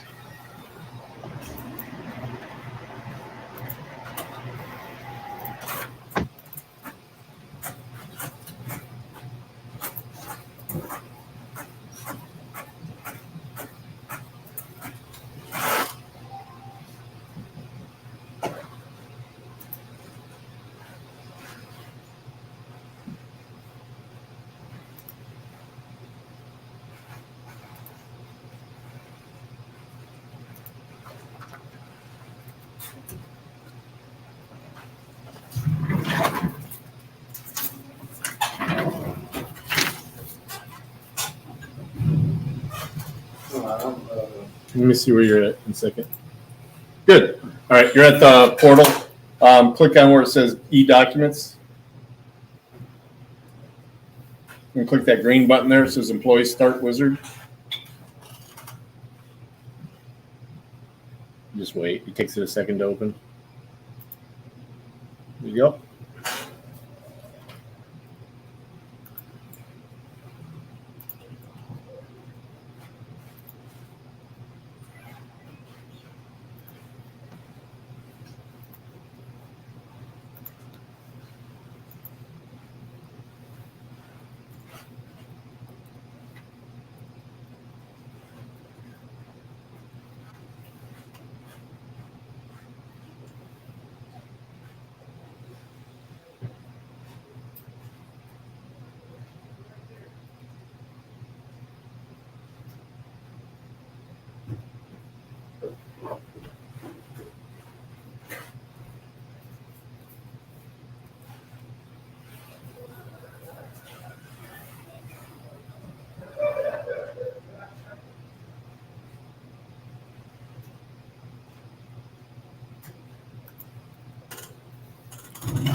You got that direct deposit already in the system?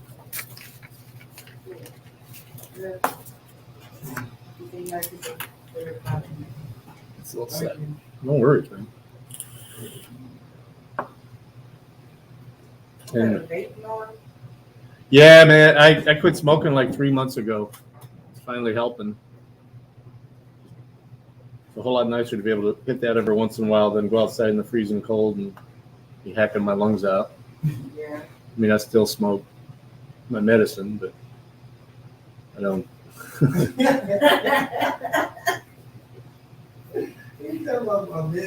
Hey, I got my card. Well, when you're in a position, in some of the positions I'm in, you need to have a card because they'll fire you on the spot. You can smell like it.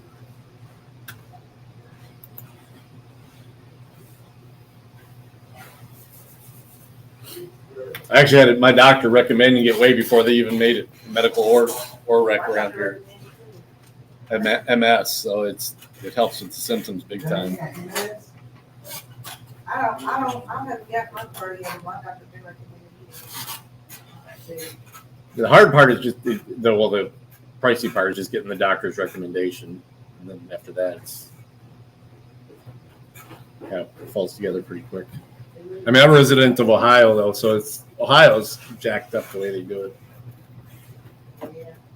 it. I mean, they'll accept our cards up here, but just basically just for a discount. So basically, just you're buying rec for med prices.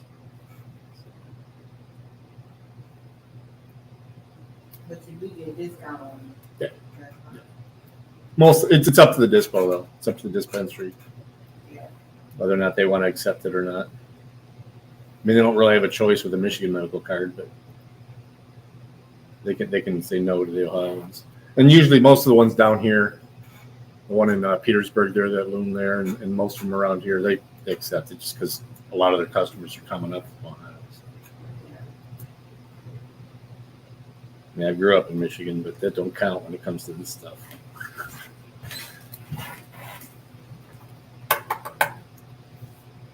Let me see.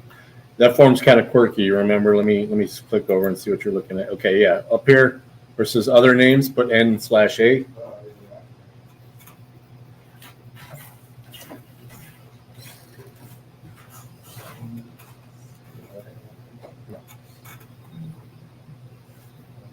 You don't need the shift. There you go. Cool. All right, you got that. You got that. What about my middle initial? You don't have one? No. I think it wants us to do the same thing. Let me see. Yeah, NA. Just put in the box there first. There you go.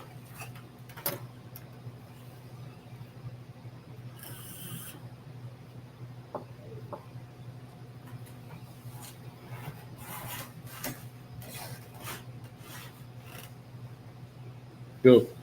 Then you go down, hit next. Bam. This is just lockout, tag out policy.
Okay, and how many? Okay, how late are you in the office?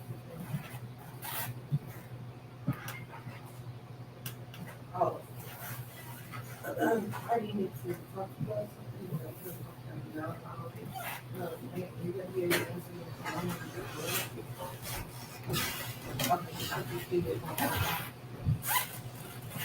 Okay. Do you have any, what exemptions do you claim? Just yourself, or do you claim? Myself and one other lady. Okay, a child. Okay, so you put 2,000 here. Tab. Should do it. Bring it over. Yep. You sign it there at step 5, and the rest is just a worksheet. It doesn't do anything. So go and check the box in step 5 there, and then go to the bottom and click next.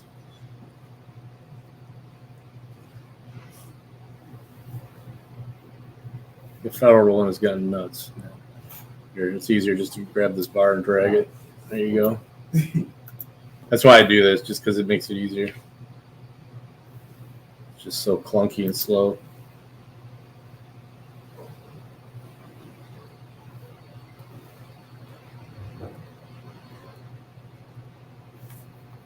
All right. No, there you don't need to put your license there. And then if it's you and the other baby, you'll put 2. The state is the way it used to be for feds too. So that, and you can change it any time. If you don't think they're taking enough, or you don't think if you think they're taking too much, just let me know. We can adjust it. You're good to go. Reach out to me around 1 or 2 o'clock tomorrow. Okay. If they are going to be doing operator interviews this week, they'll set it up for Wednesday. Okay. I should hear back from them by then. I know they're doing more forklift driver interviews this week, but I think it might be next week. How do I get experience for a forklift to be a forklift driver? There's actually, we hire for a place out of our Dearborn office. It's in Canton, but They teach you how to drive it. that's actually, they build forklifts there, and they actually do classes there too. I'd like to go to that. Yeah. Maybe I can. Any other way? The best way to do it, because everyone, people will come to me all the time and say, I have my forklift license. There's no such thing as a forklift license. There's a certification, an on-site certification. Basically, every site can certify you, and it's up to them whether or not, hey, you know what, just say, hey, I'm interested in this. I'm capable. I drive car just fine, blah, blah, blah, or whatever. Usually that's when you kind of gain that type of experience. Sometimes people get it just as part of the job. Do people ever get to practice on the forklift though, without going to class? Yeah. That's most places. That's how it happens. Right. Yeah, most places you don't go to a forklift class. Most places that you start off as an operator or something like that in another part of the factory, and you either tell them you want experience, or that's just part of the job, and they add that into it. Right. Okay. And then once if you're going to be driving more and more often to keep their insurance rates low, they're going to make sure you're tested on it. Yeah. And that's why there's places that we won't hire for because they don't certify their forklift. Dang, right. A couple of them are here in Monroe. I'd love to be able to hire for them, but I can't because our workers' comp insurance said no. That's I'd love to be able to hire for them because they pay pretty decent. But I work at yeah. The only thing is they're so sporadic too. They'll bring out a bunch of people, then just let them all go. Let them all go. They always do that. Yeah. Broncos in the lot over there. Yeah. All right, there's a Bronco.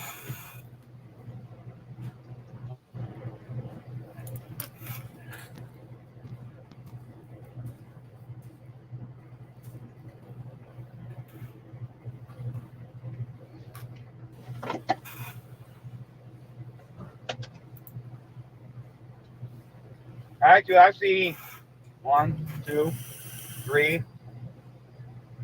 I see at least 3 here. Clear Lake, Iowa. inDOCtriNATION, Clear Lake, Iowa.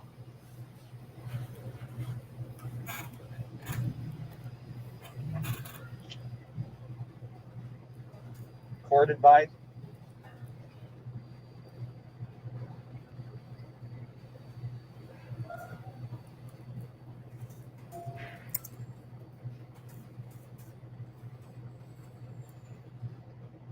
Don't wear your shut the fuck up hat.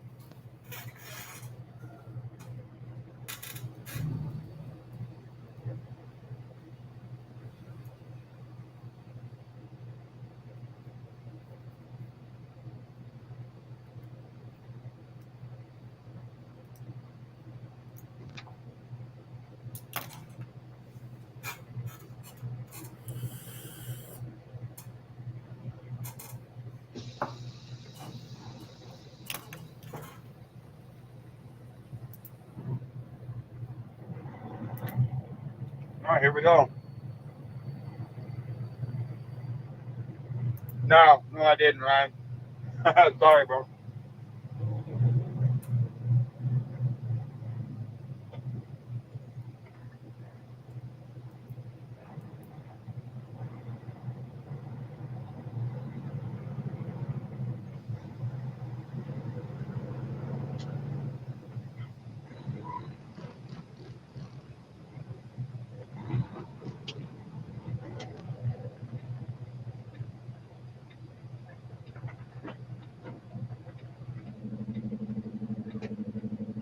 A white Bronco.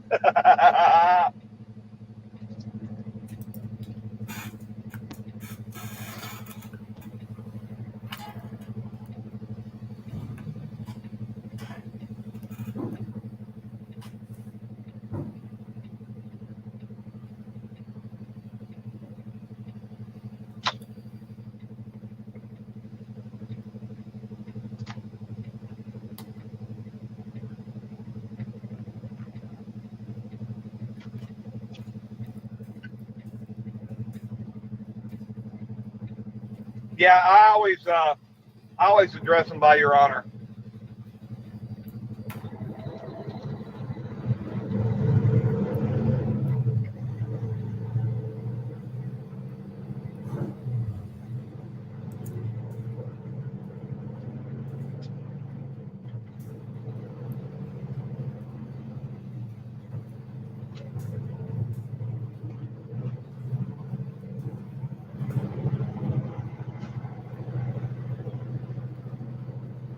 Yeah, the floor cylinders, Jody.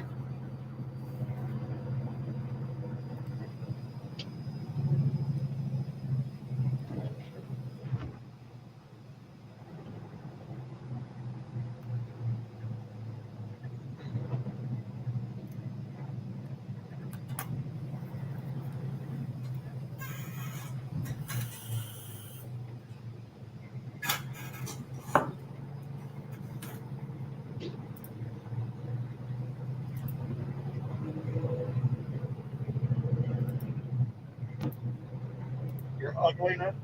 No, I think I'll pass on that, Tilted.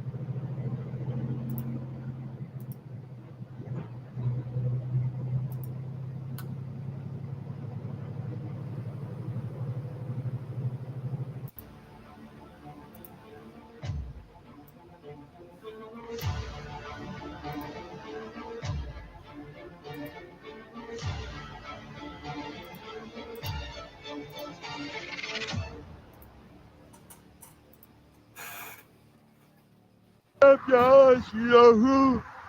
Oh, I'm out here with you know who, and it's a cold, windy, wet afternoon out here in Livingston County, Howell, Michigan. We're out here on our way home. Figured we'd stop by here.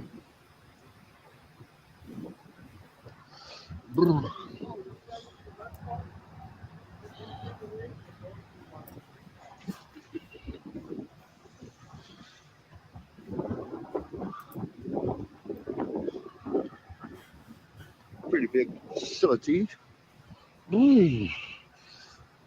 Burr, it's cold. Well, she's just gonna come right on outside. Oh, yeah? Yeah. Interesting. Yeah. Life Enrichment Academy, Progressive, Insurance. Burr, wet out here, too.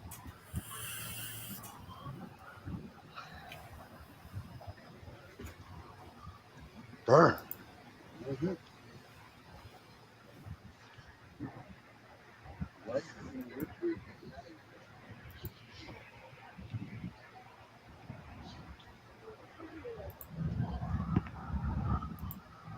Burr. Getting the can back. Oh, nice. Burr, I done got cold. Oh, yeah, look at these beautiful windows.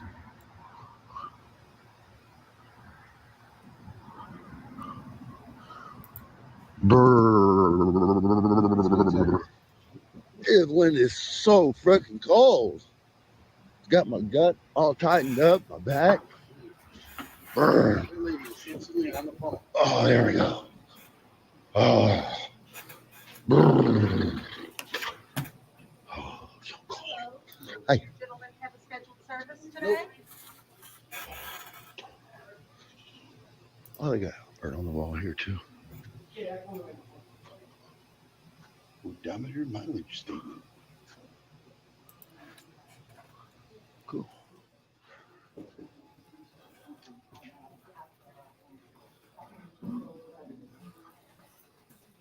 That's a nice painting.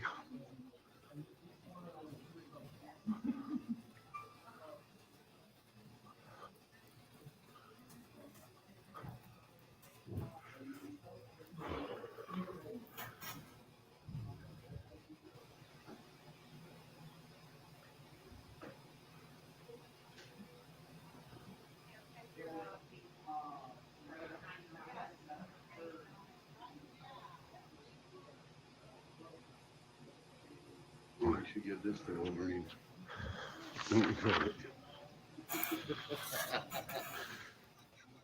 Oh my gosh. Wow. Here you go. That's ridiculous. That you can even do that. That's crazy.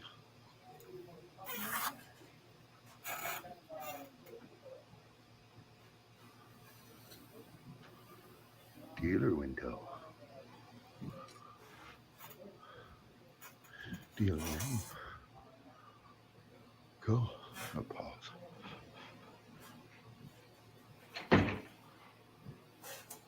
Man, it's so cold outside. Some.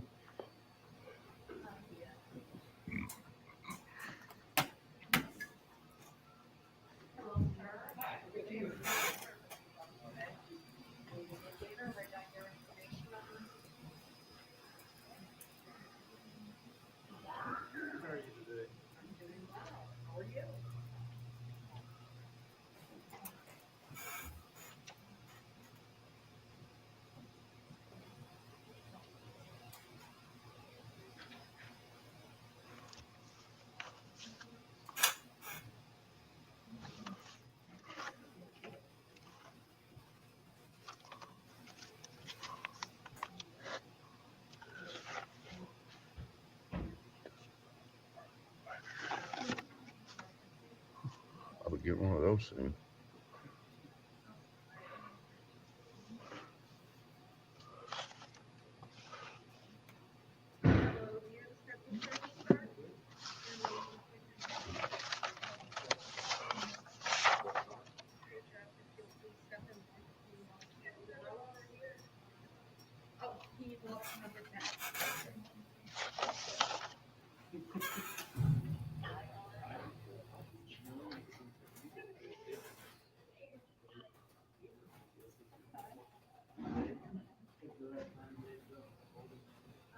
Awesome.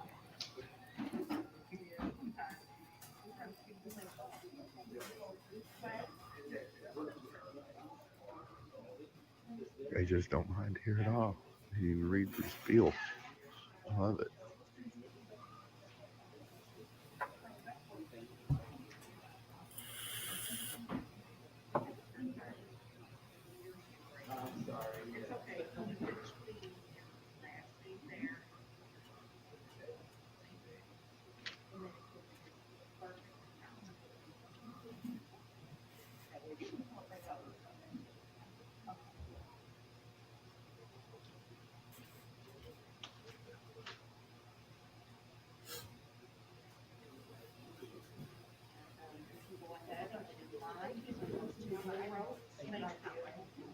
Good.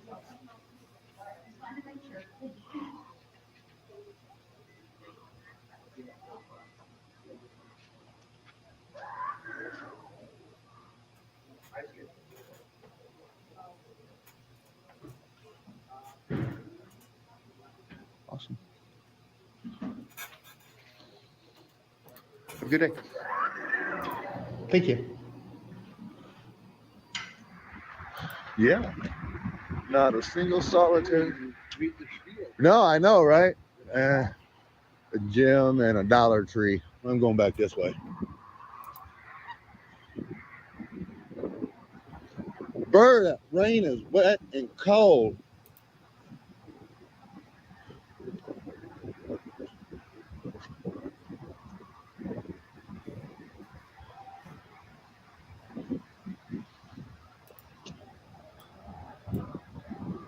You got blue balls.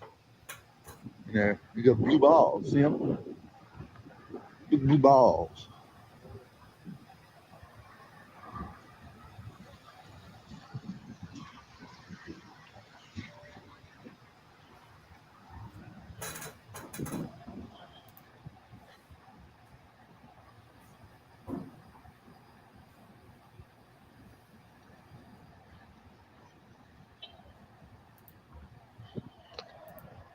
Man, that wind is cold.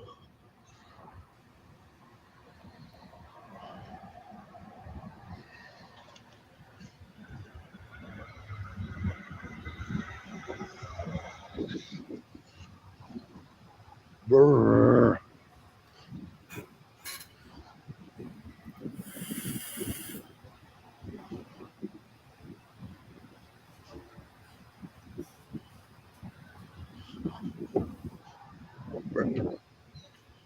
Mm. Hey, how you doing? Oh, freezing to death, man.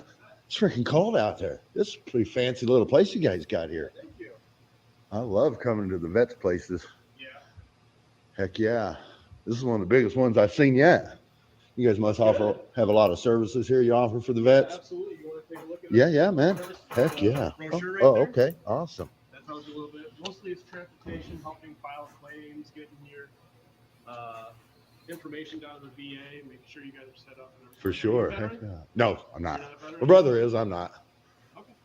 Cool, man. Heck yeah.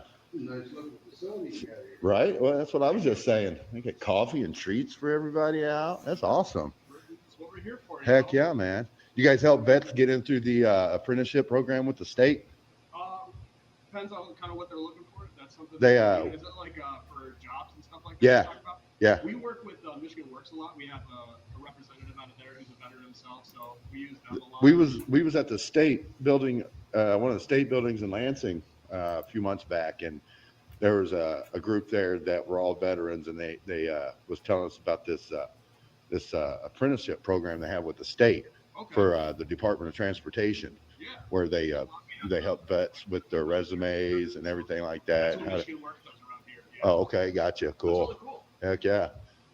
Heck yeah, man.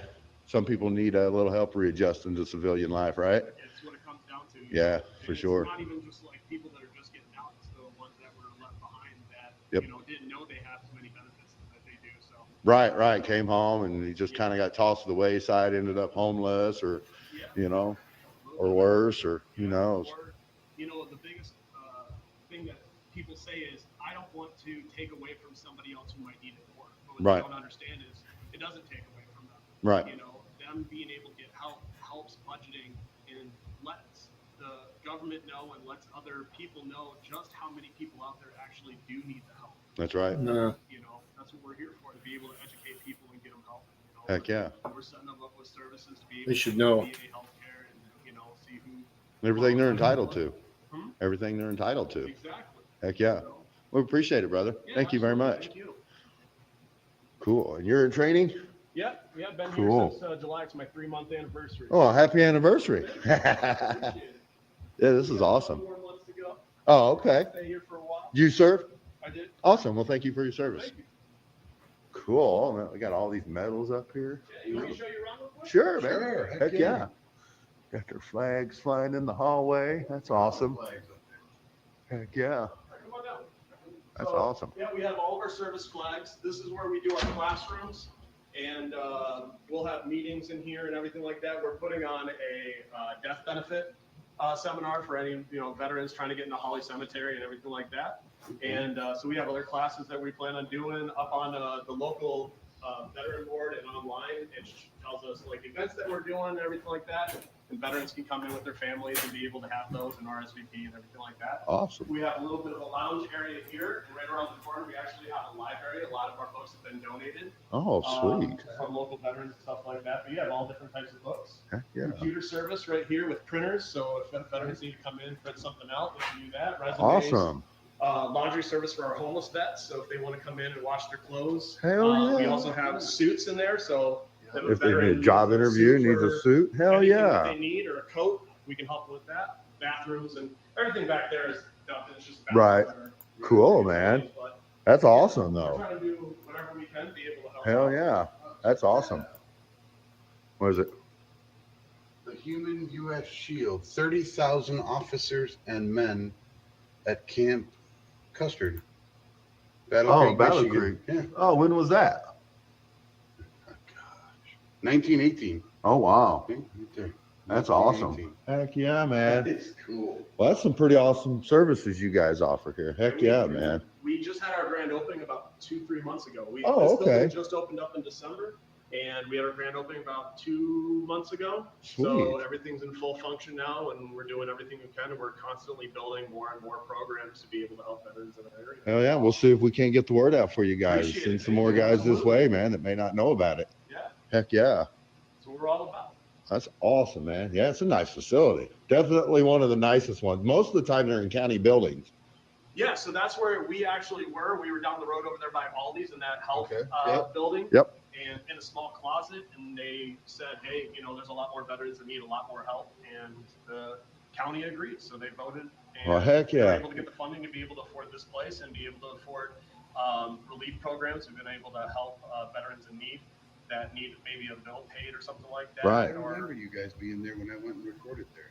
Yeah. Oh, yeah? So, yep, and Hell yeah. it's all about giving back, and we only work with Livingston County veterans. Okay. Outside of the county. Okay. Each county has their own veteran service Right. to be able to delegate that stuff to. Absolutely. Absolutely. For Hell yeah. death benefits, transportation to and from their medical appointments free of charge. They don't have to pay for that. We have our own veteran transportation to be able to do that. We use Lex Okay. as the dispatchers, but we have 3 drivers, 2 part-time, 1 full-time. They are veterans themselves, and they drive you to your appointment and back home. And we're even going above and beyond like sleep studies where they go after hours. Mhm. One of our drivers tomorrow is actually leaving, going to pick them up after hours and dropping off to sleep study and picking them first thing up in the morning. So Oh, that's anything awesome. we can do for veterans, we try to go above and beyond and be able to assist with. That's awesome. We will definitely put a spotlight on it, man. Try and get you guys some more people in here that may not be aware. Appreciate it. You can Heck always yeah. give us a call. You have our phone Yep, number. I got it all right there, man.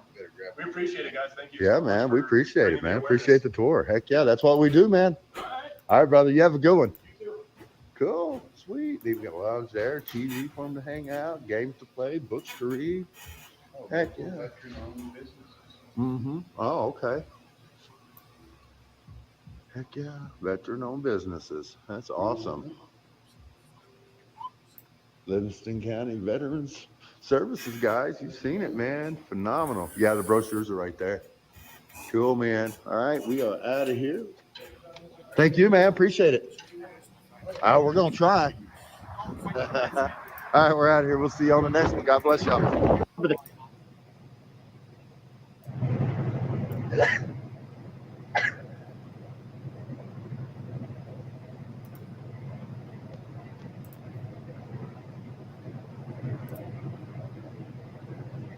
What's up, Nick? How you doing, man?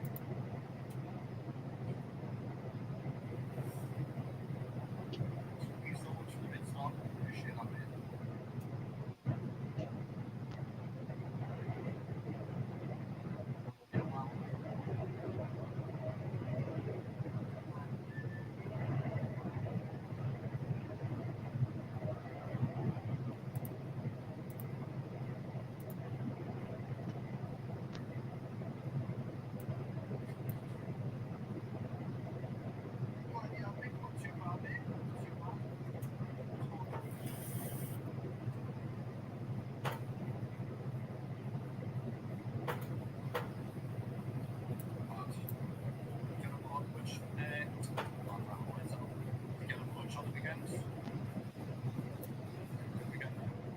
Absolutely, Cody.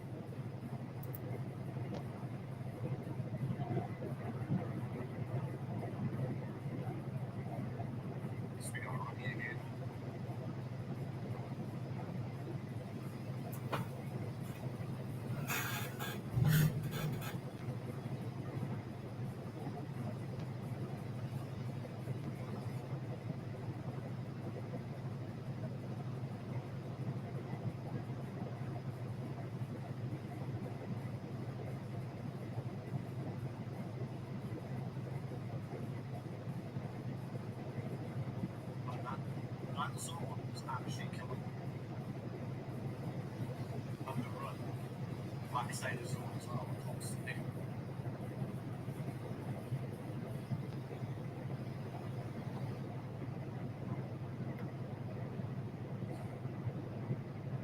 We've been off some food, nice, really nice.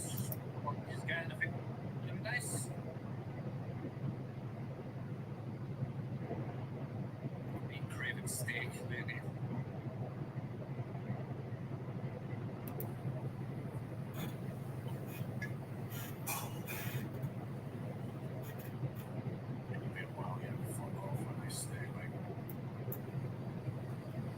Yeah, my weekend was alright, mate. Just seen some friends and that, you know.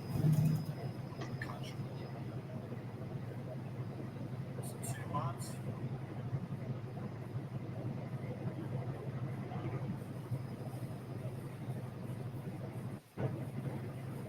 Ah, damn, they're out to get you, Pink.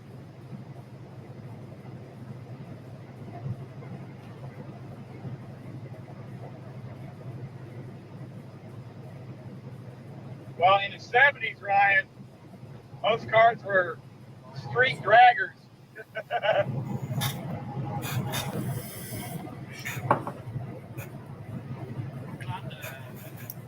weather's starting to get a bit better now as well. We're kind of starting to come off and it's hard to see a bit on the sun now, like, just decent dry weather as well. Imagine that being a rat recording a video about a rat. For a minute, I was going to be getting sick of just seeing like looking outside and it's just wet, damp, raining, just rotten. Like last week was actually sunny for a good few days in a row. It was nice. It was still like cold. It wasn't freezing. You know. It's having the sun out, man. It makes. I was getting my hair cut the other week. I was seeing the normal. Like it just makes such a difference. Waking up and seeing the sun. Puts you in a better mood for the days.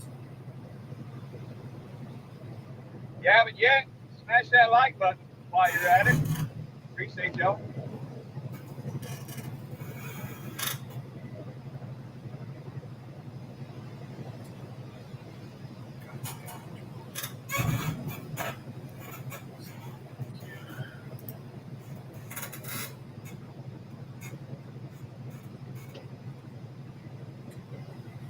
What? Marlap, are you serious, bro?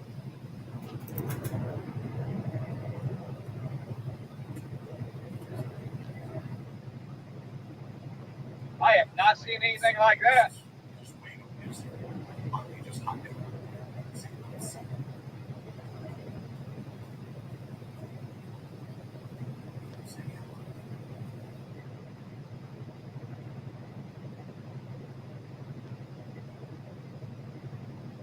That is crazy.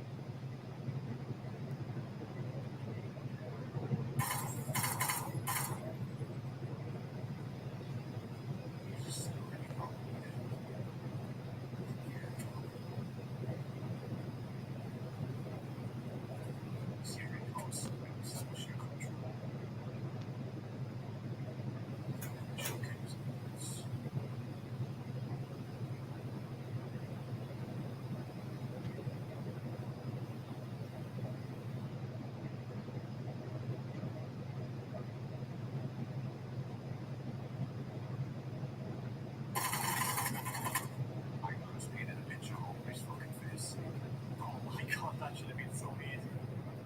Ah!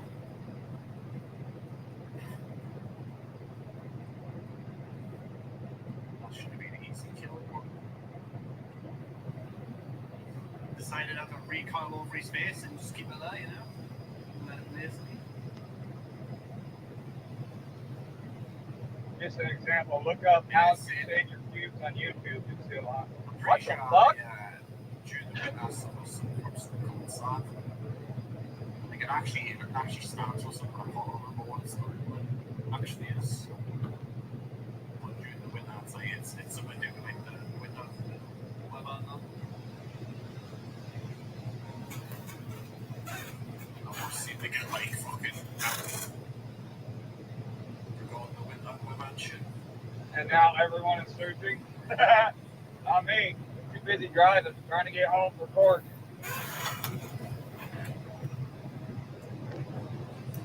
Put that in the spank bank memory fucking bank database.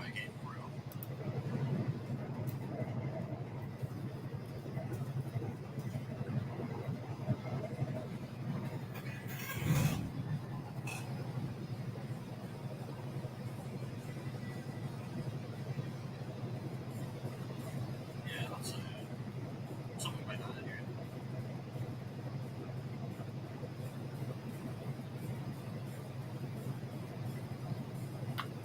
I wish I could milk my last 6 hours, Taco, but unfortunately, I have to just drive. Definitely set up much happier when it's. I'm doing all this driving for free.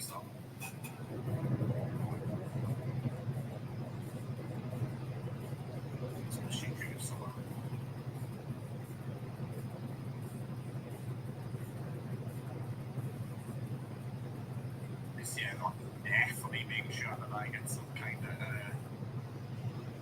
fucking cooling system to my room thing. I'm not fucking streaming last year, like, well, that's the same heat.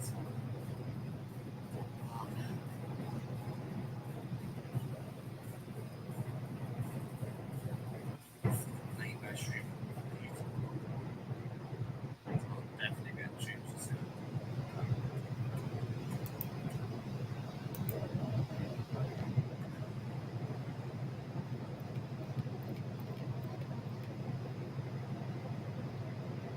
Oh yeah, I'm driving for free, but the trip is costing me. You're right.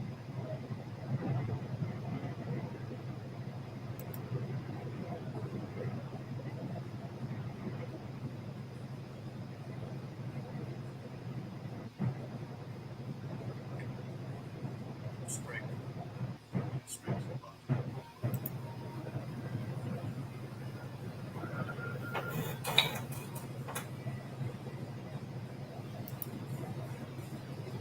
Yeah, Taco. The article. All right. The article. Tim Pool's reporter Shane Cashman, part 1 of 2. Genius grift, Timmy. Appreciate that. On Eliza Blue. Perpetual Trauma Machine, part 1. And a lot of people, I have not read it.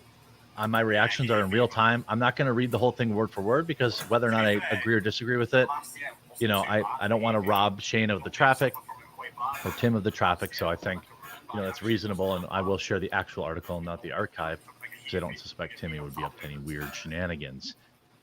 On what we talk about all sorts of things. Okay, so on January 24th, 2023, members of the Science Security Board pulled the black hood off the doomsday clock to reveal humanity, blah, blah, blah. I'm not going to, you know, all the exposition I'm not going to read. I was thinking about all this doom when Eliza Blue called me on the same day those scientists pushed the hands toward the symbolic clock closer to midnight. She had been trending on Twitter. Eliza and the doomsday clock don't really have anything to do with each other, but they are symbolically connected in my mind. The end of the world is always upon us. These days, it can feel like a personal destruction is the end of the world. And the others days, the end of the world is some distant thought that has nothing to do with us. But in that moment, she was trending on Twitter for claims of lying about being traffic censoring critics with the help of Elon Musk. It felt like this was a personal doomsday scenario for Eliza. Over the past few months, I had a strange opportunity to speak with people at the exact moment when they were trending on Twitter. They were trending for anything but being totally positive. Trends typically bring waves of hate and posturing ruthless criticism. This can have a positive or negative effect depending on the target. Whether I was talking to Ye or Carrie or Eliza Blue, it was surprising to me that despite the doom attached to their names, especially in digital spaces, each of them remained oddly hopeful. I couldn't tell if it was part was faith or part of it trying to convince themselves everything was okay, or perhaps a bit of both. Now, I'm not going to talk. He goes through the history here, it looks like, about EB. I don't really care. We all know. You know, before her story was put into question, she seemed like one of the rare people on Twitter around whom various political factions could rally. It was hard to argue against what she was most vocal about, saving people from the perils of terrible things. Now, her pinned tweet still about, you know, the reminder about Twitter refusing to remove something. But by the time she was trending and the doomsday clock ticked forward, It was because people who initially championed her were now calling her out that believed her to be outright lies of her survivor story. They feared she'd not only lied, but she was also profiting off other victims. If you Google her name as of today's publication, you will see many articles that were putting her life story into question, from the post-millennial to Unheard to Daily Beast. There's been a thread making rounds on Twitter, probably, that broke down all the inconsistencies in her timeline. This thread was so damaging, even it called into question her own age. Many users were enraged that they had helped her give her a platform, only to find out she'd seemingly made up her whole story. These accusations reminded me of Don Draper from Mad Men, a story of stolen valor. A weak soldier steals the identity of another soldier who had actually died in battle, and it was as if she'd shed her skin, and now Twitter had finally exposed her. They pointed to a long list of aliases she's over to use. She's been Eliza Cut, Sipe, Nose. Her legal name is Morthland. At face value, her identity seemed like a constant mutation. This feels like a big build-up to then saying, but they were all wrong. But I'm going into this good faith. Internet sleuths found at times she had been seen on TV or in public videos or modeling campaigns, calling into question her timeline of having been on the receiving end of trafficking. If she's done all these shows, many Twitter users said she must have only been in it for fame. Everything seemed like a lie. The initial thread culminated in the internet scouring the internet for as much information as possible to prove in fact she was a fraud. Eventually, the thread attracted those who were once extremely supportive of her for her cause. Larger accounts shared the images from the video with her bare rear and some questions regarding the validity of her story. They tagged her and wanted a response. It seemed like everyone was waiting. But the initial response was that these larger accounts were suspended. It's weird that he's going out of his way to not mention anybody, but that's okay. I don't need call from this. I really don't care. Really, it was Brittany Venti who popped it all off. The narrative switched from Eliza Blue's been lying this whole time to she's using her contacts within Twitter to censor critics. Eliza said she would die on the hill of free speech, yet a move that seemed to many like it was not only clear censorship, but more of a sinister insight into how Twitter 2.0 was, with Elon and Helms operating the same bad faith favors for friends, was Elon dishing out personal help. If she was behind the suspensions, then she was an outright hypocrite. A lot of us were worried about how sharing something in the digital public square, something that seemed publicly available, could result in a suspension or ban. The anti-establishment minded on Twitter, who had been reluctantly rejoicing as Elon acquired the platform, now having flashbacks to what Jack Dorsey felt like. Another digital landscape monopolized by tech elites who rule subjectively. For the record, I don't agree with Musk's bans of people like Ye or Alex. I truly believe in amnesty. Good for you, bud.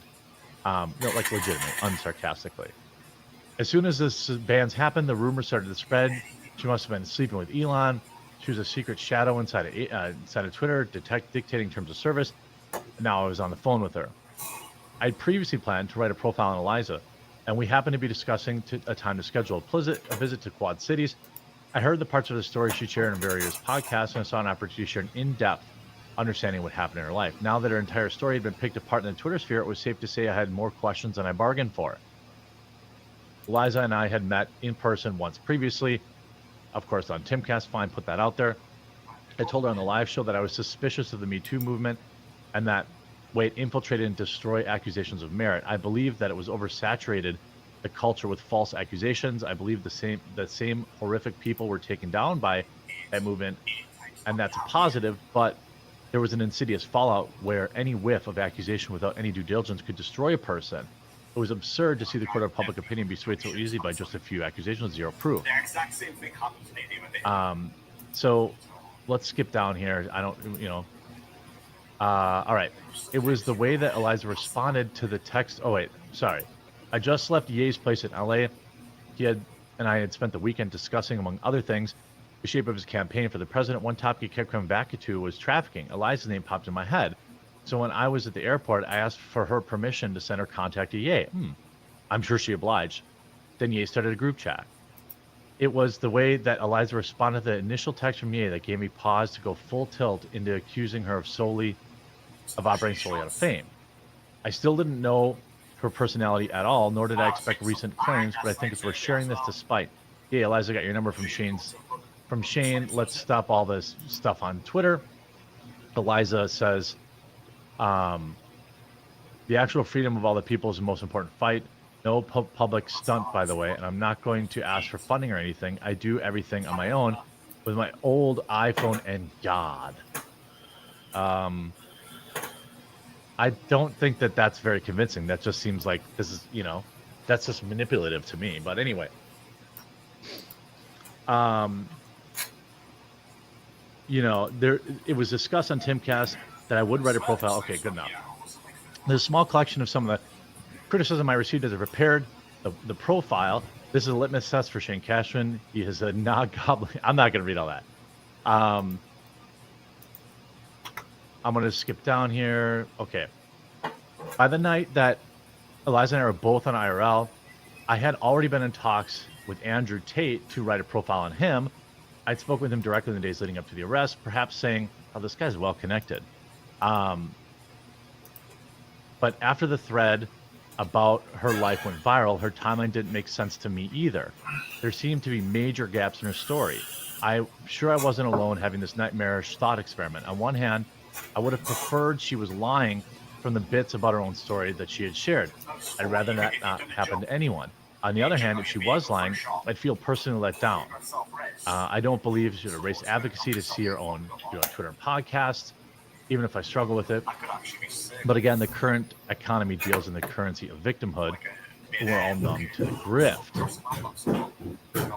And now we were supposedly on the edge of nuclear annihilation. I had questions, and she promised I could ask anything.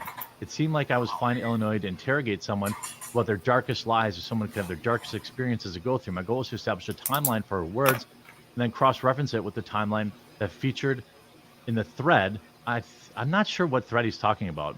I don't think it's mine because I never brought up her age. So either Eliza's built an elaborate story for profit, or she was telling the truth and we all got the whole thing wrong. Neither seemed to be an easy answer. My distrust points in all directions. Either she was a juicy sommelier of anti-establishment Twitter, or somehow all of anti-establishment Twitter had become the juicy sommelier of victim blaming. I didn't really like the process any way you cut it. Okay, I kind of had to stop. I had to pause there for a second because this is a very long article. I'm still not, I had to pause it and finish reading it because it was just like, this is going to be a 45-minute video. Here's a point. Here's the only part of real substance here. Okay, and it's important to point out that it's part one. So if Shane Cashman decides that he's going to now dig into whether or not these things happened in part two, that would be something. But my interpretation of this right now is it's an extremely wordy, very well written, simple word for word regurgitation of what she wanted us to know. That's what this is. And it's actually a little bit, it's really painting her in a positive light. It doesn't acknowledge like a single lie. It's just like, hey, I asked her this and this is what she said. So she just re-platformed her to kind of tell the same story, unless I'm missing something. She showed up in her Tesla gear. It was all given to me by a friend. He worked for Tesla. She was looking at her phone. The Babylon Bee had notified her that they canceled an event they had planned to do together. That's interesting. So the Babylon Bee canceled. That's a nugget. It was heartbreaking. She said, I need my Christian brothers. I'm so pissed that they would cancel. She had a slightly darker tone in her voice than she had earlier when we spoke. Well, I guess I'm the guy that talks to people the rest of society rejects. In a case, that's you right now, Twitter. There was mostly small talk on the way to get food. We discussed her childhood, being homeschooled, blah, blah, blah, blah, blah. We took our seats at the truck stop diner. I was alerted by colleagues via text that some people had announced her father's personal address. I don't like that. I disavow that anyway, 100%.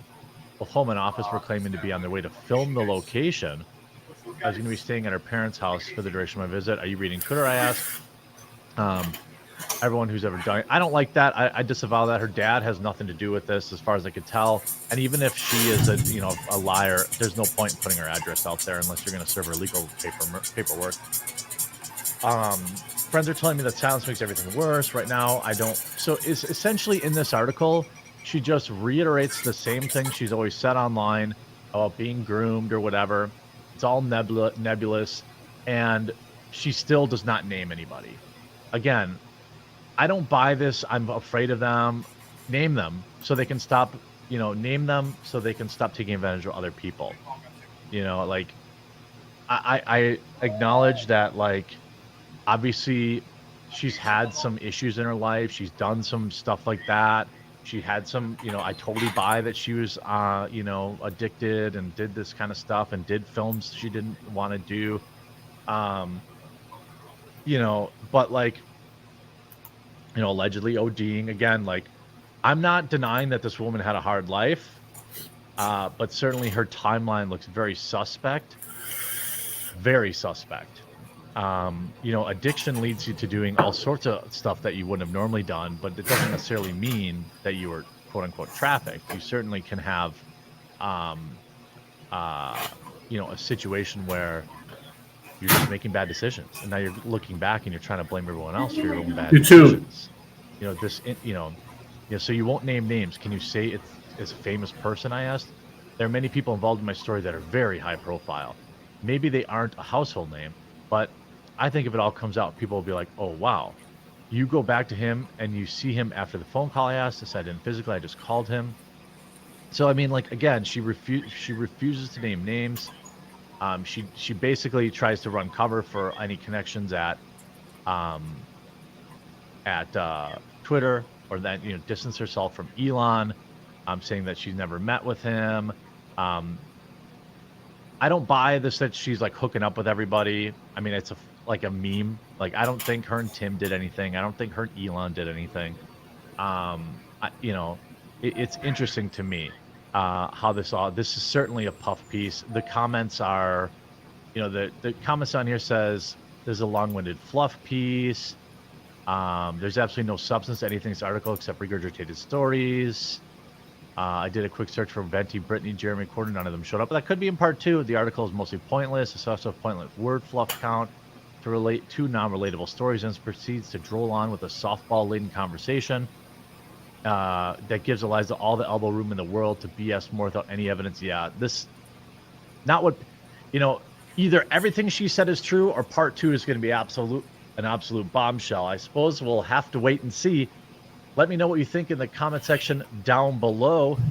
If you haven't yet, please do subscribe. Wherever you're watching my content, look, I can tell you, if you made it this far in this video and you still aren't subscribed, look, I'm not perfect. I make mistakes.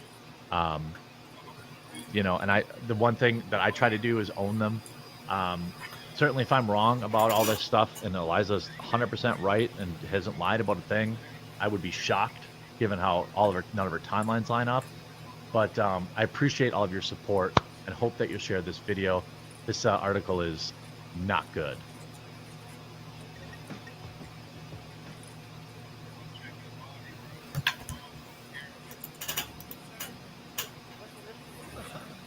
Yes.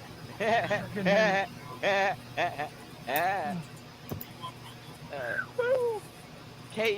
Yeah, man. Once again, they run. They run because they know this camera is very scary to some of these people. You're in? Very scary. We got 4, man. We got 4. Joe Monroe trying to avenge his first. Excuse me. Trying to avenge his pocket sixes. Pocket sixes, by the way. Oh my god, man. You guys are all tripping, man. So, Ace 10. Later on, I'm going to do a live stream. And I'm going to show you. But I got to wait till court. Because I got a big surprise for you. Big surprise. It's okay, I did the same shit with a way bigger stack with pocket 2s. It's fucking savage. If you're watching, thank you. I know you're staying low. I know you're laying low. And I get it. I understand.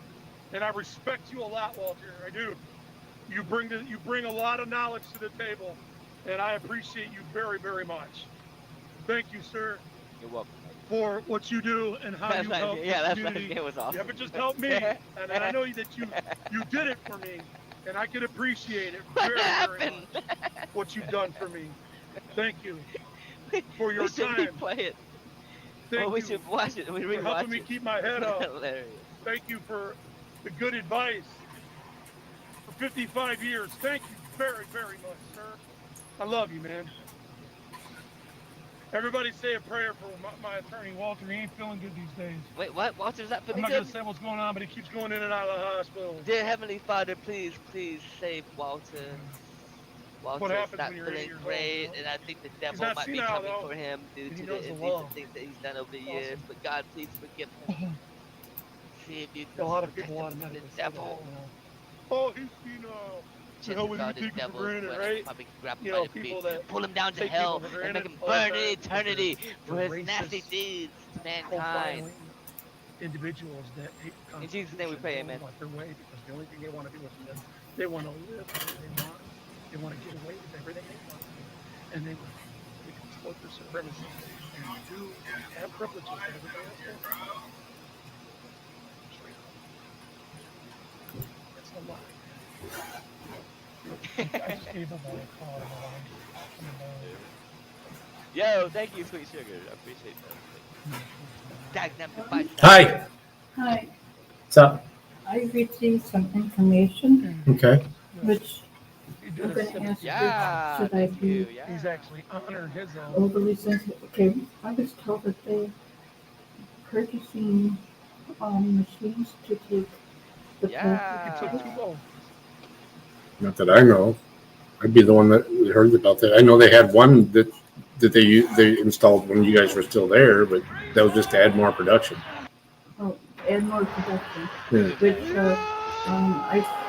And then they ran into that supply issue, so which they still haven't resolved. The person that told me is that they said that they supplied or fixed enough machines to take the person's place of packing and stuff like that for me to find another job. And I came to you. I figured. Well, I mean, that'd be the first. If that was true, it'd be the first time I was hearing of it. So, I mean, that's why I rent space here, is because I'm hoping that they're going to start bringing folks back in pretty soon. But That's the reason I'm here. yeah, I get it. To find out what's true and what's not. You say it's not, right? Well, it's as far as I know, it's not. I mean, Okay, it but would they be. didn't tell you or anything. Yeah, I mean, it's possible, but I doubt that they would just have me renting space in their basement for no reason. So. Okay. Okay, you had me scared. No need to be scared. I mean, I don't know how long it's going to be before they start bringing folks. They're frustrated about it as well. Believe me, they want production to be a whole lot more than it is now. Also, they're not making what the guy told me that it's not. I literally have machines 6 that people do the working. packing itself. No, I don't know anything about the actual components of it. Yeah, okay. Oh, Okay, I'm released. I can breathe now. Yeah. Sorry. You're good. You know, You're good. okay, you know how it's No, I understand. because I love the packing. It's fun. Yeah, no, I agree. Have you ever worked at a place that it's fun to work at? You forget that you clocked in No, yeah. and all that, you know? Makes That's you cool. wonder. Well, that's good to hear. Okay. Thank you. But No worries. Thank you. I'm glad I heard that you just gave me gossip. And you'll hear a lot of it. I hear gossip all the time, and I let it go unless it's coming from somebody who's actually determines that type of stuff. I don't often buy into it. I get people calling me, even ones that are working, saying, "Oh, I heard they're going to lay everybody else off." I'm like, Okay. if they said that, then I would agree. But if you're just hearing it from other people, I wouldn't. It's from a worker. Yeah, well, I mean, someone who's works for Vectrum, or is it a temp? Spectrum. Okay. But, you know, so I thought maybe you knew and you would know. No, I mean, I talk to those people's bosses. I don't even talk to them. Yeah, So, right. and I trust the people that I talk to. So, Yeah, I trust you. okay. Well, I mean, like I said, I don't BS people either. If you know, if I don't think there's a possibility of them bringing folks back, I would. Yeah, I would. I mean, why would I keep you out there hanging? You know, especially when I might be able to maybe place you somewhere else for someone. You know, at another point. You know, you lose confidence in me now. Can I swear that that's not true? No, because I don't know. But I haven't heard anything. That they haven't told you. I doubt that it's 100% like that. I know that they added machines to add to production, not to take away from labor, is what I was told. Oh, okay. So maybe that's that person's interpretation of it. Oh, okay. But they're not removing lines to add that. They're adding more. They're adding more lines to make product that people can work at. Well, no, they're adding more lines that are more automated, but they're not getting rid of the ones where the people are working at. Oh, okay. Okay, it's actually a different product. So, okay. Thank you. Well, yeah. Hopefully, I'll be able to be reaching out pretty soon. I just asked again today, and they said no word yet. So, okay. hopefully Thank you. soon. Yes. Have a good one. I hope it didn't interfere with. No. I'm just catching up on some training stuff here. Oh, okay. Thank you. Yep.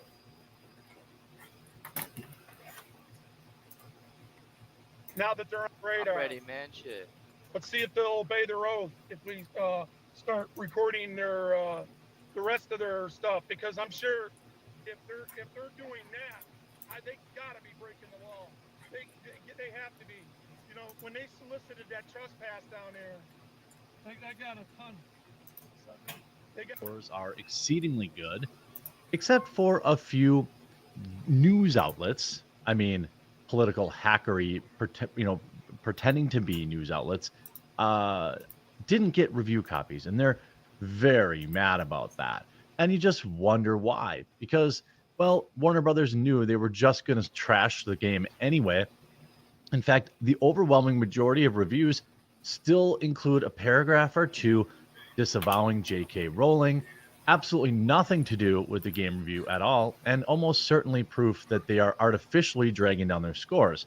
On top of that, a brand new website that is creating lists, essentially a passive threat, perhaps a doxing website. I'm not sure exactly what they're going to do, but if you play the game, they're creating a list with your name.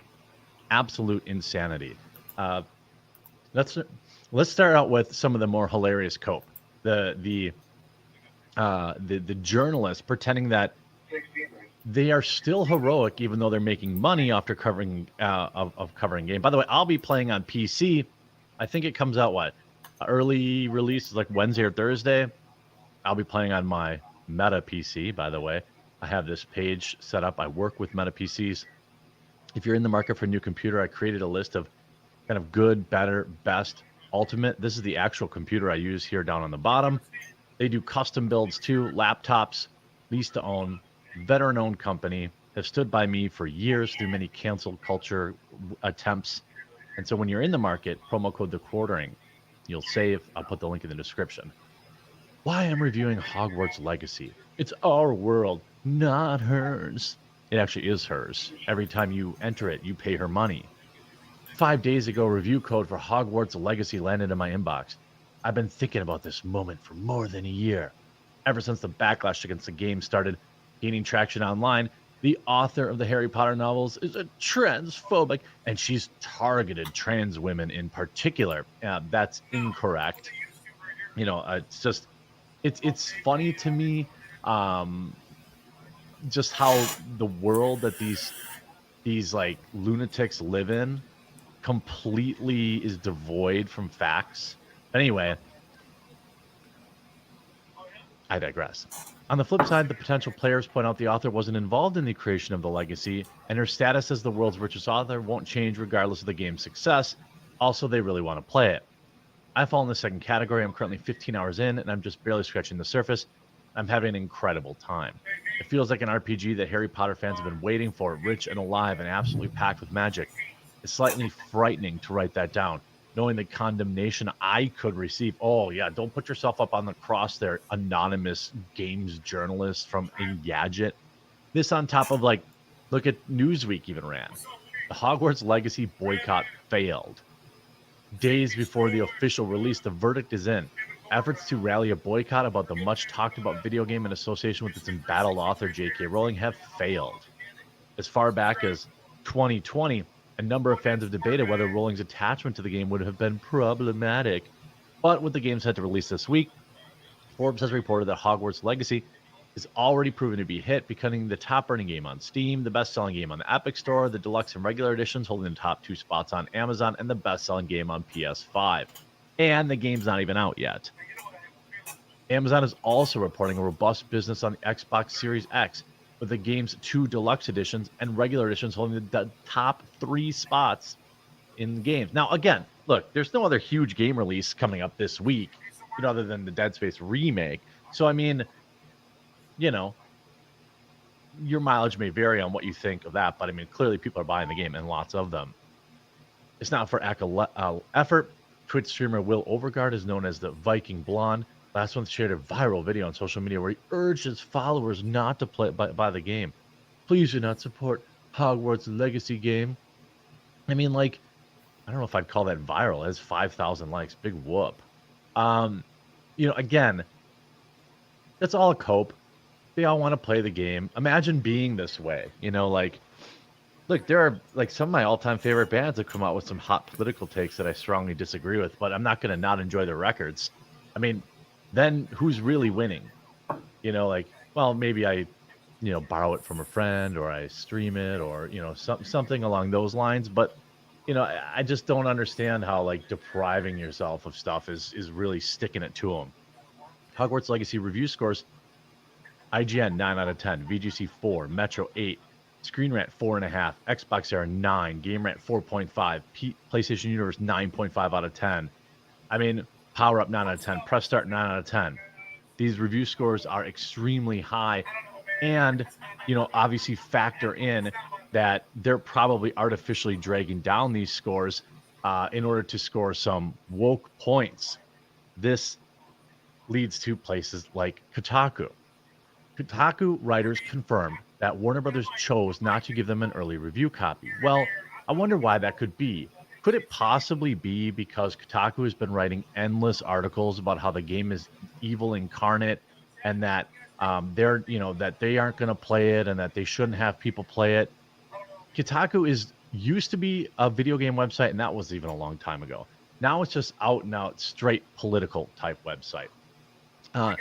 Other journalists are very unhappy about the overwhelming positive reviews and the lack of spending a good deal of these reviews talking about J.K. Rowling's harmful views. You see, CCJ, I'm excited to find out the review editors at which pubs were willing to take the Faustian bargain instead of doing right by their readers. Again, she is a staff writer, they, them, of course. Hogwarts Legacy does not deserve to be reviewed on its own merits. This is a position to take. Here's another journalist for VG 24/7. Every single critic that couldn't even write a paragraph on dealing with this bigot's disgusting views on trans community have failed at whether they're supposed to do an intrinsic level and should quit writing. Again, this is all of this, just so we're all clear here, right? All of this hate that J.K. Rowling is getting is because she believes that biological women and biological men are different. She has never said so-and-so's are subhuman, or I don't think these people are, I've never seen anything like that. She's had the completely milquetoast take of hey, biological men shouldn't compete against biological women in feats of strength like swimming or skateboarding or things of that nature. Here's Patrick Klepek at Waypoint, formerly at Kotaku, I believe.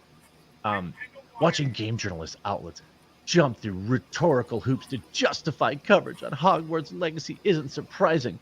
It'd be more honest if they played it straight through and just said, our shaky business model doesn't allow us to ignore any game that might sell 10 million copies. This, brought to you by the very same people who have been, who were overscoring games like The Last of Us 2 because of its representation. These are the same people that have been doing this since Jump Street.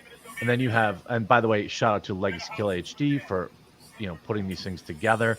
And then further down, French game outlet Game Cult is refusing to give coverage of Hogwarts Legacy because of Rowling.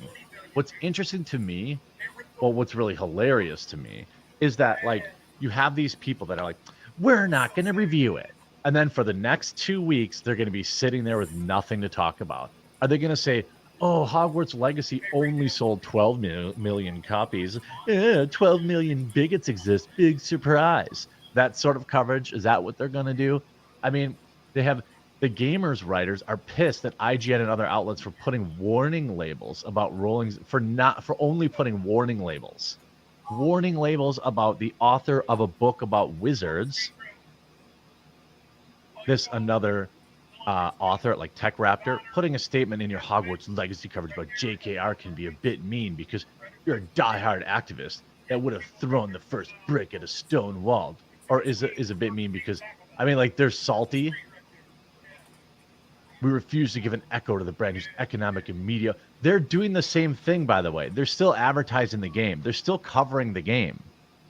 Like, this is a spectacular self-own. It's only making me more excited for the game, to be honest with you. Like, I'm not a big, pre-order the game to own the libs guy, but I'm excited I did pre-order it. I'm excited to play it. I was going to avoid the review drama, but for IGN's review to state, as critics, our job is to answer the questions of whether or not we find a game to be fun to play or why it's a dismal misunderstanding of what a critique is. Whatever score is given, whatever people think. What?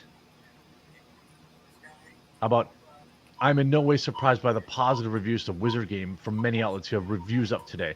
There's a lack of responsibility in reviews to games to acknowledge the harm that comes with supporting it.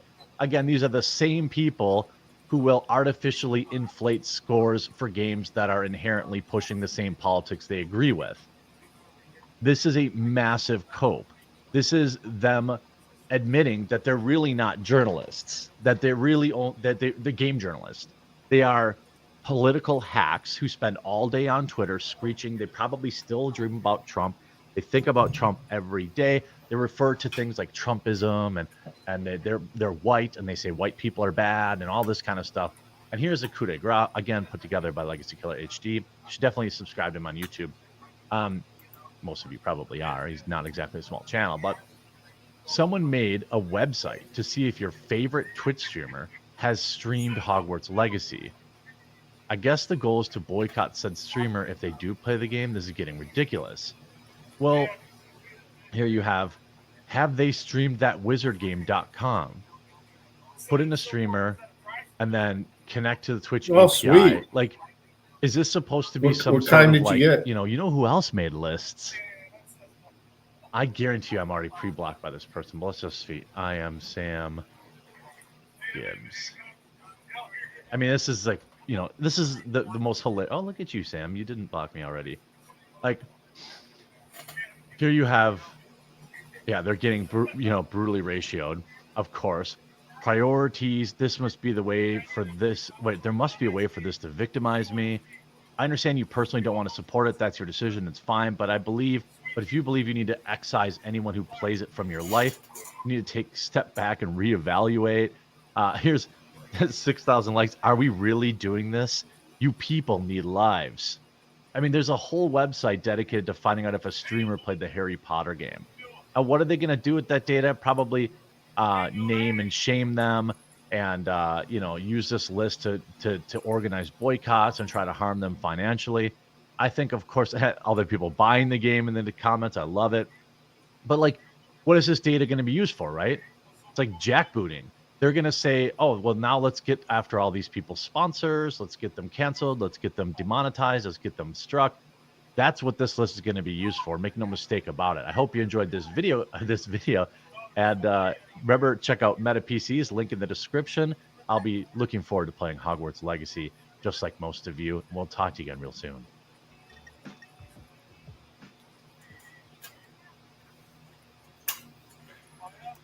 One more.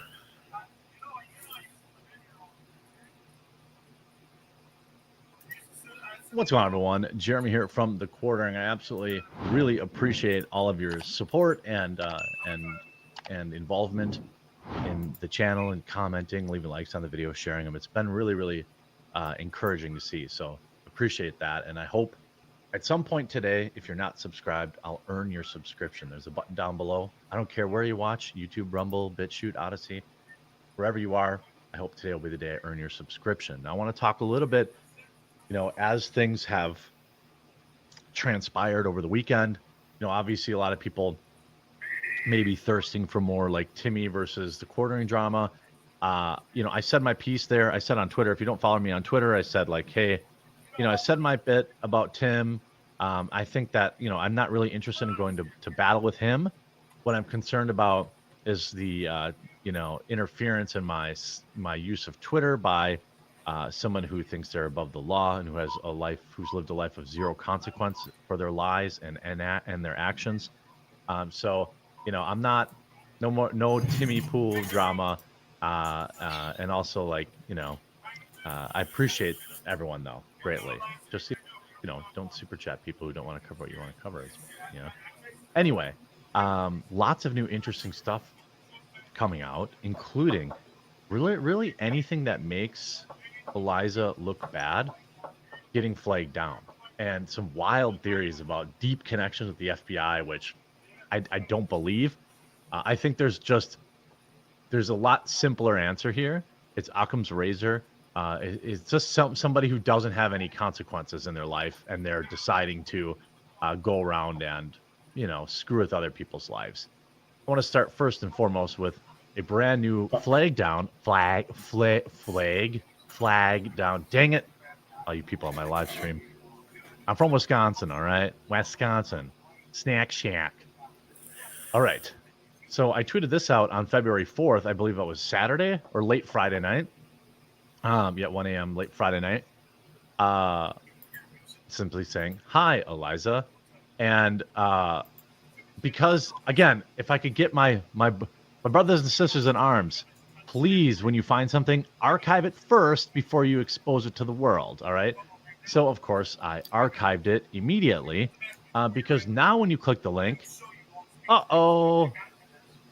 their entire account is now temporarily unavailable because it violates Twitter media policy. Well, it was fine yesterday, and a lot of people in here. Oh no! Example 275,584 of Eliza Blue being trafficked. Her team is striking everything down. It's going to be very busy.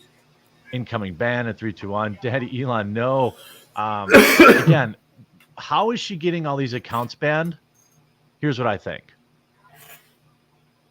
I think that, yes, she does have accounts inside of Twitter, or like connections inside of Twitter, in particular, Ella G. Irwin. But she also understands how Twitter takes certain claims and the type of words and the type of kind of trigger words you can put out there to solicit a reaction from Twitter. So this account when I retweeted it on Friday was totally fine. It's an old tweet from 2015. Now the account has been taken down because it violated Twitter's media policy. But thankfully, your boy was not born yesterday and has it archived. So in the archive, we have Vote Us, best modeling website. And then it's her picture, right? And what's interesting, she might say, well, those pictures were used against my will, right? Those pictures were used against my will. However, here's yet another hidden, I suspect this account, it's like every time I report on something, I have to archive everything first because by the time you see it, she's already taken it down.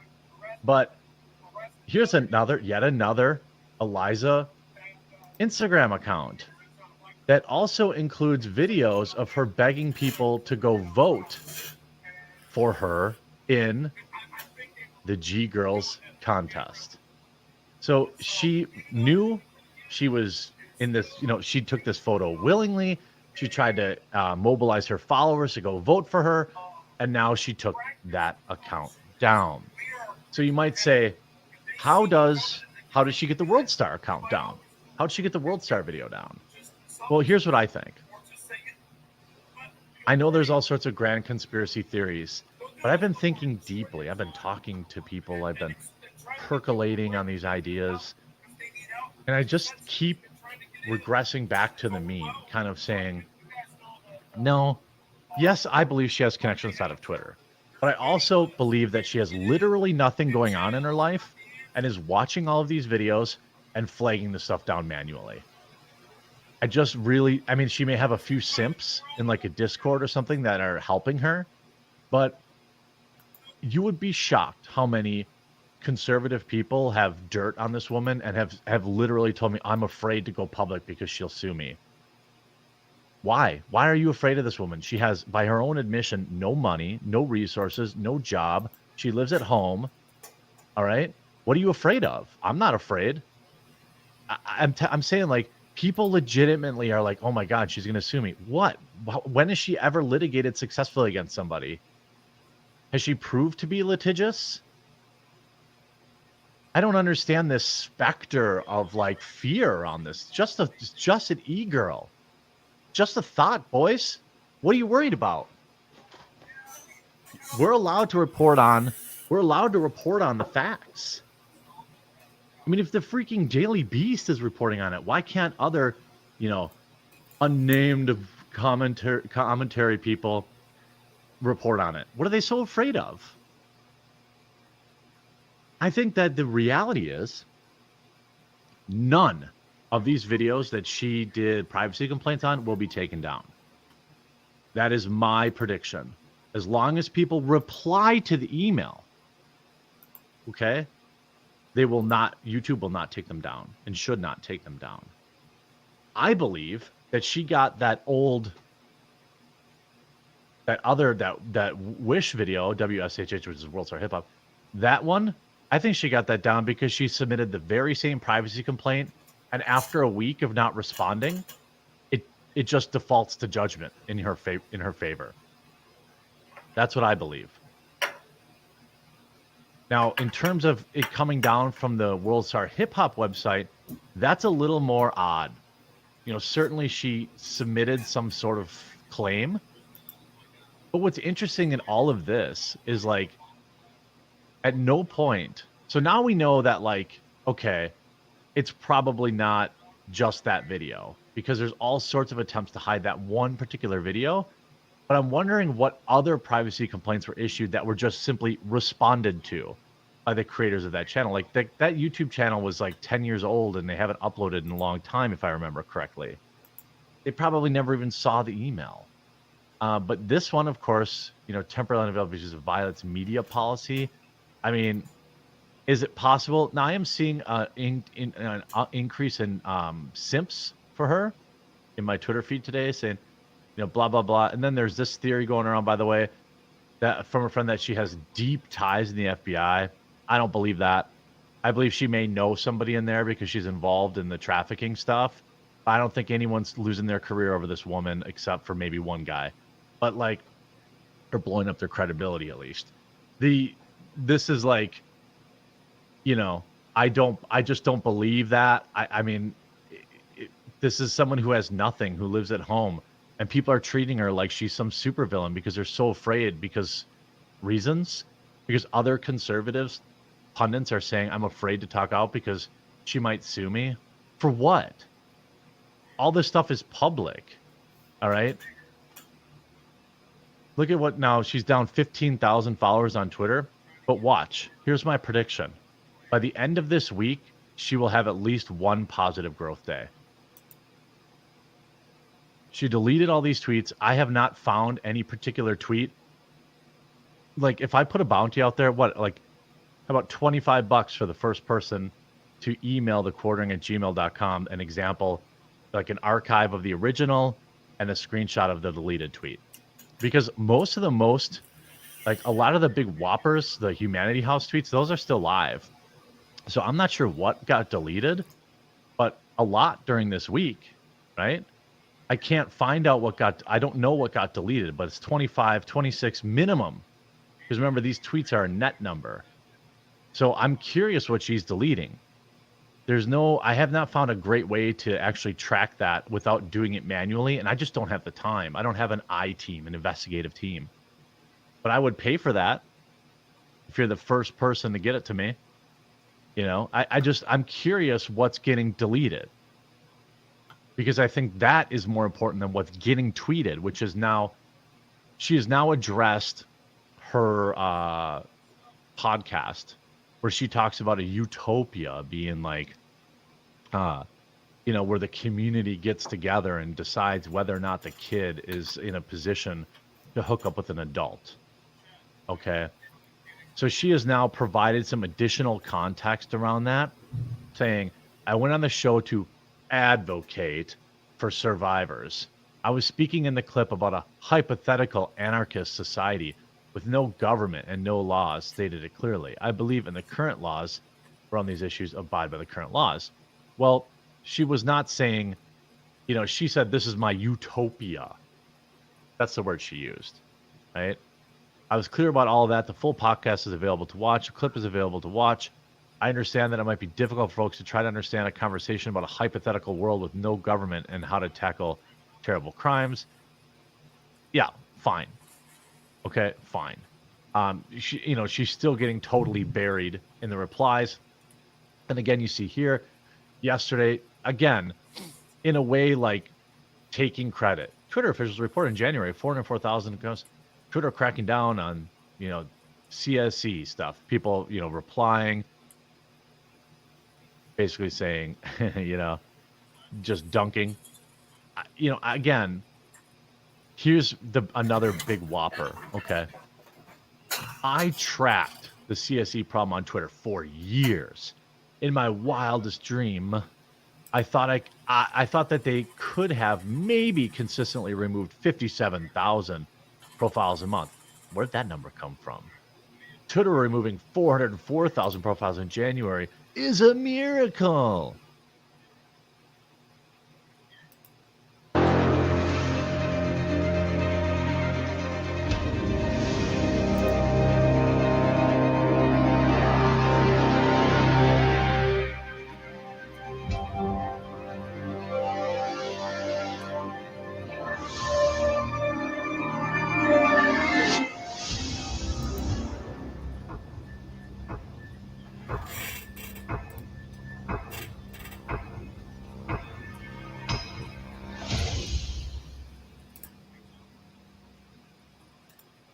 Approach.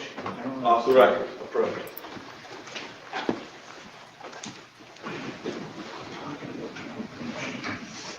That's not what you asked. Go back a minute. Mr. Ray is in what he's charged for, correct? I don't understand the question. I don't understand it. I'm sorry. I'm trying The to. question is, the objection is sustained. Anything you do, anything he does is not relevant to that investigation that day. Be more specific. In the town clerk's office, in the afternoon, sir. Yes or no, if you can. No? That's the answer. Okay. We're taking a recess. Council in chambers now. All rise, portion on recess. Talking this whole thing was very intriguing to me, because until the library incident, I had never heard of First Amendment libraries. The incident at the library that you're talking about, the videos, you're talking about the videos involving, I think it's Tippett and Utter, and the statement that if he'd done something 20 years ago, he would have been dead and back. Objection is what? 20 years ago, that motherfucker would be dead. His teeth I'd have removed his teeth. He would be dead. This is not going to end well with you, you know that. Okay, we'll see. No, We'll see. I'm telling you. I can see it in your eyes. In law enforcement experience. Yeah. I'm still here. After they released Reyes and he went outside, Officer Ken Utter taunted him. Constitutionally protected activity. If I went in there and I was acting like an asshole, you're wrong. Don't touch me. Don't touch me. Don't touch me. Hey, 20 years ago, that motherfucker would be dead. His teeth I'd have removed his teeth. He would be dead. I'm still here. Yeah. I'm still here. 20 years ago, that motherfucker would be dead. Yeah. I'm still here. His teeth Yeah. I'm still here. I'd have removed his teeth. He would be dead. Yeah. I'm still here. Yeah. I'm still here.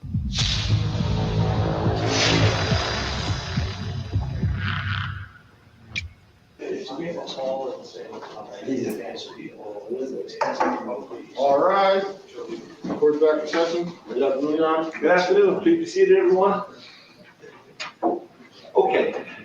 So, we are back, State versus Reyes. I want to thank everyone. I'm hopeful that you got word yesterday that I just felt starting a little after 3 and going a little before 4 was not gonna work. And that was the best we were gonna do, so to have you come up in the weather and the risk of having to go home in weather was probably not so bad. I didn't think that was fair to anybody. I know some of you come a long way. So with that being said, I'm glad you all got the information. So we were in very good shape today to start at 2:15, and it was a matter, it was a very difficult matter of course that we had to pick up. So with that being said, we are starting. I'm inclined to go, do we have any objection to going to 4:45? No. No. We'll go to 4:45, and then tomorrow, the docket is very small, and there's no significant post-record matters that I have to deal with before we move on to this. So we'll start, and we should get the full 3 hours in tomorrow.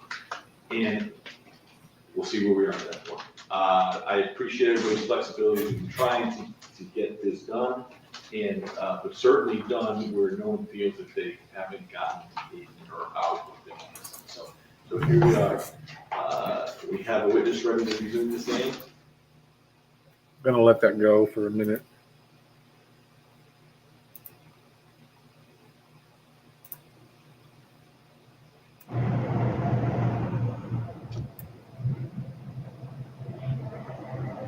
You got a fucking city horn and a fucking air horn. You don't need those loud exhausts.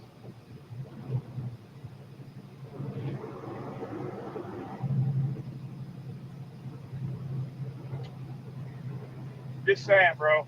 They're not necessary. It's a dick move.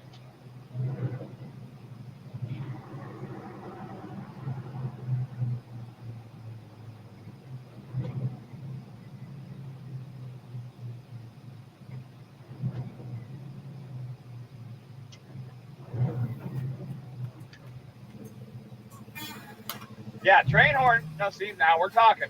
I wouldn't mind getting some train horns.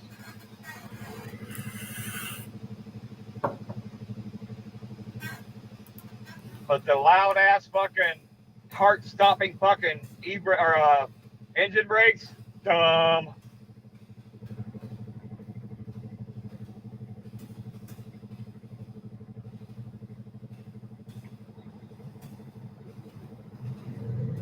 Oh, look at the Chevy trying to be a Raptor.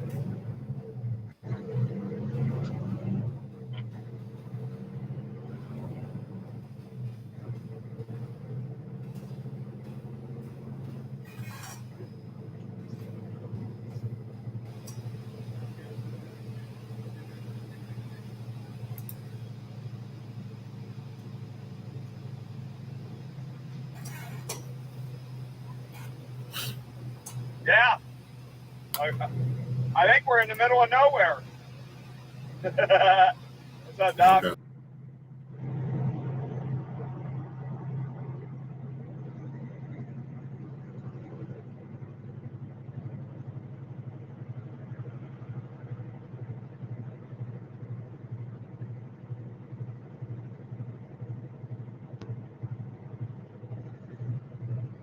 Yeah, it's just ignorant, CJ. I don't understand it. They think it makes them look cool or sound cool or something. It's just a jackass move, in my opinion.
Oh, no shit.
I hope he told him he had to stop at fucking Donut World.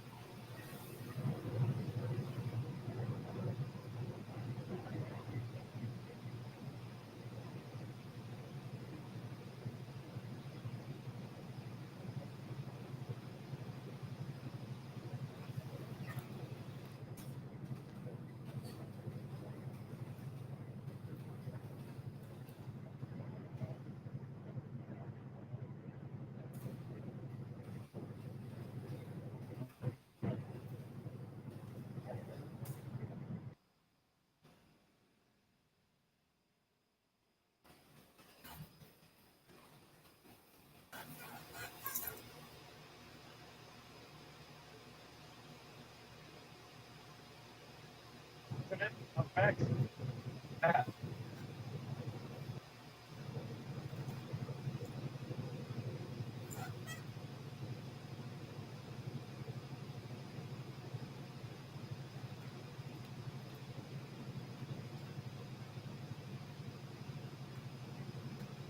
What is pop resonance?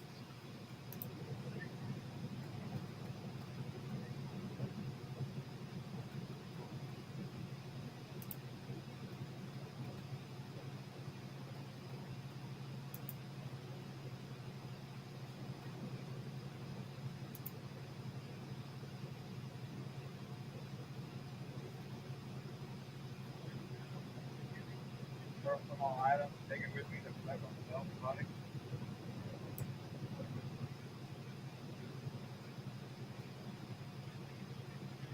Half resonance.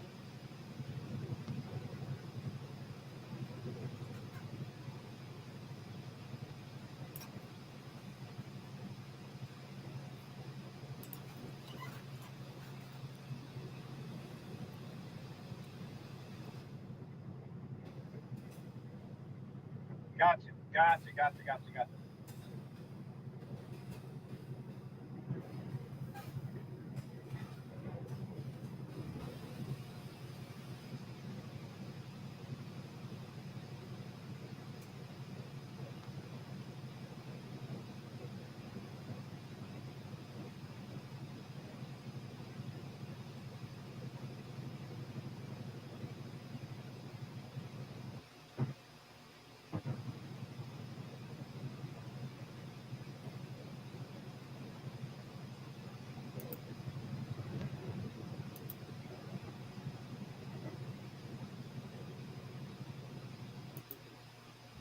they're a minor though.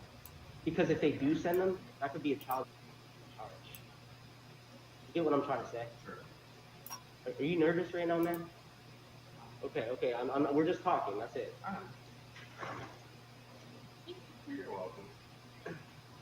Yeah, that's all that's going on.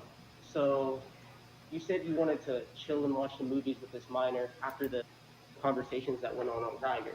So, how would this look to a cop or something? You said that stuff, then you want to go chill and watch some Netflix. Now, if this were to go to court, what would a judge have to say to something like that, man?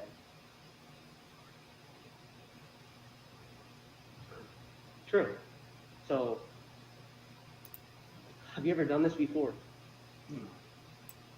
And are you more attracted to minors than you are people that are adults? So my thing is, your doc. We do, and we have the video queued up to where we left off. Yes. All right. And for the record, counsel, they're both here. Terry Cooper is not here. Is he okay?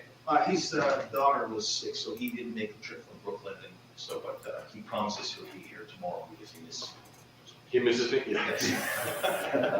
Okay, so tomorrow, good, I was concerned, I didn't see you, there was an issue, but, so we're gonna pick up where we left off. The motion limiting is out there and has been granted, so anything said, by someone in this video that is not a party to the action, or is not testifying in court, is hearsay unless there's an offer of proof as to why it's named as a non-hearsay statement or fits into the exceptions of the hearsay. With that being said, we can have our witness be taken.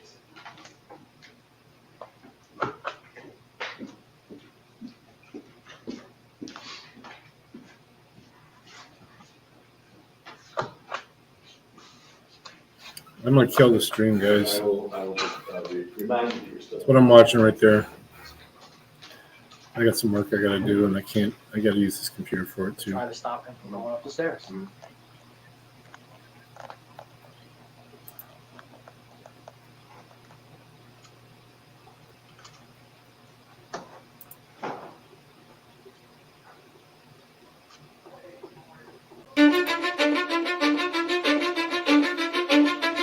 Cause I don't give a fuck what you say. Yeah, I'ma do shit my way. So you can go kick rocks, I'ma stack bricks up, build what I want to make. Yo, I got a lot of shit to say, so I'ma do this every day. I'll be writing things until I'm fucking buried in my grave. 6 feet deep under, but my body won't decay. Cause my messages are timeless, so they'll put them on display. Oh yeah, I rap with a certainty, I have a sense of urgency. A message for eternity, for everyone internally. I